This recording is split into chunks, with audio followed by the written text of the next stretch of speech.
clients. Participating locations only. Terms at jacksonhewitt.com. Hi, welcome to Staples. Hi, I hear Staples can print it all for my business. Oh, if you can think it, Staples can print it, and will beat any print quote. Oh, great. I'm thinking new brochures and yard signs. No problem. I'm thinking calendars, t-shirts, and pens. Totally. I'm thinking Staples is the place for printing. I thought you might think that. Right now at Staples, get up to $250 off your print purchase. Ends 4/5 exclusions apply. Visit staples.com/print for offer details. Price match guarantee valid in store and staples.com/print. Visit staples.com/price match for details.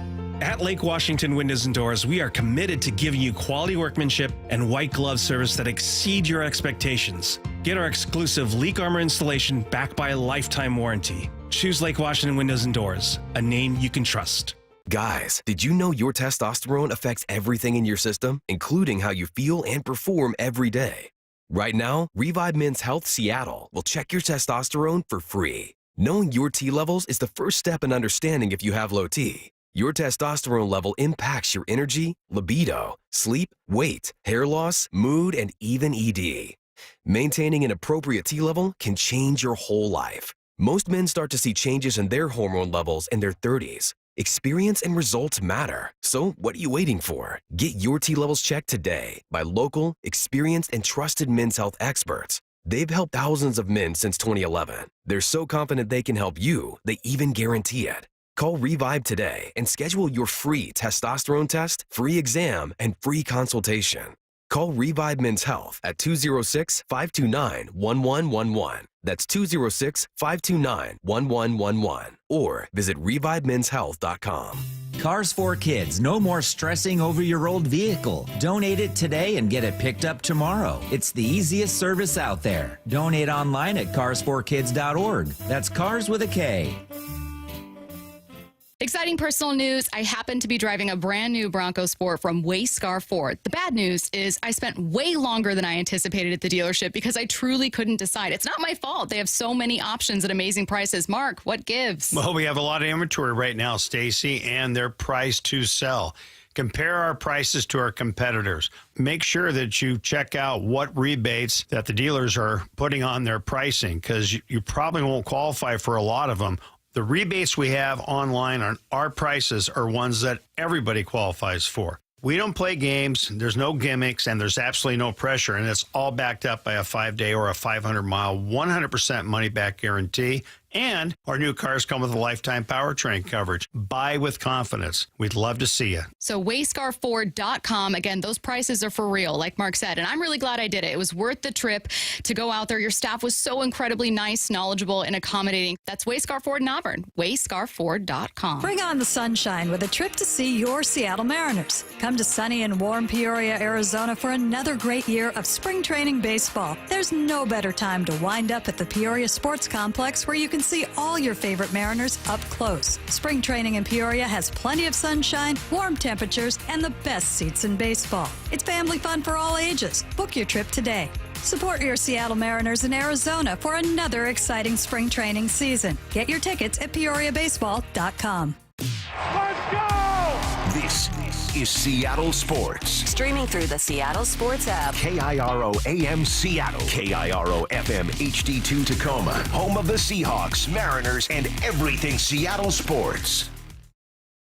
Seattle Sports Snapshot. In news we all expected, the Saints have hired Eagles offensive coordinator Kellen Moore as their new head coach. The 36-year-old Moore spent just one season as OC with Philly. The Eagles were top 10 in points per game and the highest scoring offense in the postseason. Obviously, they're also Super Bowl winners. Per ESPN, Moore is the first outside candidate hired by the Saints since Sean Payton. Also, apologies to Mike McDonald on this one, but with that hiring, Moore takes the title as youngest head coach in the NFL. Snapshot, brought to you by Miller Lite. When it's game time, it's Miller time. From the Quantum Fiber Studio. This is Bump and Stacy on Seattle Sports. Streaming through the Seattle Sports app and at seattlesports.com. Now, here are your hosts, Michael Bumpus and Stacy Ross. Here we go now. A lot of talk about the Seahawks offense and their new offensive coordinator on today's show. In 30 minutes, hear what Hall of Famer Kurt Warner thinks about Gino Smith's ceiling. Plus, at 11 a.m., just 1 hour from now, you're going to hear from new offensive coordinator Clint Kubiak for the first time. We'll take you live to his first ever press conference with the Seahawks. And then he's going to join us, me and Bump, on air live here at Virginia Mason Athletic Center. If you're watching the stream on SeattleSports.com or on the Seattle Sports app, you can see us in our new setup out at VMAC, having a blast. And if it sounds like at any point the audio's kind of weird, it's a remote today, but it's because you guys are going to get your first ever interview with Clint Kubiak. Very excited for this. So, Bump, let's set the scene for Clint. I have some interesting sound here to go over. The Seahawks offense didn't do enough last season, and we all know that they have some nice weapons. You got DK Metcalf, JSN, Ken Walker, Zach Charbonnet. So it makes the group for Clint an intriguing one and makes Clint's hiring an intriguing one. So let's talk about kind of some of these different facets. We'll start with what his offense does well. Cut number 8. Here's what Mark Schlereth said. Nowadays, you see, that Vic Fangio cover 2 shell, that quarter shell where they don't want to bring safeties down. They want to read the run game and have guys come in late and fill in the box. And then also, everybody's 220 pounds. You got 5 DBs or 6 DBs, and your middle linebacker's 218 pounds and can run like a deer. I want to match fat people against skinny people because fat people win those battles. If you get downhill and get fat people on little people, you're going to win the majority of those battles because the defenses are so small and they play so much sub package, even to base fronts. I just want to bludgeon people. I think that's something that offenses are going to start really kind of digging back into. And Clint Kubiak, he understands that. He understands that based upon, my knowledge of Clint and my relationship with Clint. And then also, with his dad and with Mike Shanahan and Kyle Shanahan and all those guys off that tree. This is the most Mark Schlereth answer possible. Let's talk about run game matchups. Did Seattle struggle there last season?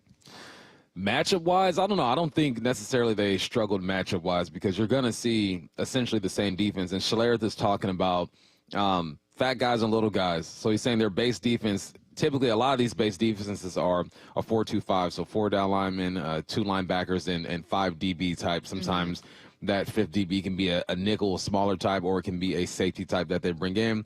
And then you go with that 3-4 defense. Obviously, you got 3 down linemen. You got 4 guys on the second level, but those edge rushers are the more dynamic guys who are linebackers, but they can essentially be defensive linemen as well. I don't think they struggled with matchups. It's really just executing and finding the right angles because that's all run blocking is creating these angles for offensive linemen that are advantageous for their blocks. So let's say if I'm a guard and I can get my responsibility, the linebacker that I'm going to double up to on my right side and we're running a zone right, that's going to be perfect for me, right? My angles are right there. I can get on his shoulder and drive him that way. Now the running back can kind of cut off me.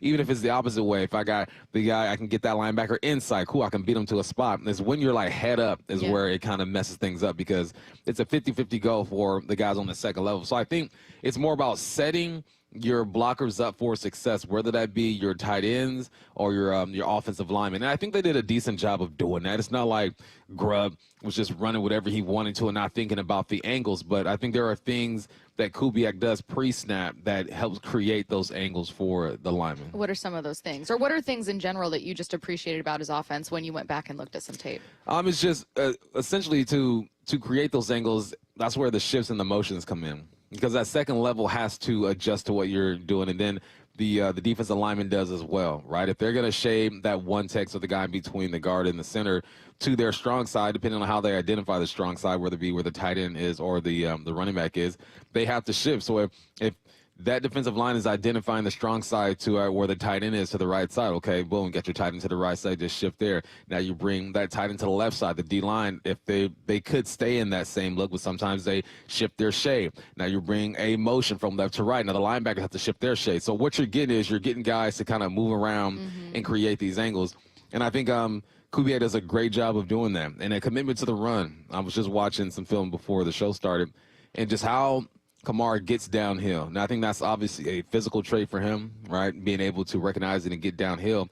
But just the way he game plans for stuff, it's for downhill running. He's still going to pull some guards and some tackles at times, but for the most part, the shifts, the motions create the angles, and then he gets his running backs downhill. Let's talk about what the offense means for Gino. Cut number 1, here's what James Palmer told us. I was a beat reporter in Houston covering Gary when he was the head coach in Houston. And so I know this offense. It fits Gino, I think, really well for a few reasons. The way it's designed, what he does best is he finds ways to be aggressive downfield and take strikes downfield out of max protection type of formations. He finds ways in 2 receiver routes, whether you're going to have DK and JSN out there running around, like you're going to be able to put extra tight ends in and he'll still find ways to get them open. How does that fit Gino? Well, he was sacked, 50 times last year? Like 3rd in the NFL. So how do you protect him and allow him to use a deep ball that's still really good? I think Clint can do that. All right, so it is hard for any quarterback to thrive under a lot of pressure. And also, it's hard for any quarterback to make an offense look good when he's throwing picks. Gino needs to cut down on those turnovers, and the offensive line needs to work on protection, right? Like, we all know that to be true. But let's talk about just Gino's actual skill set. Just devoid of the context, and I know that that's hard, of, the protection here or the other pieces around him. Is what Gino is good at a fit for what Kubiak's good at? Oh, yeah, Gino's good at throwing from the pocket. I think if he proved anything last year, he proved that he can stay calm when there's chaos going on around him. Yes, you can point to the interceptions. Mistakes were made. But if you look at some of the throws that he made, improbable throws, it's crazy with all the stuff that's going on around him. That cut just mentioned how you're getting your receivers the full ball while max protecting. And there's a game that you can play with max protecting. Max protecting means, okay, I bring a tight end and attach him to the line of scrimmage. Instead of him releasing down the field, he's staying back to block. Instead of releasing my running back on a route, he's staying in the block. He's max protected. So essentially, if you bring one tight end, there's 6 guys on the line, you got a 7th guy in the backfield, you should be able to pick up and be protected. And what that does when he does that is that it plays games with those edge rushers and those linebackers, because a lot of the times their key is old school. You're looking at the tight end to seeing what he's doing. Is the tight end staying in and blocking? It's a run play. If he's releasing, it's a pass play. I was literally just watching a game that they played against the Atlanta Falcons. I chose that game because I think that was the most points that they scored, like 33 last year after that 2-game run where they went nuts, right? And that's what he did. He played games with those edge rushers and those second-level guys. Is that, all right, we're going to bring our tight ends in. We're going to run block, and then we're going to release. So what that does on the outside, it creates an advantage for the edge rusher. He doesn't know exactly what to do. All right, is he down block? Am I being aggressive? Is he releasing? Am I going to try to reroute this tight end? So that's what it creates. And then just the real simple form of it, you got 7 guys sitting there to protect you. They can only send so much. If they're going to send 7 guys at one time, then there's going to be some space on the back end. So I think he does a great job of just mixing up the run with the pass and playing mind games when you use those tight ends. Because we're getting to a Gino conversation at 10:30, I'm going to hit pause on this part of the conversation, keep it moving back to the run game, but we will get back to Gino with some interesting sound from Kurt Warner. So let's now jump back to the run game. So Mark Schlereth, again, on with Wyman and Bob, talked about Kubiak knowing how to take advantage of key matchups, and that was a part that we explored. Another thing, also from James Palmer, this is going to be cut to him talking about the importance of play action. I think the play action is extremely important. I think this is obviously a run-first type of offense. If you can find guys that have great decision-making and vision at the running back spot, if those are heavy traits for your backs, they're going to succeed in this type of offense. And I just think the way it's framed up, I think it plays a lot to Gino's strengths, whether it's for the next year or moving forward, we'll find out. Okay, so you need a running back with great vision and decision-making. It's so hard because Ken Walker is going into, his 3rd season. Zach Charbonnet finished, I think, his 2nd. Neither have played behind like a stellar offensive line. Do we know whether they have great vision and decision-making, whether they can be fits for Clint's system? I think Ken Walker definitely has good vision. I think if there's anything he'll tighten up on and the coaches will help him, it's just his decision-making, when to just fall forward and get 3 or 4 yards or when to really look for that big play. I think, honestly, and this is recent bias, right, because we didn't see Ken Walker towards the end of the year, and we got a lot of Zach Charbonnet and Kenny McIntosh, but it seemed like when they got the football, they went downhill and made the right decision to get minimum 3 or 4 yards. And I think that's all you're looking for as a coordinator, because if you just get downhill, you get the 3, you get the 4, eventually you're going to pop one, and there's going to be a big one. And if you stay stubborn with it, you get the 3, you get the 4, you pop a big one, guess what happens? Now the box tightens up a bit. The linebackers' eyes are in the backfield, and now you got that play action, which we also heard about, and it's set up for Gino to take his shots. When he takes a shot, man, I mean, Gino throws one of the nicest balls in the league, and I think that everyone in the NFL can throw a pretty football, right? But I think that Gino is comfortable taking those shots down the field. And it's all set up with the run. So I think you have good running backs. I think Ken Walker is an excellent running back. I think he's the most talented out of the three. But sometimes you just got to keep the game simple. And I think that's what Zach Charbonnet and Kenny McIntosh did the last few weeks of the season. Yeah, it's very clear, right? Like when Ryan Grubb was fired, all of us were like, well, is it unfair? Did he have the offensive line? But it sure seemed, and this is also based on Mike McDonald's comments, that there were huge philosophical differences. Clint Kubiak is coming from a system where there seems to be more philosophical alignment. Is it because it starts with the run? Like, is it, you know what I mean? Like, is this someone who, has an offense that for Mike McDonald, he's just more familiar with it? Like, I think Grubb tried, right? And I think the hardest part about being critical of Grubb is wondering, like, did he have all the things he needed? Like, is this a fair evaluation? I think for what Grubb wanted to do, he didn't have all the let me rephrase that. I think that Grubb getting this job here, he was going to try to dig into a part of the playbook that he necessarily didn't dig into that much at the University of Washington. They still ran the football, but not the way that Mike McDonald wanted him to. And this is all assumption, right? I don't know this 100%, but I would assume that when Grubb and Mike McDonald sat down, Grubb flipped the chapters in the playbook and said, all right, let me show you my run package. Let me show you the things that I necessarily didn't have to do at the University of Washington, but I'm more than capable of doing it here. And he got here and he tried it, and when things aren't working, what are you going to do? You're going to lean on what you're best at and what you know. Grubb tried the counters. He tried the traps, the powers, and the run game, but he just couldn't match it up with the pass game the way that Mike McDonald wanted him to. Everything we hear about this Kubiak offense and what I see about it, it's a run-first type of offense. I think that coming into this deal, Grubb wanted to be a run-first type of offense, but his nature, his soul is, I'm going to throw the heck out of the football. And that's probably where they weren't on the same page at times. I'm sure there were situations where Mike McDonald's like, I want you to run the football here. And Grubb went back to what he knows and said, no, I'm going to toss the football here.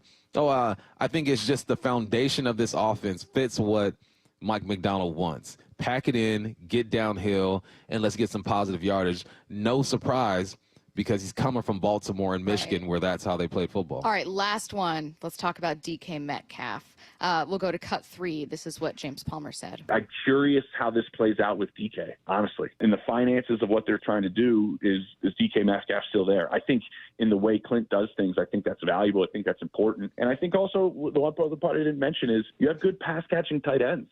And that's always been so valuable in the way that all the Kubiaks think. I would think what Clay's in San Fran. I mean, like the way all of them think is a way to find your tight end and create spots to get them open. And Noah Fant does that and other guys. So I do think they have enough. I just do think there does have to be some cap gymnastics to figure out who's going to be able to stay and be a part of it. All right, so there is a real difficulty in the cap situation when it comes to DK. And I also think, man, when I think of some of what James Palmer was saying earlier about taking shots downfield, do you have a better downfield threat than DK Metcalf? I don't think you do. Jackson is just not necessarily that type of receiver. He did have some, explosive plays, obviously had a massive season, but DK is a unique weapon in your offense in that you do not have another DK. Yeah. And so I wonder, for Clint, if you're looking at it going, I'd like that weapon, please. Well, I guarantee you he's looking at it saying, please keep 14. Yeah. But there's business when it comes to this thing, right? There's a salary cap. This ain't baseball. You have to be able to come in underneath the salary cap and make sure you don't get any of these fines. But there's no way he's looking at DK and saying to himself, or to Mike McDonald, we don't need a guy like that. There's no way, but your circumstances are different. You're on a tight budget. You're grocery shopping. What items are you going to get? The items that you need or the items that you want? And where does DK fit into that? I think he's a necessity, but I also think that because of what you're paying guys around him, tough decisions have to be made. I mean, what are you going to do with Dre Jones? What are you going to do with Noah Fant? There's some guys who are getting paid, and it's not even – and whenever we talk money, man, I never want to make it personal. Like, it ain't personal. If I can keep most of those dudes, I'd keep most of those guys, but we know how this game goes. You have to make tough decisions. But you in this offense, because there are going to be some isolations, we just heard, was it Palmer talking about the 2 receiver combinations or route combinations and stuff, you're going to need a guy like DK. I think right now, if you were to trot out JSN and Tyler Lockett on those 2-man type of concepts, I don't think those are the type of receivers to be successful consistently in that offense. I think that you need to throw a DK out there that requires a bit more downfield attention so you can sneak these guys underneath and use your tight ends. So even if you look at what DK did this year and you're a bit discouraged because his numbers weren't where they were, even though he missed 2 games, and you point out the flaws in his game, which everyone has flaws, I'm telling you, a downfield threat with speed is what you need on almost every offense in the NFL. So he's definitely looking at 14 and trying to figure out if they can find a way to keep him. All right, we are getting back to that conversation about Geno Smith's ceiling. Kurt Warner was on Brock and Salk. We'll listen to it in about 15 minutes. Right now, let's get to headline rewrites. Extra, read all about it. Headline rewrites. We must make headlines. The real story behind the headlines in today's news with Bump and Stacy. Headline number 1, Luka Doncic made his Lakers debut Monday night, scoring 14 points in 24 minutes played as LA blew out the Jazz 132-113. What's the real headline? In this case, it's just a dumb headline. Superstar looks great on new team. Like, what was anyone else expecting? Like, Nico Harrison should not be shocked by any of this. And by the way, Mavs, how dare you kick out that fan for mouthing fire Nico? Come on, that's soft. That's soft. We'll He paid for that ticket. He paid for that. What are we in North Korea? You can't speak your mind? What's going on? How many minutes did Luka play? 24. Who wore number 24? Kobe. It's the Kobe connection, Oh, wow, I'm telling you. wow. 24 minutes for Luka. He had 14 points. He was 1 for like 7 or something at from three-point line. Had a couple of dimes, 1 turnover. It was a nice little ease into it, but I like the way LeBron spoke to him before the game. He said, Luka, don't try to fit in. Fit the F out. Do you. When you have your leader just telling you go ahead and do your thing, that's got to be fun. But, yeah, you beat the Jazz. You're supposed to beat the Jazz. Everybody should beat the Jazz. Monroe High School can beat the Jazz. I'm just playing. But, yeah, it was a good debut, and that was the day to do it against a team that is struggling and for you just to kind of get your feet wet and see what you can do in this offense. Headline rewrites. Headline number 2, despite the game being over in the third quarter, Super Bowl 59 was the most watched TV program in American history with 126 million viewers. What's the real headline? I just can't believe it edged out Real Housewives.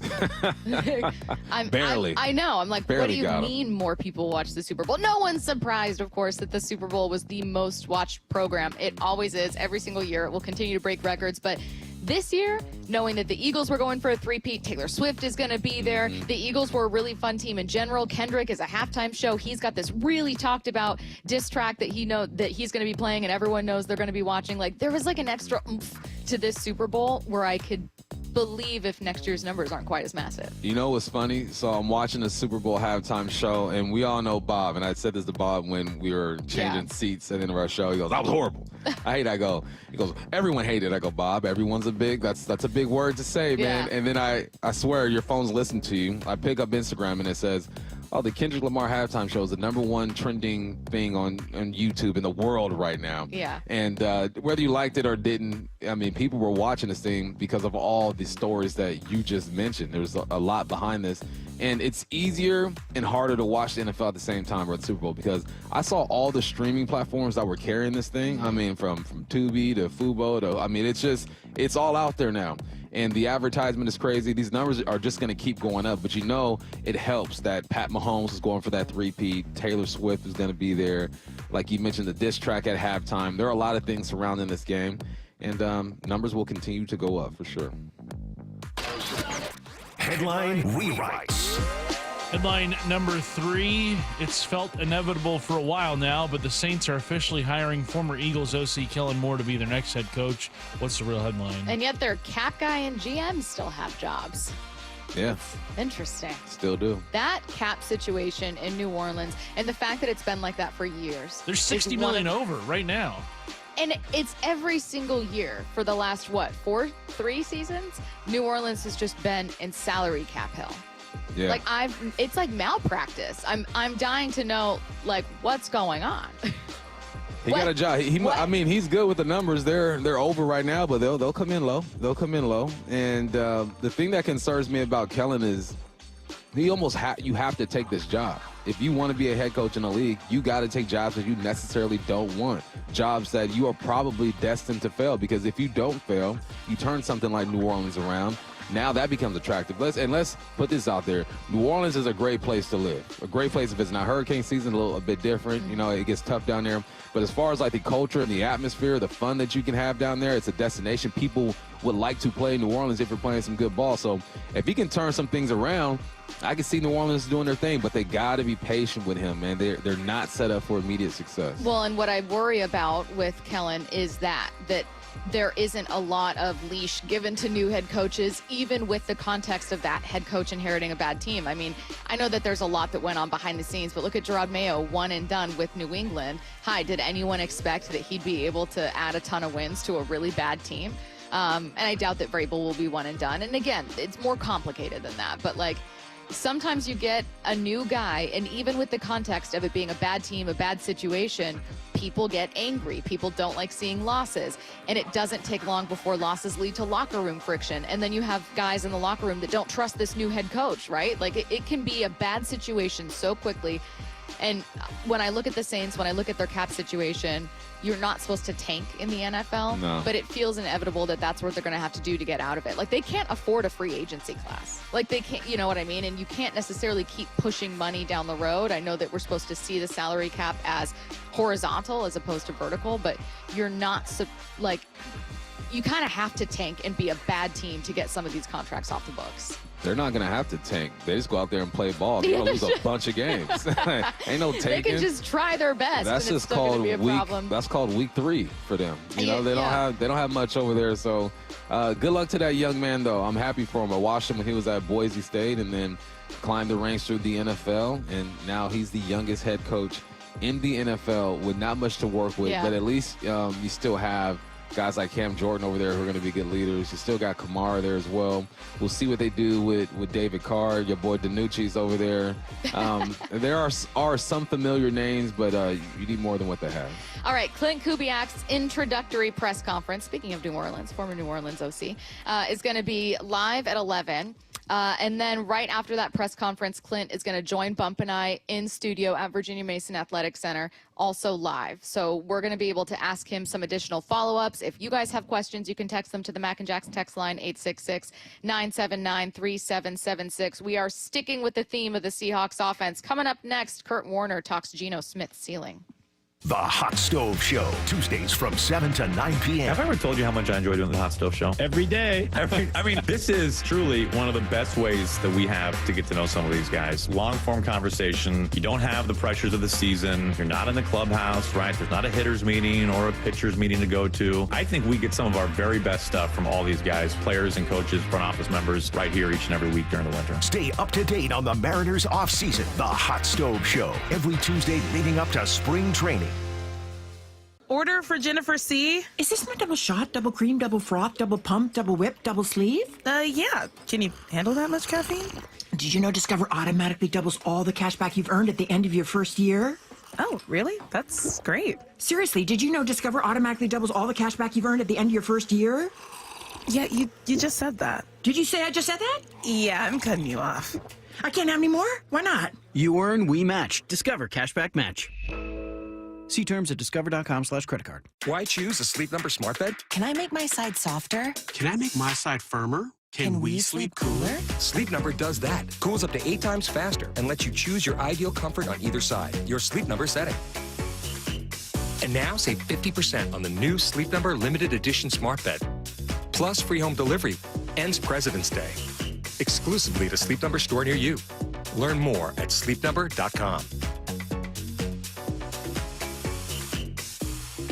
Are you looking at diversification and stability with your investment portfolio, especially with the volatility right now in the stock market? Hi, I'm Scott Rireka, CEO of Legacy Group Capital based in Bellevue. We've been running local real estate investment funds for over 18 years. We've had 0 investor losses and have averaged double-digit returns since inception. Maybe it's time to take a little risk off the table given market conditions. For stability, there's no better option than Legacy Group's Northwest Fund, a fixed return of 9%. Legacy's Northwest Fund fund also accepts IRA accounts as well. Find out why over 1,000 local investors have invested over $250 million in our Legacy family of funds. Get in touch with us today. Legacy's Northwest Fund, returning 9%, has limited opening for new investors right now. Call 425-635-4700 or visit LegacyG.com. That's LegacyG.com. This is not investment advice. Legacy investments available to accredited investors only. Details at LegacyG.com. This might be the most surprising statistic I've shared in decades of doing local news. More than 75% of commuters will be involved in a car accident at some point. JP Pendergast of Pendergast Law with more. What makes it more surprising? The average person will be involved in 3 to 4 collisions in their lifetime. With accidents unbelievably prevalent, what are some safety tips if it happens to you? Safety first. Secondary collisions are not uncommon while awaiting help. Turn on those hazards and remain in a safe place. If a bystander witnessed the accident, capture their information and encourage them to remain at the scene. Seek medical attention immediately if needed, as delaying can be a costly mistake. Lastly, remember that statements made to police and insurance adjusters can affect your case. Collisions are more common than we'd like to think. If you find yourself in one, follow these helpful tips and then call my friends at Pendergast Law. If you or a loved one's injured in a car accident, call Pendergast Law. We can help. PendergastLaw.com. Guys, did you know your testosterone level impacts your energy, libido, sleep, weight, hair loss, mood, and even ED? And right now, Revive Men's Health Seattle will check your testosterone for free. They've helped thousands of men since 2011 feel and perform better. They're so confident they can help you, they even guarantee it. Schedule your free testosterone test, exam, and consultation today. Call 206-529-1111. That's 206-529-1111. Or visit ReviveMen'sHealth.com. The Hot Stove Show. Stay up to date on the Mariners offseason with Aaron Goldsmith, Gary Hill, and Shannon Dreyer. Swing and a miss for strike 3. Tuesdays from 7 to 9 p.m. leading up to spring training. Mike Rowe here with a quick question. Have you noticed mold, mildew, bowing walls, or water in your basement? I hope not, but if you have, your basement is losing the war against groundwater. That's where Groundworks comes in. They can honestly assess your situation and create a plan to waterproof your basement and stabilize your walls. Schedule your free inspection at groundworks.com/row. And while you're there, check out my latest dirty job. It's a good one. Licensed in all states where work is performed. See website for details. Jason Rance here with our local tax expert and advocate, Greg Nunn from Nunn Better Tax Resolution. So, Greg, not all tax resolution companies are the same. There are some that are definitely not local. There are others that don't quite know what they're doing even. Well, I tell you, these ads that all of us hear, Fresh Start program, they make you feel like, hey, man, I can just easy peasy get my taxes written off. No. And I've had several clients actually come to me after going through that process, and they just get no response after a while. They're passed around from person to person. That doesn't happen at my firm. You are familiar with the cases that come in. You're working on them. I'm familiar with every case that comes into our office, and I know what's going on and have the ability to really advise our taxpayers very well on what to do. If you're having trouble with the IRS, then call Greg Nunn. Nunn Better Tax Resolution, from stress to success with IRS Solutions. 425-947-1967 or Google NUNN. Nunn Better Tax Resolution. The future is here. So why is your internet stuck in the past? With Quantum Fiber Internet, you can get next-level multi-gig speed on a reliable fiber network. Fair and honest pricing with no annual contracts or bundling required. And whole home 360 Wi-Fi to make sure your devices are ready to take you where you want to go. So you can stream, post, game, surf, like, and love to your heart's content. You do you. Let Quantum Fiber Internet take care of the rest. Learn more at quantumfiber.com. Limited availability, service, and speed in select locations only. From the Quantum Fiber Studio, you're listening to Bumpin' Stacy. Weekdays 10 to 2. On Seattle Sports and 97.3 FM HD2. I hear a lot of criticism when people who haven't played talk about players or football, and I completely get it. So then I would, and I'm sure many people do, attach more weight when like a Hall of Famer talks about football players, right? Yeah, I listen a lot more carefully if I hear, certainly Tom Brady, but but a number of former players or former coaches talk about players, talk about the game. I think that carries weight for me.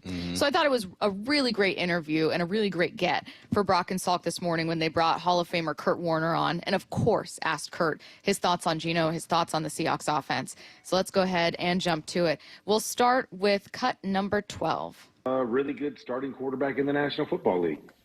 I mean, to me, it's as simple as that. I mean, I don't think we sit back and say he's in that elite category yet, but I think he's really good. He does a lot of things really well. And so, I've been really impressed and feel like he's played really solid football these last few years as he's taken over as a starter in Seattle. All right, I'm going to combine it with cut number 13. Take a listen. The bottom line is we don't know what a guy can become until he shows us that he can become that. And so, I don't know the answer to that at this point in time. I mean, I think, I look at a lot of things. When I watch Seattle's offense, I think it's a tough offense to run. I think they do a lot of stuff down the field and a lot of big throws that have to be made by a quarterback. And, it's not the nature of how a lot of teams play nowadays. And, it puts a lot of pressure on a quarterback to be consistently good down the field and kind of live and die in that world. So you have to be elite with a number of things if you're going to play an offense like that. Okay, so a lot here. He's asked if Gino can still reach an elite level at this stage in his career and says, frankly, I don't know. I don't know. We can't know what someone is until he can prove he can be that. Also, it's hard to be elite. In today's game, it's hard to be, I'm comfortable saying Gino's not elite. Right. I know that not everyone agrees with me, but I thought Kurt's analysis here was interesting. What did you think? Yeah, I think he points out the difficulty in that offense last year in which Gino was responsible. All quarterbacks are responsible, right? Have to be the most responsible out there, but they were asking him to throw the football down the field a lot with minimal protection, which sets you up for failure. Could he be better? Yes. Could that offensive line be better? Yes. He said you don't know who he is until he's shown you. So let's talk about what Gino has shown us. In 3 years here as a starter, his first year, he completes 69% of his passes. That's the best in the league for 4,200 yards, 30 touchdowns, 11 interceptions. Pro Bowler. Take how you want it with the Pro Bowl. Some people love it. Some people don't because the fans vote. In 2023, completed 64% of his passes, 36 touchdowns, 3,600 yards, 20 touchdowns, 9 interceptions. And then this last year, 70% completion rate, 4,300 yards, 21 touchdowns, 15 interceptions. Off of that 3-year span, okay, this is what I can determine from Gino, that he's going to toss some touchdowns, right? He's got 71 touchdowns in the 3 years, and he's got 26 about 35 interceptions, right? The ratio is going to be average when it comes to touchdowns to interceptions. But he has shown that he can be accurate. Now, what else can he show you? I think it's limiting the turnovers and being in an offense to where, and what will help is being in an offense to where he's not responsible for tossing the football 15, 20 yards down the field the majority of the time. And how do you do that? It's with the run game, it's with the play action. That's why Sam Darnold has success. That's why Brock Purdy has success. That's why Lamar Jackson has success, because there's always a threat of the run. But we can't ignore what he's shown us. He's shown us that he will turn the football over. He'll turn it over. And that's something that we're still waiting for him to correct. 1 year, 9 interceptions, 20 touchdowns. You want those touchdown numbers to be up. So, yeah. What you see is what you get with Gino. He's also shown us that he's capable of running. You know what's crazy when people say Gino's not a mobile quarterback? I beg to differ. I think he can be mobile. I think he chooses not to, or he doesn't have the green light to be mobile. The first touchdown of the year, he literally snatched the ankles of a safety. Towards the end of the season, we saw him take off a bit more. That's the type of mobile I'm talking about. I don't need the Lamar, Josh Allen, Jaden Daniels type of mobile. It's just take off and run for 10 or 15 yards. So I think he has that in him. I think the age deters people from thinking that he has that in him. But, we know who Gino is. And I personally think there is a step he can take, because when you have protection and you have a run game that's working, there's less pressure on the quarterback. So related to that protection and related to that run game, let's go to cut number 14. This is what Kurt had to say about Gino with the Seahawks. Again, he's been really good in that offense, but I think it's tough to be elite in that kind of offense. And, so I really don't know. but I think we kind of have a good idea of who Gino is, like what he does well, and what he does as a player. And I think right now he's a really good quarterback. You can hear Mike do one of his, which is the same thing that any of us do in interviews when we hear something interesting, right? Sometimes a guest says something and you go, and you don't want to interrupt, so you let them keep going. And I know exactly what Mike was thinking without even talking to him about this, which is Kurt saying it's hard to be great in that kind of offense. Yeah. What do you mean? You talking offensive line? You talking the scheme? You talking, like, what are you saying? I think he's talking multiple things. When you talk about an offense as a whole, what are the things that you lean on? Protection, run game, decision-making, concepts, play calling. I mean, there are a bunch of things you look at when you're talking about an offense. So I don't think we can narrow it down to a couple things, but I think he's looking at the big picture and saying, well, it's hard to be elite in that offense if your offensive line doesn't protect. It's hard to be elite in that offense if you don't have a run game to take some pressure on you, off of you. It's hard to be elite in that offense if you're constantly asked to throw the football down the field 15 to 20 yards. I think that's the knock that I hear. And, I appreciate that because, I get a lot of flack because I have Gino's back, because I believe bars, because I believe that he can be better with more weapons around him or just being protected a bit more. So it's nice to hear someone who's not in this market say that same thing. So, because sometimes people try to make it sound like I'm going crazy. Well, they escalate it, right? People say, if you say, hey, Gino would be better with better protection, they're like, oh, so Gino can be Patrick Mahomes. Yeah. So it's refreshing to hear someone else, and it would be refreshing if someone said the opposite and said Gino's just not good and whatever, so be it. But the things that they are saying are real things. Like, he was standing behind one of the worst collectively offensive lines in the game. He was handing the football off, and they weren't able to produce like the better teams are able to produce in the run game. And it's all connected. It all connects, and it ends with Gino. And what does that do? And then you're dealing with a quarterback that sometimes forces the issue and presses it. So now you got no run game. You're not able to protect. Gino's feeling that pressure. He makes poor decisions. It all gets built up, but it rests on the shoulders of the quarterback, and as it should, because he gets paid the most. He's the most important part of this whole deal. So what I hear is that you need a complete team. You need a complete offense to have success, especially if you're trying to run the offense that Grubb did. Is the onus really then on John Schneider? Like, every single conversation that we've had, whether it was about Ryan Grubb when Ryan was fired and we talked about what went wrong, maybe it's about Clint Kubiak being hired and we're talking about what Clint needs, whether it's about Geno Smith, is he good, is he bad, what's shading our judgment, it always comes back to the offensive line. Every single conversation.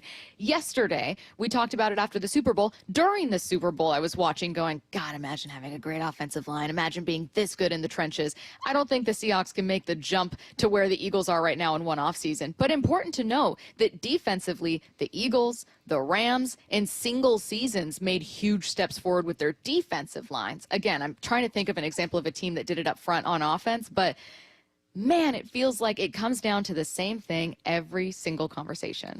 Yeah, it does. And I would assume that John Schneider has the same approach that Justin Hollander had when he sat down and spoke with us. He goes, ultimately, it's on me. I got to get the guys. I got to get the right guys for this offense. But I think in football, it's a bit different because the input of a offensive guy, defense guy matters, right? Because it's not like baseball where you play offense, you play defense, you're on both sides of the ball. It's a bit different. But I'm sure John Schneider's looking at the roster, and that's his main responsibility. He's got to take some ownership when it comes to that. And it is going to come down to him, but it's not just him. It is Mike McDonald as well. It's a collective effort.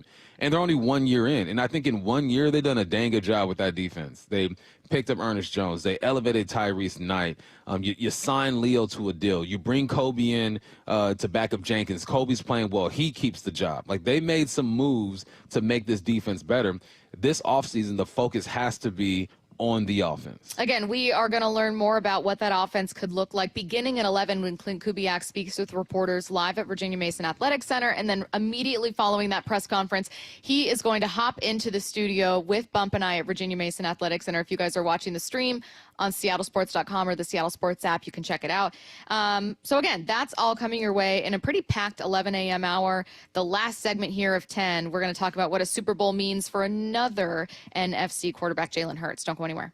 The John Schneider Show. Every Thursday until draft day on Wyman and Bob. We are now speaking with the architect of your Seattle Seahawks. How we doing, football fans? With Seahawks President of Football Operations and General Manager John Schneider. My job is to do what's best for the Seattle Seahawks organization. I have to keep wrapping my mind around that and trying to communicate effectively. Listen live Thursdays at 4 p.m. or watch the interviews on the Seattle Sports YouTube page. What's the standard the Seahawks defense needs to be held to under Mike McDonald? The John Schneider Show. Brought to you by Pizza Hut.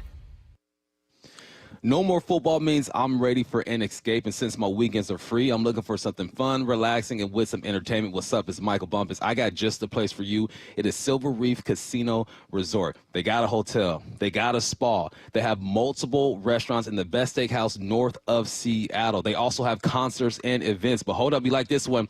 They got a golf course. You know I'm going to be back out there when the weather gets nice. It's all systems go at Silver Reef Casino Resort. Don't tell me it's too far. You know you're going to spend more time on the 5 this weekend taking your kid to soccer or basketball or whatever. Hop on I-5 North and you are there. You can even fill up, man. They got some of the cheapest gas prices you've seen all year. Join Reef Rewards for free and you'll get 10% off at the resort. Don't wait. Visit Silver Reef Casino Resort, man. They got something for everybody. That's silverreefcasino.com, silverreefcasino.com.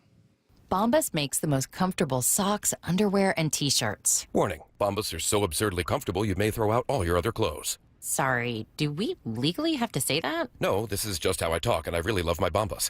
They do feel that good. And they do good, too. One item purchased equals one item donated. To feel good and do good, go to bombas.com/radio and use code radio for 20% off your first purchase. That's bombas.com/radio and use code radio at checkout. Jackson Hewitt makes taxes feel like a yacht rock song. April breeze, give me my biggest tax refund, please. You, me, and a lifetime accuracy guarantee. And now get $100 just to try Jackson Hewitt. Does your tax person do that? Say goodbye to that no guarantee tax guy. Ready to sail through tax season? Go to Jackson Hewitt and you'll be limited time offer for new clients. Participating locations only. Terms at jacksonhewitt.com. After years of wear and tear, Joe had osteoarthritis in his wrists and shoulders. I've pretty much worked out my whole life. I actually decided I'm going to train for a half Ironman triathlon. The pain was interfering with every part of his life. Basically, can't sleep, causing those kind of problems, very limited movement. Joe had surgery, but it wasn't the fix he was looking for. The doctor told me, he's like, hey, this is just going to be a partial fix. You're going to eventually need joint replacement. That's when he decided to see Dr. Mark Wagner, MD, at Seattle Sports and Regenerative Medicine for stem cell therapy. And they're just getting better. I can basically do full motion. I don't have really any pain. What kinds of things are you able to do now that you weren't before? I like to golf, and it definitely has made my golf game not as painful. And sleeping. I'm sleeping better because I don't have that aching at night going on and have to roll over. So, are you recommending this to others? Oh, everybody I talk to. Yeah, it's a no-brainer. Before you choose surgery, consider stem cell therapy with Dr. Mark Wagner, MD, at Seattle Sports and Regenerative Medicine. Schedule your consultation at drmarkwagnermd.com. Just Cause Legal knows the value of standing up for what's right. If you've been in a car crash, Just Cause Legal is here to fight for you. With aggressive auto insurance lawyers on your side, you will secure the compensation you deserve. Just Cause Legal makes the process as painless as possible. Don't wait. Time is critical. Get the help needed today. Visit justcauselegal.com or call 253-859-8899 and meet your legal lifesavers. Just Cause Legal, fighting for you. The John Schneider Show. Every Thursday until draft day on Wyman and Bob. Listen live Thursdays at 4 p.m. or watch the interviews on the Seattle Sports YouTube page. Our friends at Mazda of Everett always offer you their lowest price. Shop over 800 new Mazdas online at MazdaofEverett.com. Click on Get the Mazda of Everett price for their best deal. Shop MazdaofEverett.com or stop in and meet our friends at Mazda of Everett located in Everett at 11409 Highway 99. If you're shopping for a new car, make sure our friends at Mazda of Everett are on your list. Start the year fresh with Washington Energy's New Year, New Home Sales event. Upgrade and save 15% on energy-efficient Bryant heating systems for your home. Keep cozy and safe this winter storm season with 15% off Honeywell whole home generators. Prepare for spring with 15% off beautiful Anderson windows and reliable Simonton doors. All on sale now for a limited time. It's the New Year, New Home Sales Event with Washington Energy Services, bringing good energy to your home.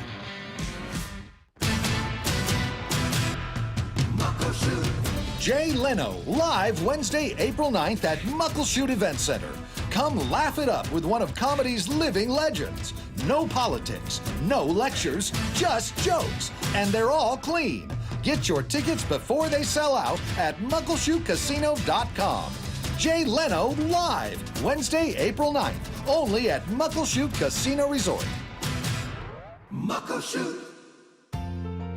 Did you know that your windows and doors are your main source of energy loss? At Lake Washington Windows and Doors, our windows with triple weather stripping and gasket seals are up to 25% more efficient than Energy Star standards. LakeWashingtonWindows.com, a name you can trust.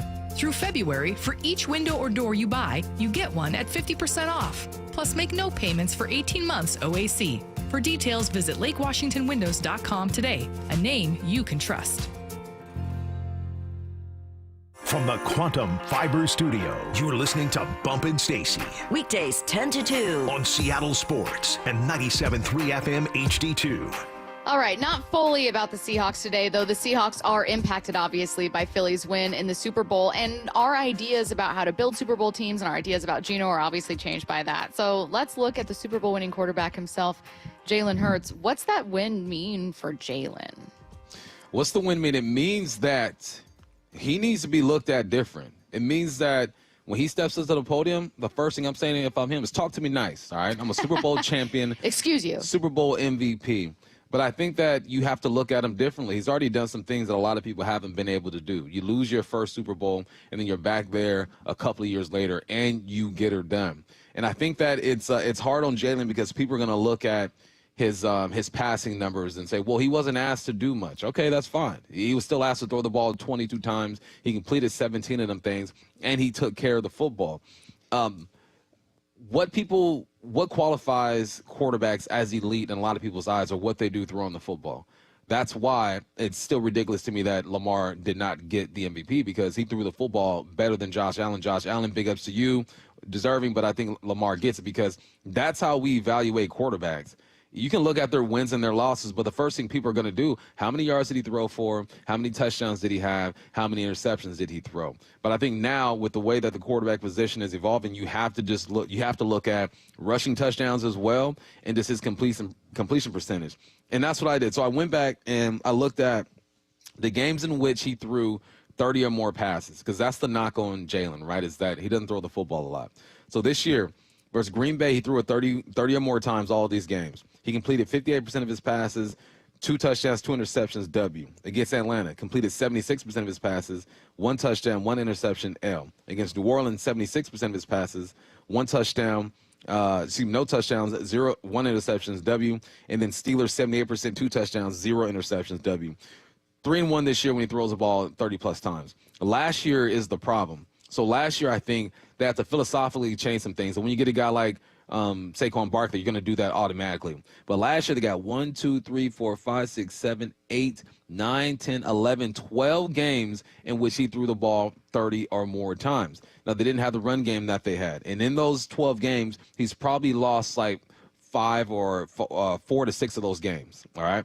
So he's shown that he is capable of throwing the football 30 or plus more times. But as everyone knows, that is a low percent, a high risk, high reward play when you throw the football. When that ball's in the air, things can happen. It can be tipped at the line of scrimmage. You got your receiver who runs the wrong route, or the defense just plays the ball and snatches it out the air. It's just a high risk type of play.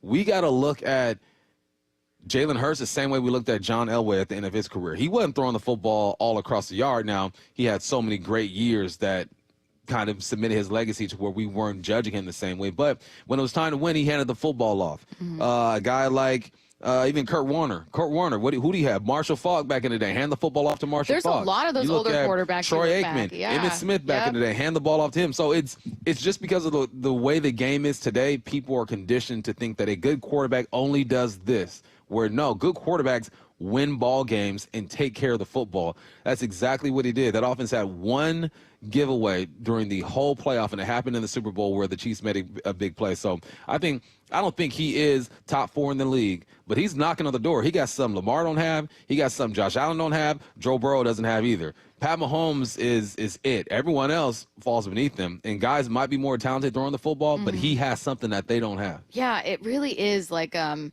I think that it makes sense that as sports fans, all of us are innately competitive, and you have to, well, who's the best ever? What's 1 through 5? List them in order. Then what makes them great? And Jalen, by virtue of not having the passing prowess of, Mahomes, Burrow, Josh Allen, Lamar, but then not being the rusher of Josh Allen or Lamar, kind of gets, left out of that group. When in reality, it's like we saw very clearly on Sunday, you can win a Super Bowl with exactly that quarterback. And yeah, of course, the rest of the roster is amazing. Every Super Bowl winning team is going to have a pretty dang good roster. The Eagles are phenomenally good. The Seahawks were a phenomenally talented roster in 2013. But I do think that I left away with a very new appreciation for Jalen that I didn't have before, and in a different way of looking at quarterback talents. Yeah. Great quarterbacks win games for you, but great teams win Super Bowls. That was a great team we saw on Sunday. And the year before that, that was a great team we saw in the Chiefs. And the year before that, that was another great team. The year before that, it was Tampa. That was a great team with offensive numbers that were crazy, the defense that was getting it done. The year before that, we throw the Rams into the mix. Great teams are gonna win Super Bowls, but you gotta have that great quarterback or that quarterback that is efficient and does exactly what is needed to win ball games. You mentioned that he's not the running quarterback that Josh and Lamar are. He still had more rushing touchdowns than them. Right. A lot of them came on the 1 yard line. The tush push. I get it. But he had 14 of them things and still rushed for 630. Yeah. He's nowhere near the average quarterback. And he's not elite of the elite. He's hovering around a guy who I could see later in his career. He's only 26 years old. He's been in the league, 4 or 5 years or something like that, right? I see a guy that later on in his career might have to be that guy eventually. And he's done so much learning and understanding who he is and what he can and can't do to where he can have the flip career when it comes to John Elway. I don't think he'll ever be a John Elway, but John Elway was known for that arm throughout his career, especially in his younger days. And towards the end, he relied on the running game a bit. He might be flipped. He might be, all right, look, we're going to run the ball, but later on in my career, I understand who I am now. I'm going to toss that thing. You know what's fascinating about this, though? It's like I know few people who would say, I don't want Jalen Hurts on my team. Like, there's a lot of respect for Jalen, right? But the problem is with any of those types of quarterbacks that aren't very clearly a top 3 passer or very clearly number 1, what happens when it comes time to pay him? Now, Jalen signed a contract that he is not the highest paid in average annual value. Right now, that's Dak Prescott. I think Jalen's around 9. So it's not like he's getting a king's ransom in terms of a contract and you're talking about it being problematic. But it's applying that same logic. I think there are a lot of people that are like fine with Gino. Jalen's better than Gino. But I think there are a lot of people that are like, yeah, I'm fine with Gino. But now that I have to pay Gino, how do I feel about Gino? That's when it becomes complicated for people. Yeah, and that's where I don't think a lot of people understand the market value when it comes to quarterbacks. Because it's hard to stomach that market value. Like, you're in your mind, you're thinking, what do you mean $45 million? Yeah. It makes what no do you sense mean to $50 million? But then if you put Gino on the rankings at 45, he's looking up at 16 other quarterbacks who are getting paid more than him. So I think you just have to settle in with that number. Yeah. That's just what it's going to be for a veteran quarterback who's been around for a little bit, who's won enough ball games and gotten to the playoffs once or twice.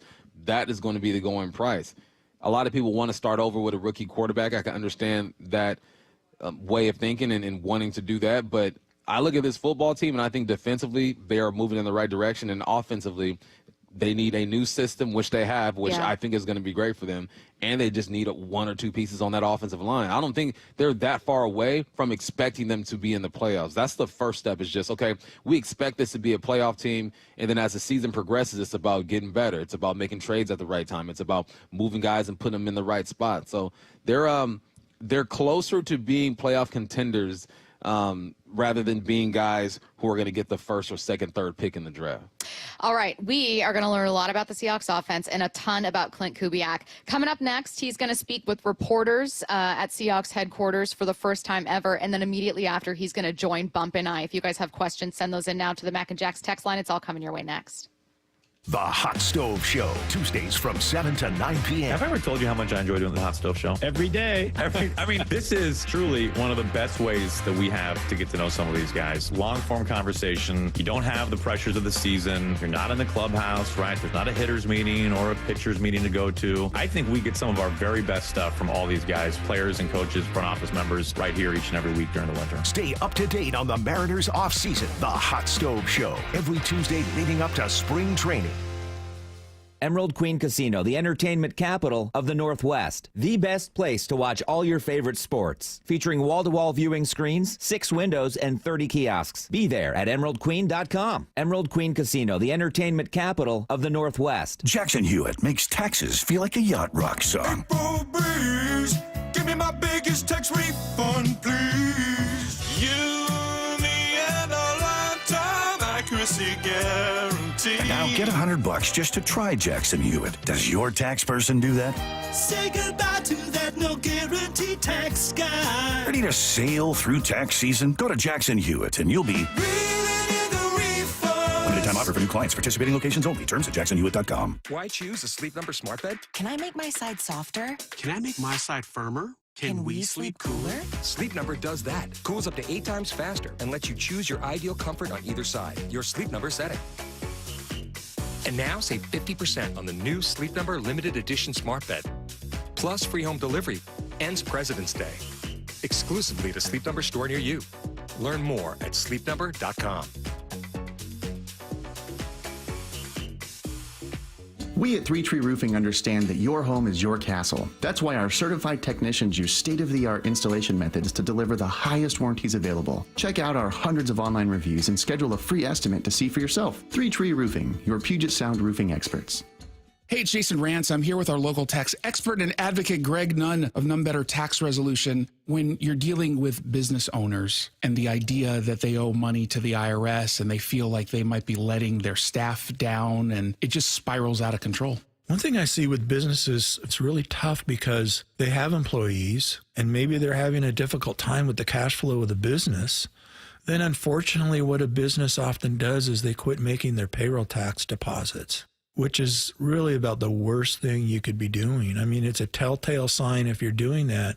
Hey, get someone that can help you kind of look at your business and see if things can be changed so that you can operate your business better and make those payroll tax deposits. Because let me tell you this, the IRS is on those right away. If you're having trouble with the IRS, you have to call Greg Nunn of None Better Tax Resolution. From stress to success with IRS Solutions. 425-947-1967 or Google NUNN. None Better Tax Resolution. Choose the right flooring for your home, right in your home, with Floor Coverings International. They bring a mobile showroom to you, loaded with samples of carpet, LVP, hardwood, laminate, tile, and more. So go see them at the Northwest Remodeling Expo at the Seattle Convention Center February 7th through 9th, or at the Seattle Home and Garden Show at Lumen Field February 20th through 23rd. Earn a $250 gift card good on any project when you book a free in-home consultation. Floor Coverings International, the stars of flooring.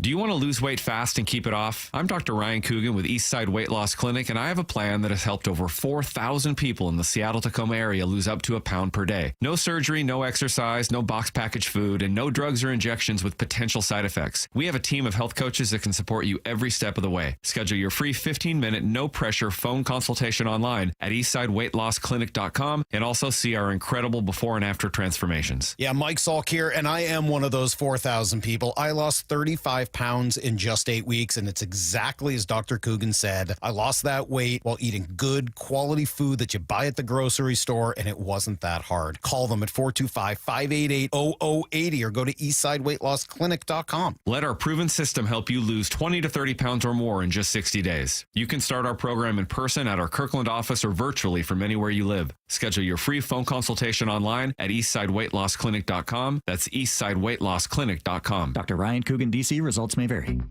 You don't have to be a professional athlete to feel like a champion. At Emerald City Athletics, every person discovers the champion within. If you're setting personal records, tackling your daily goals, or aiming to be your best self, Emerald City Athletics will help you feel like the champion of your life.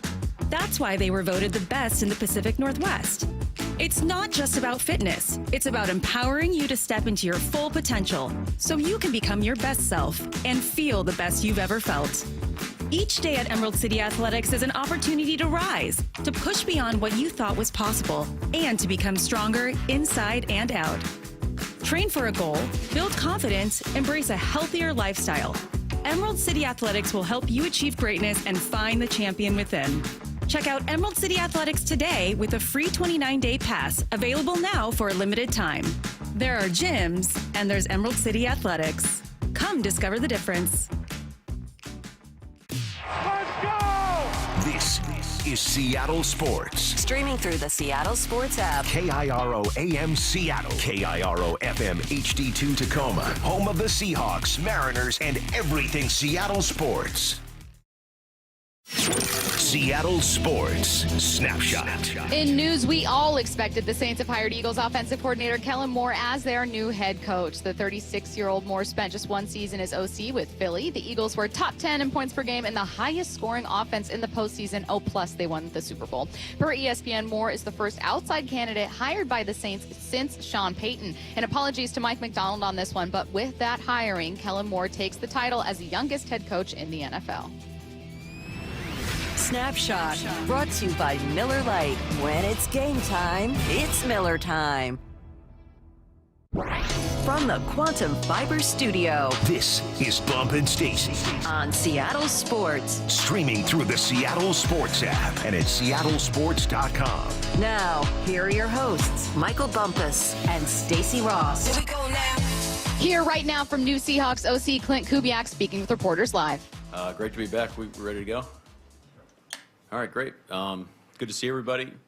This is a great day for us as Seahawks. I'm here to introduce Clint Kubiak as our new offensive coordinator. You know, it's well documented that we took our time with our search. We wanted to be pretty extensive. Felt like it was important to talk to a lot of people and understand what kind of the lay of the land was out there. And in order to do that, you know, it takes a team of people. It wasn't just me kind of doing my thing. It was a whole team effort. So, you know, got to take this opportunity to thank John. Leslie Frazier was a big part of the search. Was a big help. Person that I leaned on throughout the process. The rest of our personnel staff did a great job, kind of behind the scenes, and then some of our coaches. Adam Dirty was a great resource, as well as Jay. Chris Partridge is part of the process as well. Guys like Bo in the building are always people that we respect and appreciate their efforts too. So it was a team effort. Really excited about it. As the process started to unfold, it became really clear that Clint was the best option for us. Really excited about it, and really just I mean it's twofold, right? It's Clint as the person, as the man of really high integrity, high character, passion for the game, passion for his players, humility. Just really respect Clint as a person. Excited for him to work with our players, and then as a coach, just the scheme expertise. This guy's been around the game for a long time and well documented with his family, and have so much respect for his brothers and his father Gary. I worked with him in 2014, but the passion for the game, the scheme expertise, the track record with the quarterback. Guys have played at a really high level at every stop that he's been, and then the evolution of the scheme too, and being able to fit it to your personnel. And then, you know, Clint has a really great vision for where he wants our offense to go. Was very clear with that, with the personnel we have on our roster. And you know, we'll talk about it as we go here, but I definitely believe that aligns with how we want to rock. So just really excited, and we've already gotten off to work. You saw today that we've hired some more coaches on our offensive side, so excited about those guys. Probably a couple more moves here in the upcoming days or weeks. So excited about this whole process, but it's been a lot of fun, and we got a lot of work to do. So this is just the start, but this is a great day. So without any further ado, I'd like to introduce Clint Kubiak as our new offensive coordinator. All right, thanks, Mike. How was that, Dave? Pretty good? Thank you. Yeah, just to open up, I'm really appreciative of Mike, of John, Leslie, of giving me an opportunity to be here. I know how big of an opportunity it is, and I don't take it lightly. We got some really impressive coaches on our staff to work with, and that's what it's really about, is our staff and what we do together. It has nothing to do with me. It's us communicating a vision to our players together, and that is critical, and that's what we're in the weeds of right now as a coaching staff. So there's plenty of work to do, and I'm really fortunate to be a Seattle Seahawk and looking forward to the challenge. We'll open up to questions. Coach, obviously you coached Kirk Cousins in Minnesota, 94 touchdown passes the 3 years that you were working with him. What similarities do you see in Gino Smith's game compared to Kirk, and how do you maximize his strengths in your scheme, accentuate his strengths? Yeah, two excellent players, and I think Gino is his own man in a great way. Like, Gino is a very aggressive player, have a lot of production. Obviously, he's been doing it for a long time. He's overcome a lot in his career. I have a lot of respect for Gino. Was a huge draw to come here and be able to get to coach him, alongside Andrew Janocko. So we have high expectations for him. We're going to push Gino and get the best out of him, and we'll do that by pushing his teammates as well. It's not just his show. It's a team thing, and he's got to be the head of that. Clint, obviously, offenses can change based on personnel and other factors, but for you, like at your core, what does an offense need to do well to be successful? Well, I think the number one thing is that, you better have more than one way to win. We're going to have an identity. We want to be smart. We want to be tough. We want to be physical. Those are three critical attributes, but it's important that we can run the football, that we're a successful throwing team. We got to have all of our guys contribute on special teams, and we have to communicate that to the offense, how important it is to win as a team, and there's not one way to do it. So here, going from April to June, we better get rocking on the fundamentals so that we can win multiple ways come the fall. Clint, welcome to Seattle. Thanks. Your offense last year in New Orleans finished second in the NFL in yards gained on third, fourth, and short. Short yardage was a bit of a challenge for the Seahawks last year. What did you like about your short yardage offense in New Orleans? Well, what did I like about it? Well, we had a guy that comes to mind in Taysom Hill that was a weapon that was able to get creative with, and that's the number one thing, is you got to get to those short yardage situations. You got to be really good on base downs to put yourself in a lot of those short yardage opportunities, and then you have options to take shots and also to move the chain. So I think it all comes down to the players you have and putting them in position to be successful. So no matter what the down and distance is. Mike, you mentioned scheme expertise a few times. What about the scheme do you like, and how it aligns with how you want to play ball? Well, I mean, Clint's been around this scheme since probably took his first breath, so he knows it. He knows it cold. It's been fun to learn it, over the last few days. But I think it's the repetition and time on task. The reads are consistent for the quarterback. The O-line tracks are the same. The running back tracks are the same. We're going to, much like we're doing on defense, when we call coverage, we're going to be repping this thing, hundreds of times between now and January and February. Same thing goes for offensively. Our guys are going to get really good at what we do. Got no other option to do so, so we're going to hang our hat on those things. Could you tell us about the evolution of your scheme over the years, and what have you made uniquely yours versus what you've sort of adopted from the people you've spent time with, your dad, the Shanahans? Yeah, I can just say that just learning it from my dad and get to be a part of that offensive staff in 2016, and then being around guys like Kyle Shanahan, being in Denver with Justin Alton running a similar scheme, similar verbiage. Every year you gotta keep evolving and studying the league and changing your concepts up a little bit, but the fundamentals, they're not going to change. So I think that's the things that we have to harp on the players is being fundamentally sound, and all the bells and whistles will come. But the most important thing is that we get good at the fundamental stuff, throwing and catching and blocking, and no matter what we do schematically, it always comes down to that and being good at that. Mike, congratulations and also welcome to Seattle. During the offseason, Mike had said that this is the best job out there. What made this an appealing landing spot for you?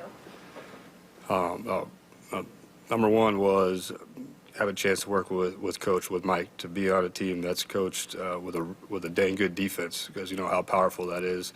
And we want to be able to contribute to that and play complementary football with them. Gino Smith, DK Metcalf, Jackson, Charles Cross, the list goes on. There's a lot of really dang good football players on this roster that I'd love to coach and want to be a part of helping their careers and helping them so we can win as a team. So I think the personnel, the coaching staff here, John Snyder, the reputation the Seattle Seahawks have as a first-class organization. So that's just common knowledge around the NFL. What did you and John Benton's view of the offensive line, and what's your plan to change, or what do you think needs changed there? Well, I'd say that we're learning that right now. You know, we haven't been here very long. We're watching a lot of tape. We're getting a feel for the guys that we have, and we're getting a feel for their strengths and weaknesses. And we're looking at free agents. We're looking at college players, and that's what the off season is all about. But we need to gel together a little bit here and get to know our guys better before we can start getting them better and putting a plan of action for them. Mike, as you were looking at candidates, how important was it to find somebody who you felt could maximize your offensive line and really develop the offensive line? Yeah, that was a massive part of it. But I think you got to look at it through the lens of how their plan for development, just in their track record, and then obviously offensive line's a critical part of our football team. And we're on record saying this, but we believe in our guys. We got an opportunity to become a great offensive unit, and in order to do that, we have to have a great offensive line working together. So I think their track record speaks for itself, but we're excited that these are the guys leading the way. Mike, when you went and looked for a new OC, what was the one thing that you were not getting with the previous staff that you had to get with this play call? You know, I'm not really going to answer from last year. Today is about the excitement that we have for Clint, the alignment that we have, the coaches that we're bringing on, our new offensive staff. Respect the heck out of the guys that have worked with us last year and were in the trenches with us, but this is the new unit that we're going to be going about it with moving forward. You mentioned the word shared vision right a couple of times. What is exactly that shared vision? Well, it's our football team. We want to be a physical football team that plays together as a unit. You know, we don't throw around the words 12 is one lightly. That's how we want to play, and that's how we want to operate. And Clint sees it the same way. He's been doing it his whole career, his whole life, and it's a great connection. Clint, you've primarily had a lot of zone blocking in your background, and John Benton as well. The Seahawks kind of popped with gap blocking last year. How much do you adapt your scheme to your personnel versus teaching up your personnel on your scheme? Yeah, I think it's important to, establish a way of doing business here. You know, we're going to start with that being an outside zone, but obviously we're going to incorporate gap schemes, inside zones, pen and pull. You know, we got to do what our players do best. So, you know, we have a philosophy that we believe in, a style that we believe in, but you got to be able to win more than one way, like we said. So we'll start with the fundamentals, running off the ball, and then we'll get to know our guys, and we better do what they do best, or else we're not going to like the results. What are the most important attributes that you look for in offensive linemen to be successful in your scheme, and just how critical is the guard play, particularly with the wide zone? Yeah, I think it's all players: smart, tough, dependable.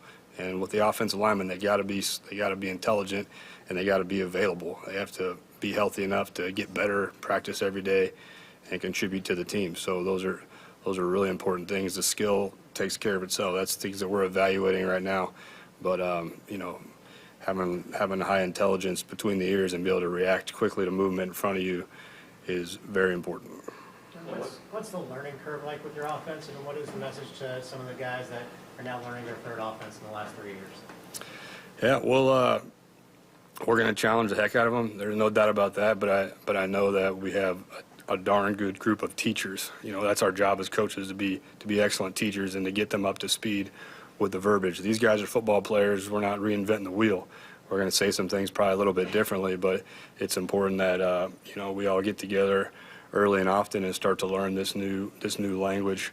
And for us as their coaches, you know, we're serving these guys. We're gonna be at our best to make sure we're the best teachers for them, so they learn it fast. So what do you like about John Landry that you want to bring in with you Well, I'll start with Coach Benton. You know, if you know our identity is going to be a running football team, it starts with Coach Benton and his approach. Just really impressed with his ability as a teacher. Number one, I think he's an excellent teacher. The way he runs the room, holds his guys accountable, and I've just seen the way he leads men and he schemes is excellent. Andrew Ginoco, been with him at 2 different stops. Another good teacher. That's the things we're looking for in our coaching staffs: great teachers and guys that can motivate. Andrew Ginoco is a really good teacher. I've seen him do it with Kirk Cousins, with Derek Carr. Seen him relate to the younger players like Spencer Rattler and develop those guys. So really thankful for Mike and John for letting us bring those guys here and to get us started quicker. Clint, how do you maximize DK Metcalf? Well, a lot to work with, a lot of great skill to work with. Down the field threat, strong physical player, extremely excited about getting to work with him. And, you know, his physical presence brings a lot, can bring a lot to our offense. So, you know, whether it's him, Jax, all of our guys, really looking forward to working with them here come middle of April. Mike, when you were interviewing candidates, how much was that a question? Well, I'll tell you this: we talked. Every candidate had, you know, how we're going to use DK. Definitely at the top of their mind. It's great to hear different visions, you know, throughout the league of how guys saw him. I think Clint has probably the best vision out of all those guys. But we have to go through the process of how you do it. It's how you can move them around, how you can take care of matchups, the route tree that's available on how we want to build it. So the track record's there. I mean, just like what they did in Minnesota with Justin Jefferson as a rookie, Chris Olave last year. I mean, all these premier wideouts in this system, especially under Clint, has really come to life. Red zone issues obviously were a major problem last year. New Orleans finished 11th in red zone touchdown rate. How much of a priority was that for you during this search process, trying to identify a play caller that was excelled in that? Yeah, I think if you start just trying to just patch Band-Aids from, you know, previous shortcomings, it's probably not the best way to do it long term. It's not probably the most sustainable solution, but you think about what does produce in the red zone. It's the ability to run the ball, having an identity, getting the ball moving forward, keeping the ball moving forward, taking pressure off the quarterback. I think that's what Clint shown he's been able to do, and this is going to be a team effort. I mean, this is something that we're going to be working through. We work red zone all the time. Our guys know that, and we'll have an identity down there, and that's important. Clint, you talked about the importance of running the football very early up there.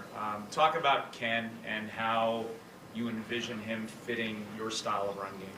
Yeah, well, I think Ken could fit in just about in any style. He's a talented player, so I'm really excited about him in this zone scheme. Okay, but I've seen Ken in all schemes play really good football. I've seen the guy catch the ball well out of the backfield, which I think is really important for our backs, so we utilize him. Obviously, whatever we can do to get him touches, throwing them routes out of the backfield, throwing them screens, get the ball in their hands, getting the ball to our best runners, and that's what he is. So. And I think he's got a really good group of teammates that complement him as well, and especially with Charbonnet. So looking forward to him in this scheme, and we're going to ask a lot out of him. A lot of folks focus on the offensive line in terms of establishing that physical identity. Can you talk about where a fullback, tight end, other positions help in your scheme? Certainly love playing with a fullback, like being in 21-12 personnel. Again, that's going to come down to the strength of our players, who we have on our roster, and let's use the best 11 out there. Let's get the 5 best eligibles deployed out into the route scheme. So those are things we're working on right now, who that's going to be. But we got to adapt as coaches to our best players on the roster.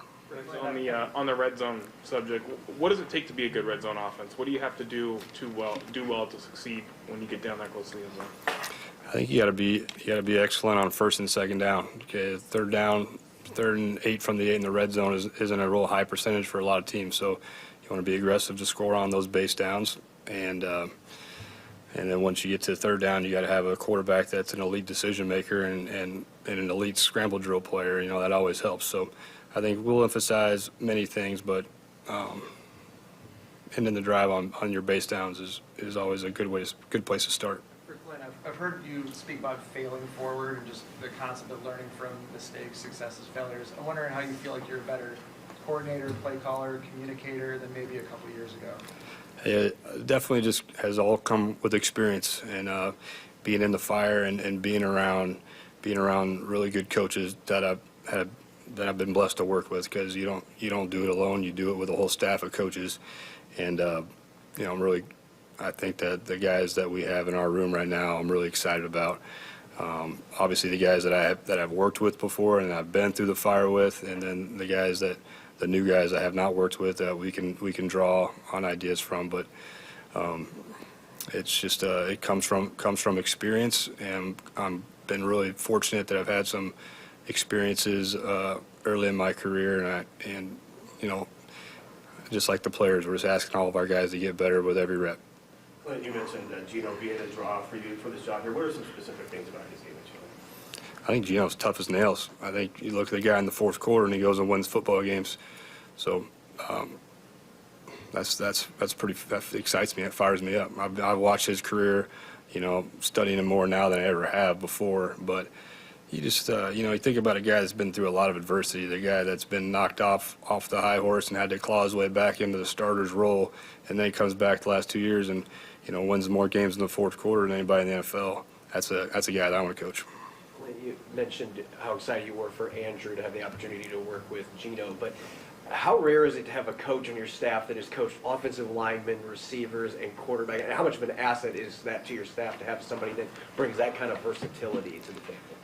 Yeah, absolutely. It just means that he can help us in so many other places than just the quarterback room, and it also, allows him to be such a better teacher to Gino and to all of our quarterbacks, so they can really visualize the whole picture, which is so important. So you plan on using a fullback? Yes. Clint, we hear a lot about physicality. What are those traits, and how do you teach that? Well, you draft it. I think number one. There's guys that they grew up one way, and their mom and dad taught them how to go about their business, and I think that's what John Snyder and Mike have on our roster. We have some tough guys, and we have to accentuate those attributes, and we got to improve everything that they do. But I'm not going to tell you that we're going to go create the toughest guys on the planet. We go find them. We're going to go look for them. We're going to draft them, and then those guys are going to play. What's the challenge or the opportunity of having the guy next to you, the defensive guru, savant? How does that help you in terms of creating this thing along with him? I just have a shared goals, shared vision, and I'm here to support Coach, and we got to do our part on offense to make sure that we're showing our comrades on the defensive side of the ball that we're giving them everything that we got, and we're all pulling in the same direction. You mentioned wanting the run game to be your identity. Why do you feel like that's important? Will you repeat that one more time, Yeah, please? you said you want your run game to be your identity. Why do you feel like that's important? I feel like that's important because if you drop back 50 times a game, it's tough. You gotta be a balanced team. I think balance is important. And sometimes you got to drop back 50 times to win the game, and sometimes you got to run it 50 times. But when it all comes through, we want to be balanced. We want to be able to win multiple ways. Clint, going back to the fullback question that Mike asked you, your coach was asked a lot about using Byron Murphy as a blocking back last year, and he didn't do that last year like he did in college. But do you envision actually signing a fullback to be on the roster, or using a tight end, defensive tackle in that role? We're going through that process now with John and Mike, but I think we're gonna take a look at all of those things. I'm excited about the guys we do have on the roster. We'll play tight ends in the fullback position for sure, but that's a process right now. Would you be opposed to using Byron Murphy? Byron's not going to be our starting fullback. A question for both. He might be there, but he's not going to start there. A question for both of you. The final four teams in the playoffs this year finished 1, 2, 3, and 4 in fourth down conversion rate. How important is fourth down to NFL teams right now, and is that something you guys are focused on? I'll take that one. I mean, it's incredibly important. If you can utilize all four downs, it's like when you play Navy in college, it's just an absolute pain in the neck. But it also speaks to how effective you are on early downs, creating some of those third down situations and plus territory where more of your playbook is open, and then being able to convert in those high leverage situations are incredibly important. And we'll have a plan for that, but absolutely we're looking at that, working on stuff as we speak. This is a longer press conference than I was expecting, so we're going to take a very quick break and jump right back into it. Don't go anywhere. Seattle Sports, your home for Brock and Salk. Question, how many current starting quarterbacks could have won that Super Bowl besides Hurts? On that team? On that day, on that team. If Gino Smith were quarterbacking that game, does it look any different with him quarterbacking it than Jalen? I don't think it looks much different. I really don't. And Mike Salk says... I mean, yes, any quarterback surrounded by, or almost any quarterback surrounded by immense talent everywhere else on the team, Jared Goff, will eventually compete and or win a Super Bowl. On Seattle Sports and 97.3 FM HD2. The LJ way is the Lee Johnson Auto family. Hello. Welcome to Lee Johnson Auto Family. This is King. This organization's a special one. They call it the Lee Johnson Auto Family, and it's not just a name. It's not just some cliche. They foster an environment for us to become a family, to work together, to really become close, and they show us in a lot of different ways that they do value us. Is it perfect? No place is.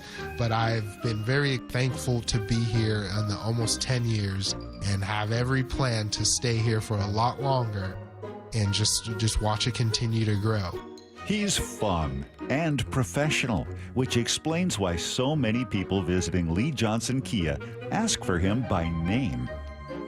The LJ way is the Lee Johnson Auto family. Hey, it's Jason Rance. Our local tax expert Greg Nunn wants taxpayers to know the IRS is now going after older cases very aggressively. If you received Form CP-504 from the IRS, do not ignore it. Be proactive and resolve your situation with Greg Nunn, N-U-N-N, None Better Tax Resolution. At Sound Pain Solutions, some of the most difficult cases we see are patients suffering from failed back surgery syndrome. Bill is an avid golfer, but his pain got so bad he couldn't play and was considering surgery. My back was killing me. I could not play any more golf. I could not walk more than half a block. I did not want surgery on my back, and I researched many different ways of getting this fixed. Behind that was horror stories from my friends who had back surgery, but it wasn't worth it, and I just made conclusion to that. There's got to be another way. I'm Dr. Mark Shelley, a chiropractic neurologist at Sound Pain Solutions. We were able to get Bill back on the course without the risk of surgery. We did this using non-invasive, FDA-cleared procedures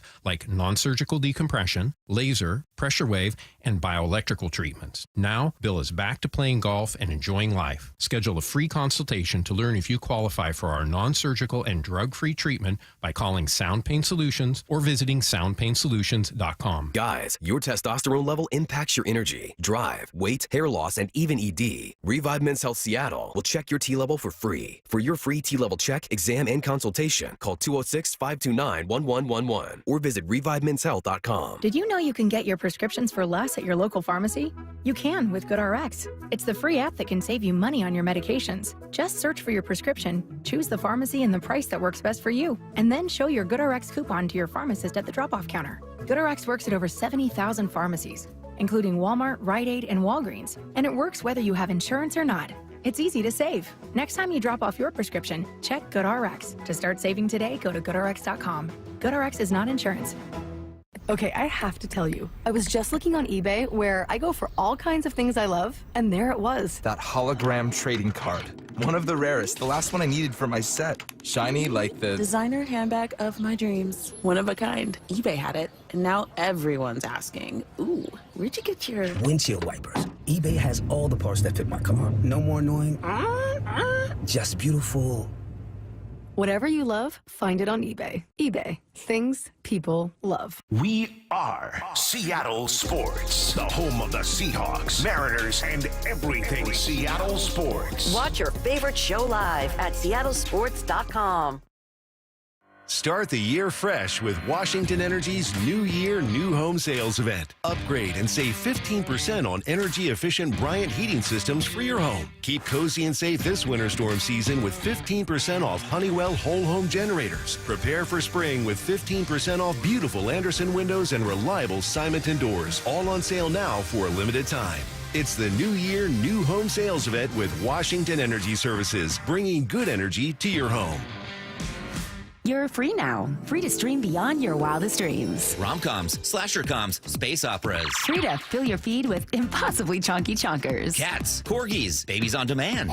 Free to make your smart devices do silly things. Bowl of chips on the Robo-Vacuum. Free to open a world of remote work and Gametopia. Who's the boss now? Free to be everything you imagine. That's how it feels to have Quantum Fiber Internet. Your world unleashed. Learn more at quantumfiber.com. Limited availability, service in select locations only. Free consultations, no fee guarantees, 5-star reviews. JP Pendergast with Pendergast Law explains the importance of going beyond these familiar offerings. Accident victims want an attorney, Tom, that satisfies their needs. Someone who handles those needs with the highest degree of care.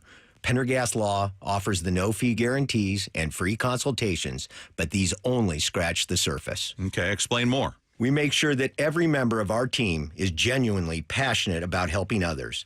Customer service and communication are our top priority. It's how we take care of our clients so they always feel one step ahead of the insurance companies. Our strong reputation for high standards provides comfort and confidence when it's needed most. Pendergast Law offers the free consultations, the no-fee guarantees, and of course, they are 5-star rated. But what really makes them different is their genuine passion for helping others. I can't recommend them enough. If you or a loved one has been injured in a car accident, call Pendergast Law. We can help. That's PendergastLaw.com. From the Quantum Fiber Studio, you're listening to Bumpin' Stacy. Weekdays 10 to 2. On Seattle Sports and 97.3 FM HD2. We're going to send you right back to Seahawks headquarters for the latest from Clint Kubiak.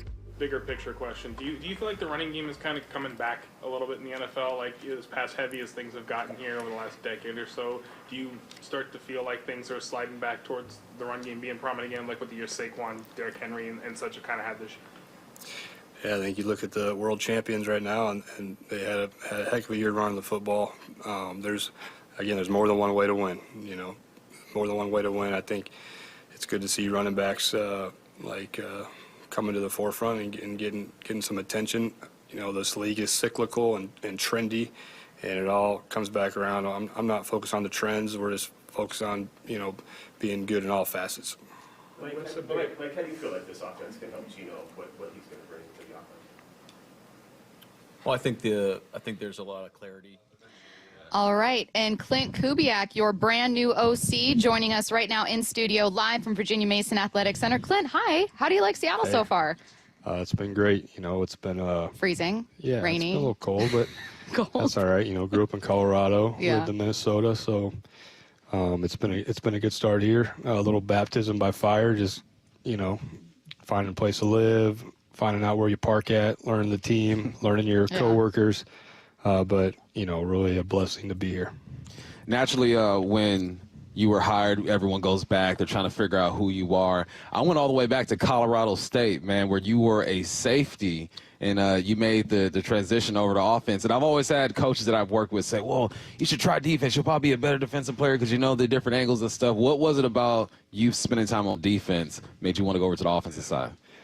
Yeah, well, funny story. When I started coaching as a grad assistant at A&M, I went there as a defensive GA, and I was there for 2 weeks, and the head coach just came in and said, hey, you're moving to offense. You're going to go work with the wide receivers. And at the time, I was pretty upset with it. Right. And then, you just, yes, sir, I got it. I want to work here. I want to be coach. So it was a blessing in disguise. Got to work with Mike Sherman, who, had worked with my dad in a previous stop. So it was a really cool experience and kind of set me on this path here. Nice. You guys started out just on fire last season with New Orleans, ran into obviously some really tough injuries. What was it like? What was maybe for you the toughest experience as OC there, trying to work through those injuries, work through those struggles? Because obviously you were kind of one hand behind your back. Yeah, that's part of football. That's part of the job in the NFL is dealing with that. And No matter where you go, it doesn't matter. You're going to have injuries. You're going to have guys step up. So I thought it was really, I enjoyed it because you got to coach so many young players that were coming into your roster, young quarterback, young wide receivers. When guys are coming in and out of the roster, you got to find the positives in that. And that's, as a coach, as a teacher, and having the young guys have success, that's really fun. I really enjoyed watching your film from last year. I know people can get caught up on the scores and not really know the specifics, but obviously you have an emphasis on that outside zone. Explain to the people why you lean on that and how it helps you manipulate defenses to set everything else up. Yeah, well, I think it is. You gotta have something. You gotta have an identity, right? So ideally, we want our identity to be able to team that can run the football versus an 8-man front, and a team that can play action, a team that can move the pocket, a team that can, push the ball down the field on first and second down and be explosive. So that's a starting point for us. Now, what we become is up to our players. We'll start with a basic installation, and then we got to find out what our guys do well, and what we're running on Sunday might be totally different. It's all based off of what they do well. So I think it'll be really important that we get together in April with our guys and start laying a foundation of what I think we can be, and then you always got to pivot to what the guys do well. What were some of the weapons here you were most intrigued by, or maybe you kind of started thinking once you knew you got the job, like, yeah, can't wait to get my hands on working around this guy? Yeah, obviously it starts with the quarterback. Really impressed with Gino, DK, Jax, Noah Fant. There's a lot of young players, skill players that are very good. Obviously, in the backfield with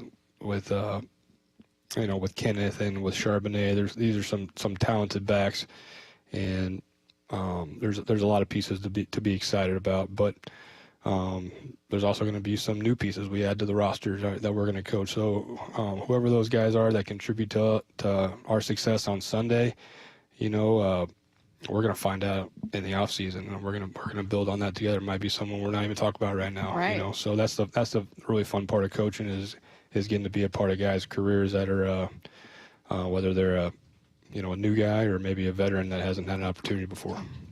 Man, the running back position has changed in the last 10, 15 years, right? When we were growing up, it was the big bruisers get downhill, but now they're asked to do a lot, right? They're asked to get those matchups in the pass game or whatnot. And I watched the way that you've used your running backs. When you look at the situation here with Kenny and K9 and Zach Charbonnet, do you envision yourself getting those same matchups you got last year in New Orleans? Yeah, I think, for us to be successful, we got to ask a lot of our backs in the pass game. We're definitely going to ask a lot of them running the football, but using them in screens, using them, motioning them out into empty, and just getting them touches, however that is. But I think that's what excites me about working with especially K9 and Charbonnet is their ability to catch football. You have a super interesting family background. What would it have been like if you didn't like football? Yeah. You know what I mean? Like, I would imagine from a very young age. Do you even remember how young you were when you kind of started getting really into football?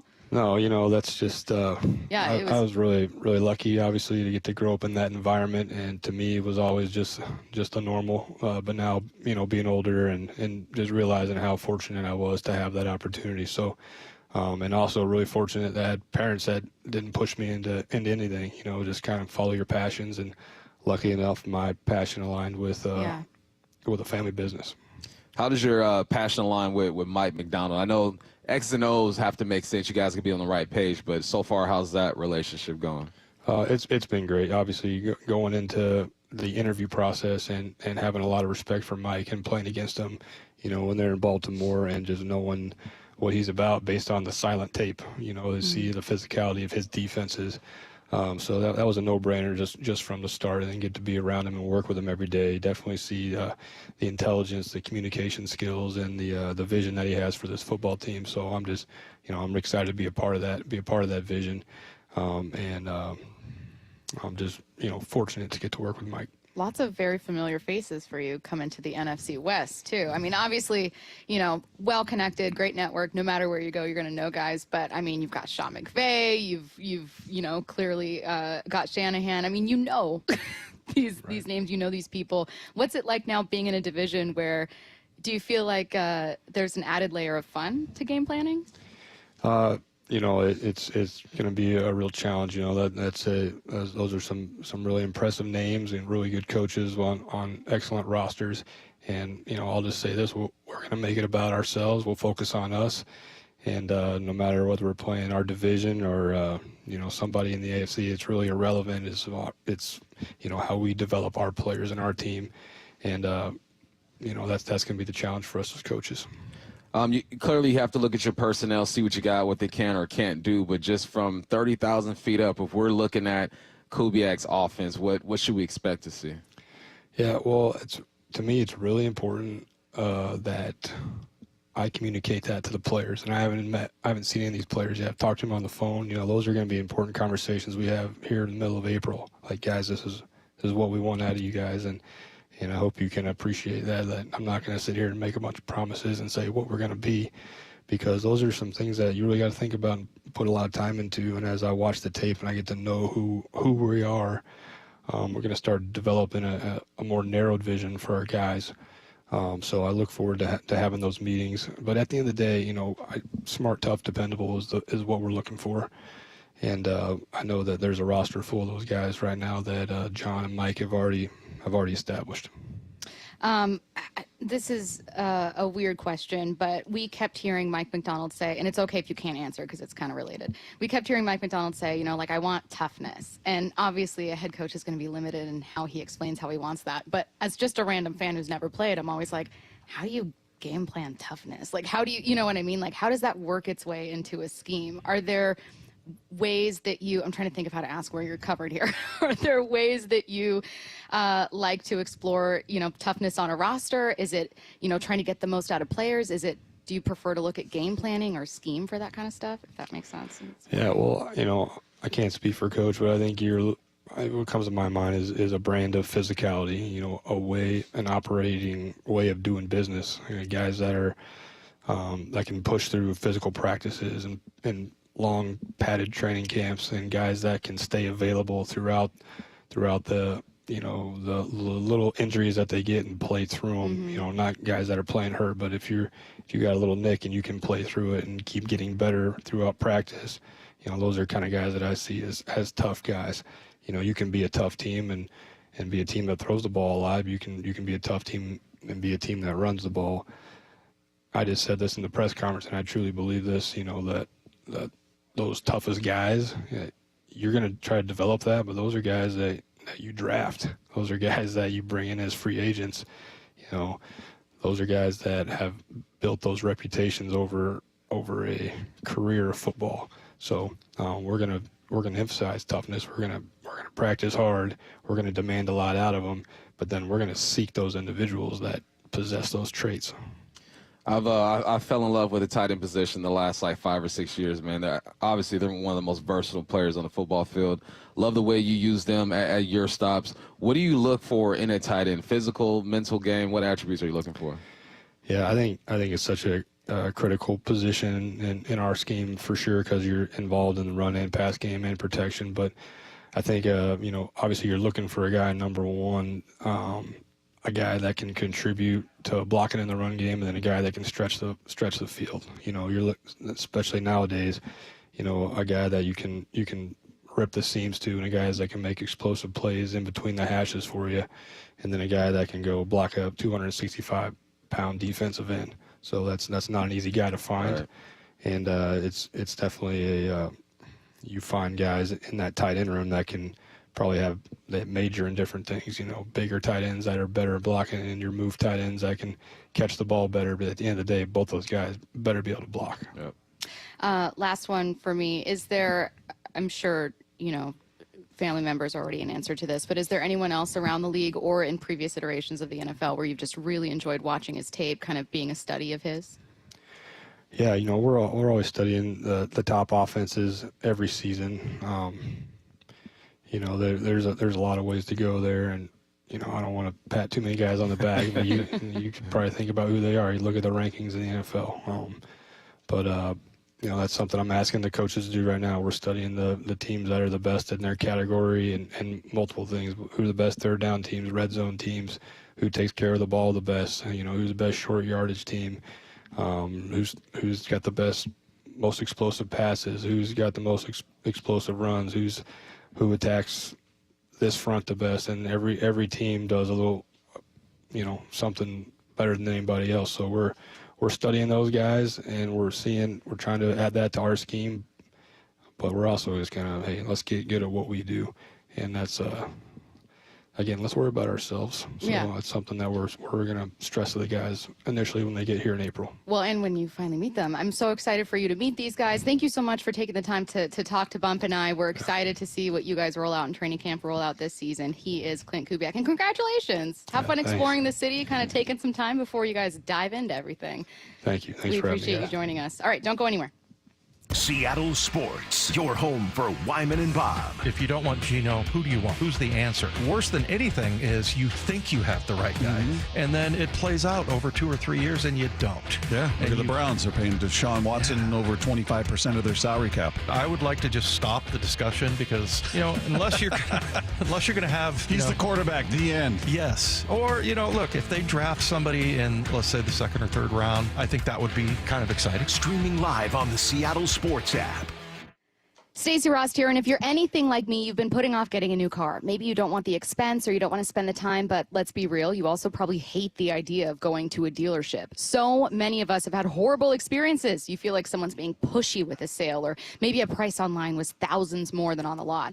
That's not the experience I had at Wayscar Ford, and I want to tell you that because buying a new car should be fun. You should feel taken care of. You should feel like you're getting the best deal. So do what I did. Check out the selection of vehicles at wayscarford.com. They have great prices on new and used Ford models, but if you're looking for a Toyota or a Kia or a Chevy, they've got you covered too. And the best part isn't even the prices or the selection, though they're great. It's knowing you can trust the people you're buying from. Wayscar Ford has been a local dealership in Auburn for over 100 years, and you don't stay in business that long without making people happy. I'm certainly happy now with my new Bronco Sport, and I know you'll be happy too. So check out Wayscar Ford in Auburn. That's wayscarford.com. Have you considered surgery or even joint replacement? Hey, it's Dave Wyman, and before you make that decision, see Dr. Mark Wagner, MD, at Seattle Sports and Regenerative Medicine. Why? Because he gives it to you straight. Dr. Wagner said my right knee needs replacement, and I appreciate his honesty and expertise. My left knee is fine right now, but the minute it isn't, I'm heading to Dr. Wagner for his expert opinion. I want to avoid another surgery, and I've heard so many patients rave about results from their 90-minute outpatient stem cell procedure with Dr. Wagner. He's a board-certified Seattle physician with over 30 years of experience and has performed more than 20,000 stem cell procedures using a person's own stem cells to regenerate cartilage in their own joints. People with severe osteoarthritis, even bone on bone, are back doing what they enjoy without pain and without surgery. Whether it's a shoulder, hip, elbow, ankle, wrist, or knee, before choosing surgery, see Dr. Mark Wagner first. Go to drmarkwagnermd.com. Hey, it's Mike Salk here for Riverside Roofing, and we all knew it was going to come sooner or later. Yes, the dreaded snow. It's back, and it's wreaking havoc. So if you're seeing damage or leaks in your roof, call Riverside Roofing and have them come out and fix it now. They've worked with a ton of local homeowners, including me, lots of Seattle sports listeners, and helped keep their homes dry and warm through the winter. There's nothing worse than a problem with your roof. So if you've got a flat one, this snow is especially dangerous. Well, Riverside Roofing will help you clear it off as soon as possible. You don't want to risk climbing up there yourself. You want to let the experts do this. So let Riverside Roofing get up on top of your house, onto your roof, clean it up, and make sure your roof is ready for the snow and heavy rains and everything else that'll be coming this winter. That's why Riverside Roofing really is the roofing company you can trust. Call them at 425-949-8252 or go to riversideroofingllc.com, the roofing company you can trust. Bonneville International radio station contests are open to participants 18 years of age or older that are residents of Washington State unless otherwise specified. Employees or agents of the station, Bonneville International Corporation, other area radio stations, or any entity associated with the contests are not eligible to win unless the station otherwise specifies at its own discretion. Persons who have won in the last 60 days from a station contest or event may not be eligible. Full general contest rules are available on seattlesports.com or in person at the station during regular business hours. The John Schneider Show. Every Thursday until draft day on Wyman and Bob. Listen live Thursdays at 4 p.m. or watch the interviews on the Seattle Sports YouTube page. At Lake Washington Windows and Doors, we offer premium windows that are 25% more energy efficient, reduce noise by 50%, and come with clean glass technology. And Leak Armor Installation gives you a lifetime warranty to protect your home. Visit LakeWashingtonWindows.com.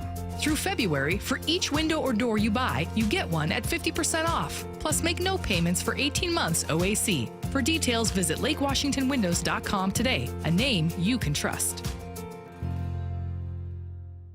Start the year fresh with Washington Energy's New Year, New Home Sales event. Upgrade and save 15% on energy-efficient Bryant heating systems for your home. Keep cozy and safe this winter storm season with 15% off Honeywell whole home generators. Prepare for spring with 15% off beautiful Anderson windows and reliable Simonton doors. All on sale now for a limited time. It's the New Year, New Home Sales event with Washington Energy Services, bringing good energy to your home. Jason Rance here with our local tax expert and advocate, Greg Nunn from None Better Tax Resolution. So, Greg, not all tax resolution companies are the same. There are some that are definitely not local. There are others that don't quite know what they're doing even. Well, I tell you, these ads that all of us hear, Fresh Start program, they make you feel like, hey, man, I can just easy peasy get my taxes written off. No.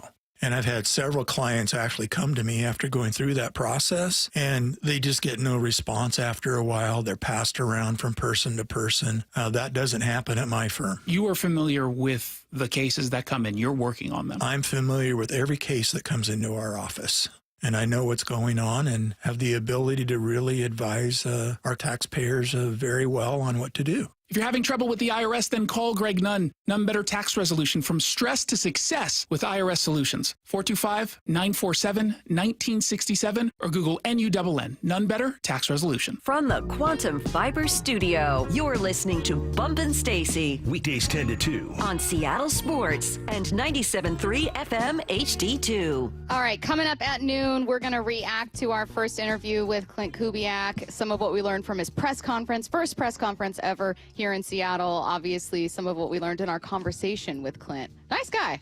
Yeah, he's cool, man. He's a cool cat, cool operator, man. He's clearing his message at the same time, though. You know what I mean? I think a lot of people expect coaches to come in and just be all raw. It's February. You know what I mean? Like, a lot of things need to happen. But gave some good insight about the running back position. You heard him talk about Gino in his presser here as well. I like it, man. I think that he has the right demeanor for the position. I do too.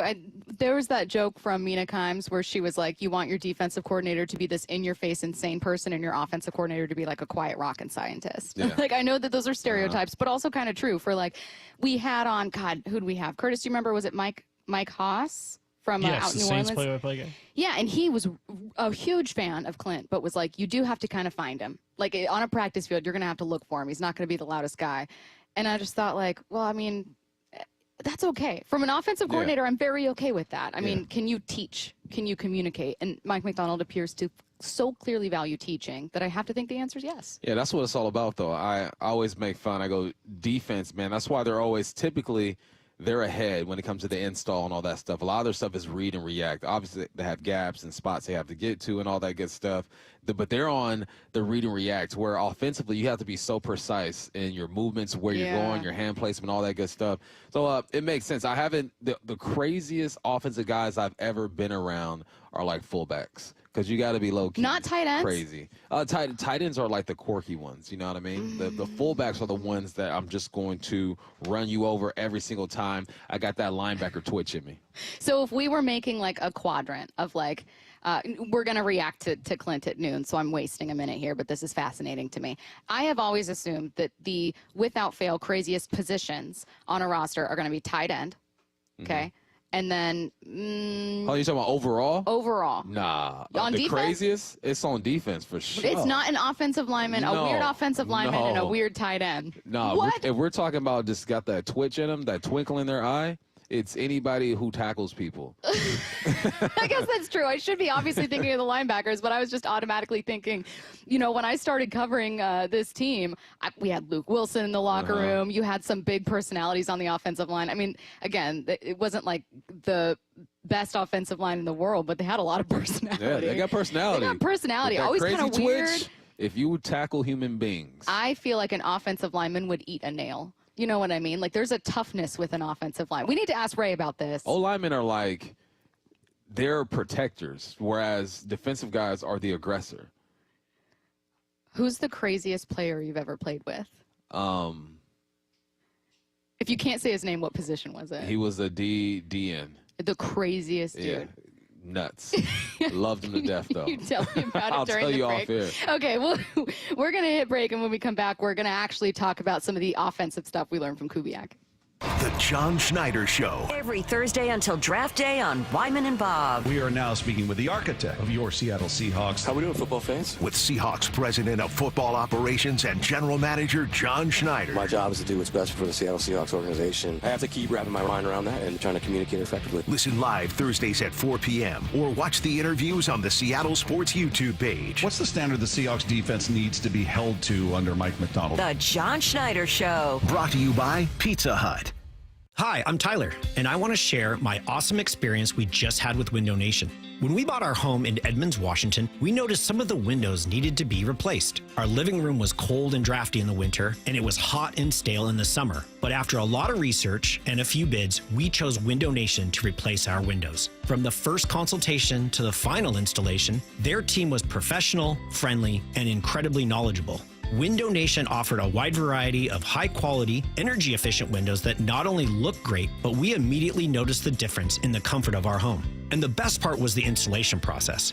The crew arrived on time, worked efficiently, and they left our home spotless. It's the best home improvement project we've ever done. Call Window Nation today and see the difference. Right now, save 60% on all windows and pay nothing for 2 years. Visit windownation.com or call 866-90-NATION to schedule your free in-home estimate and get 60% off. That's windownation.com. What is that sound? Ugh, that sounds like a plumbing sound. Luckily, there's a company that fixes all the plumbing sounds across Puget Sound. That's All Sound Plumbing. Puget Sound's plumbing experts. Have a sound? Visit allsoundplumbing.com. Safety comes first. When money is tight, Buc-ee's has you covered with available financing. For oil changes, wiper blades, brakes, tire rotation, tune-ups, and factory maintenance, it's Buc-ee's Complete Auto. No appointment necessary and financing's available. Check Buc-ee's.com for the location near you. Hey, Brock Hewitt here for my friends at PCF Group, or People Come First Construction Group, and that's exactly what they did when we made the call a couple years ago. We wanted to redo our outdoor space, wanted to add a deck, an outdoor living, a television, and a kitchen. And PCF Group, wow, they more than delivered. And if you're interested in building a stunning outdoor area like we did, I cannot recommend them enough. Reach out before the good weather arrives, and their schedule, well, it's going to fill up. So whether you're looking for a complete outdoor living space or a very specific project like an underdeck ceiling,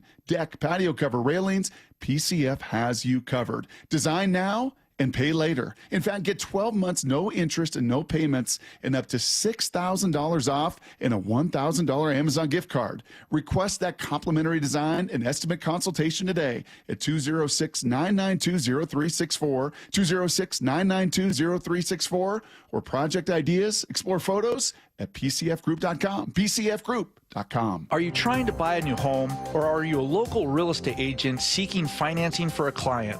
We're all tired of dealing with banks, credit unions, and endless guidelines. Wouldn't it be nice to go back in time when we had common sense lending?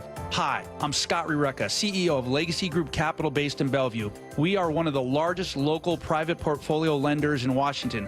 We've helped thousands of home buyers and real estate investors reach their financial goals by leveraging the Legacy Common Sense borrowing platform. What that means is we lend our own money, we make our own decisions. If your deal makes sense, we'll get it done. Whether you're purchasing a new piece of real estate or refinancing an existing loan, bridge loans, construction, or regular home loan, it doesn't have to be as difficult as banks and lenders make it. If you're trying to grow wealth through real estate acquisition, come talk to the experts in private lending.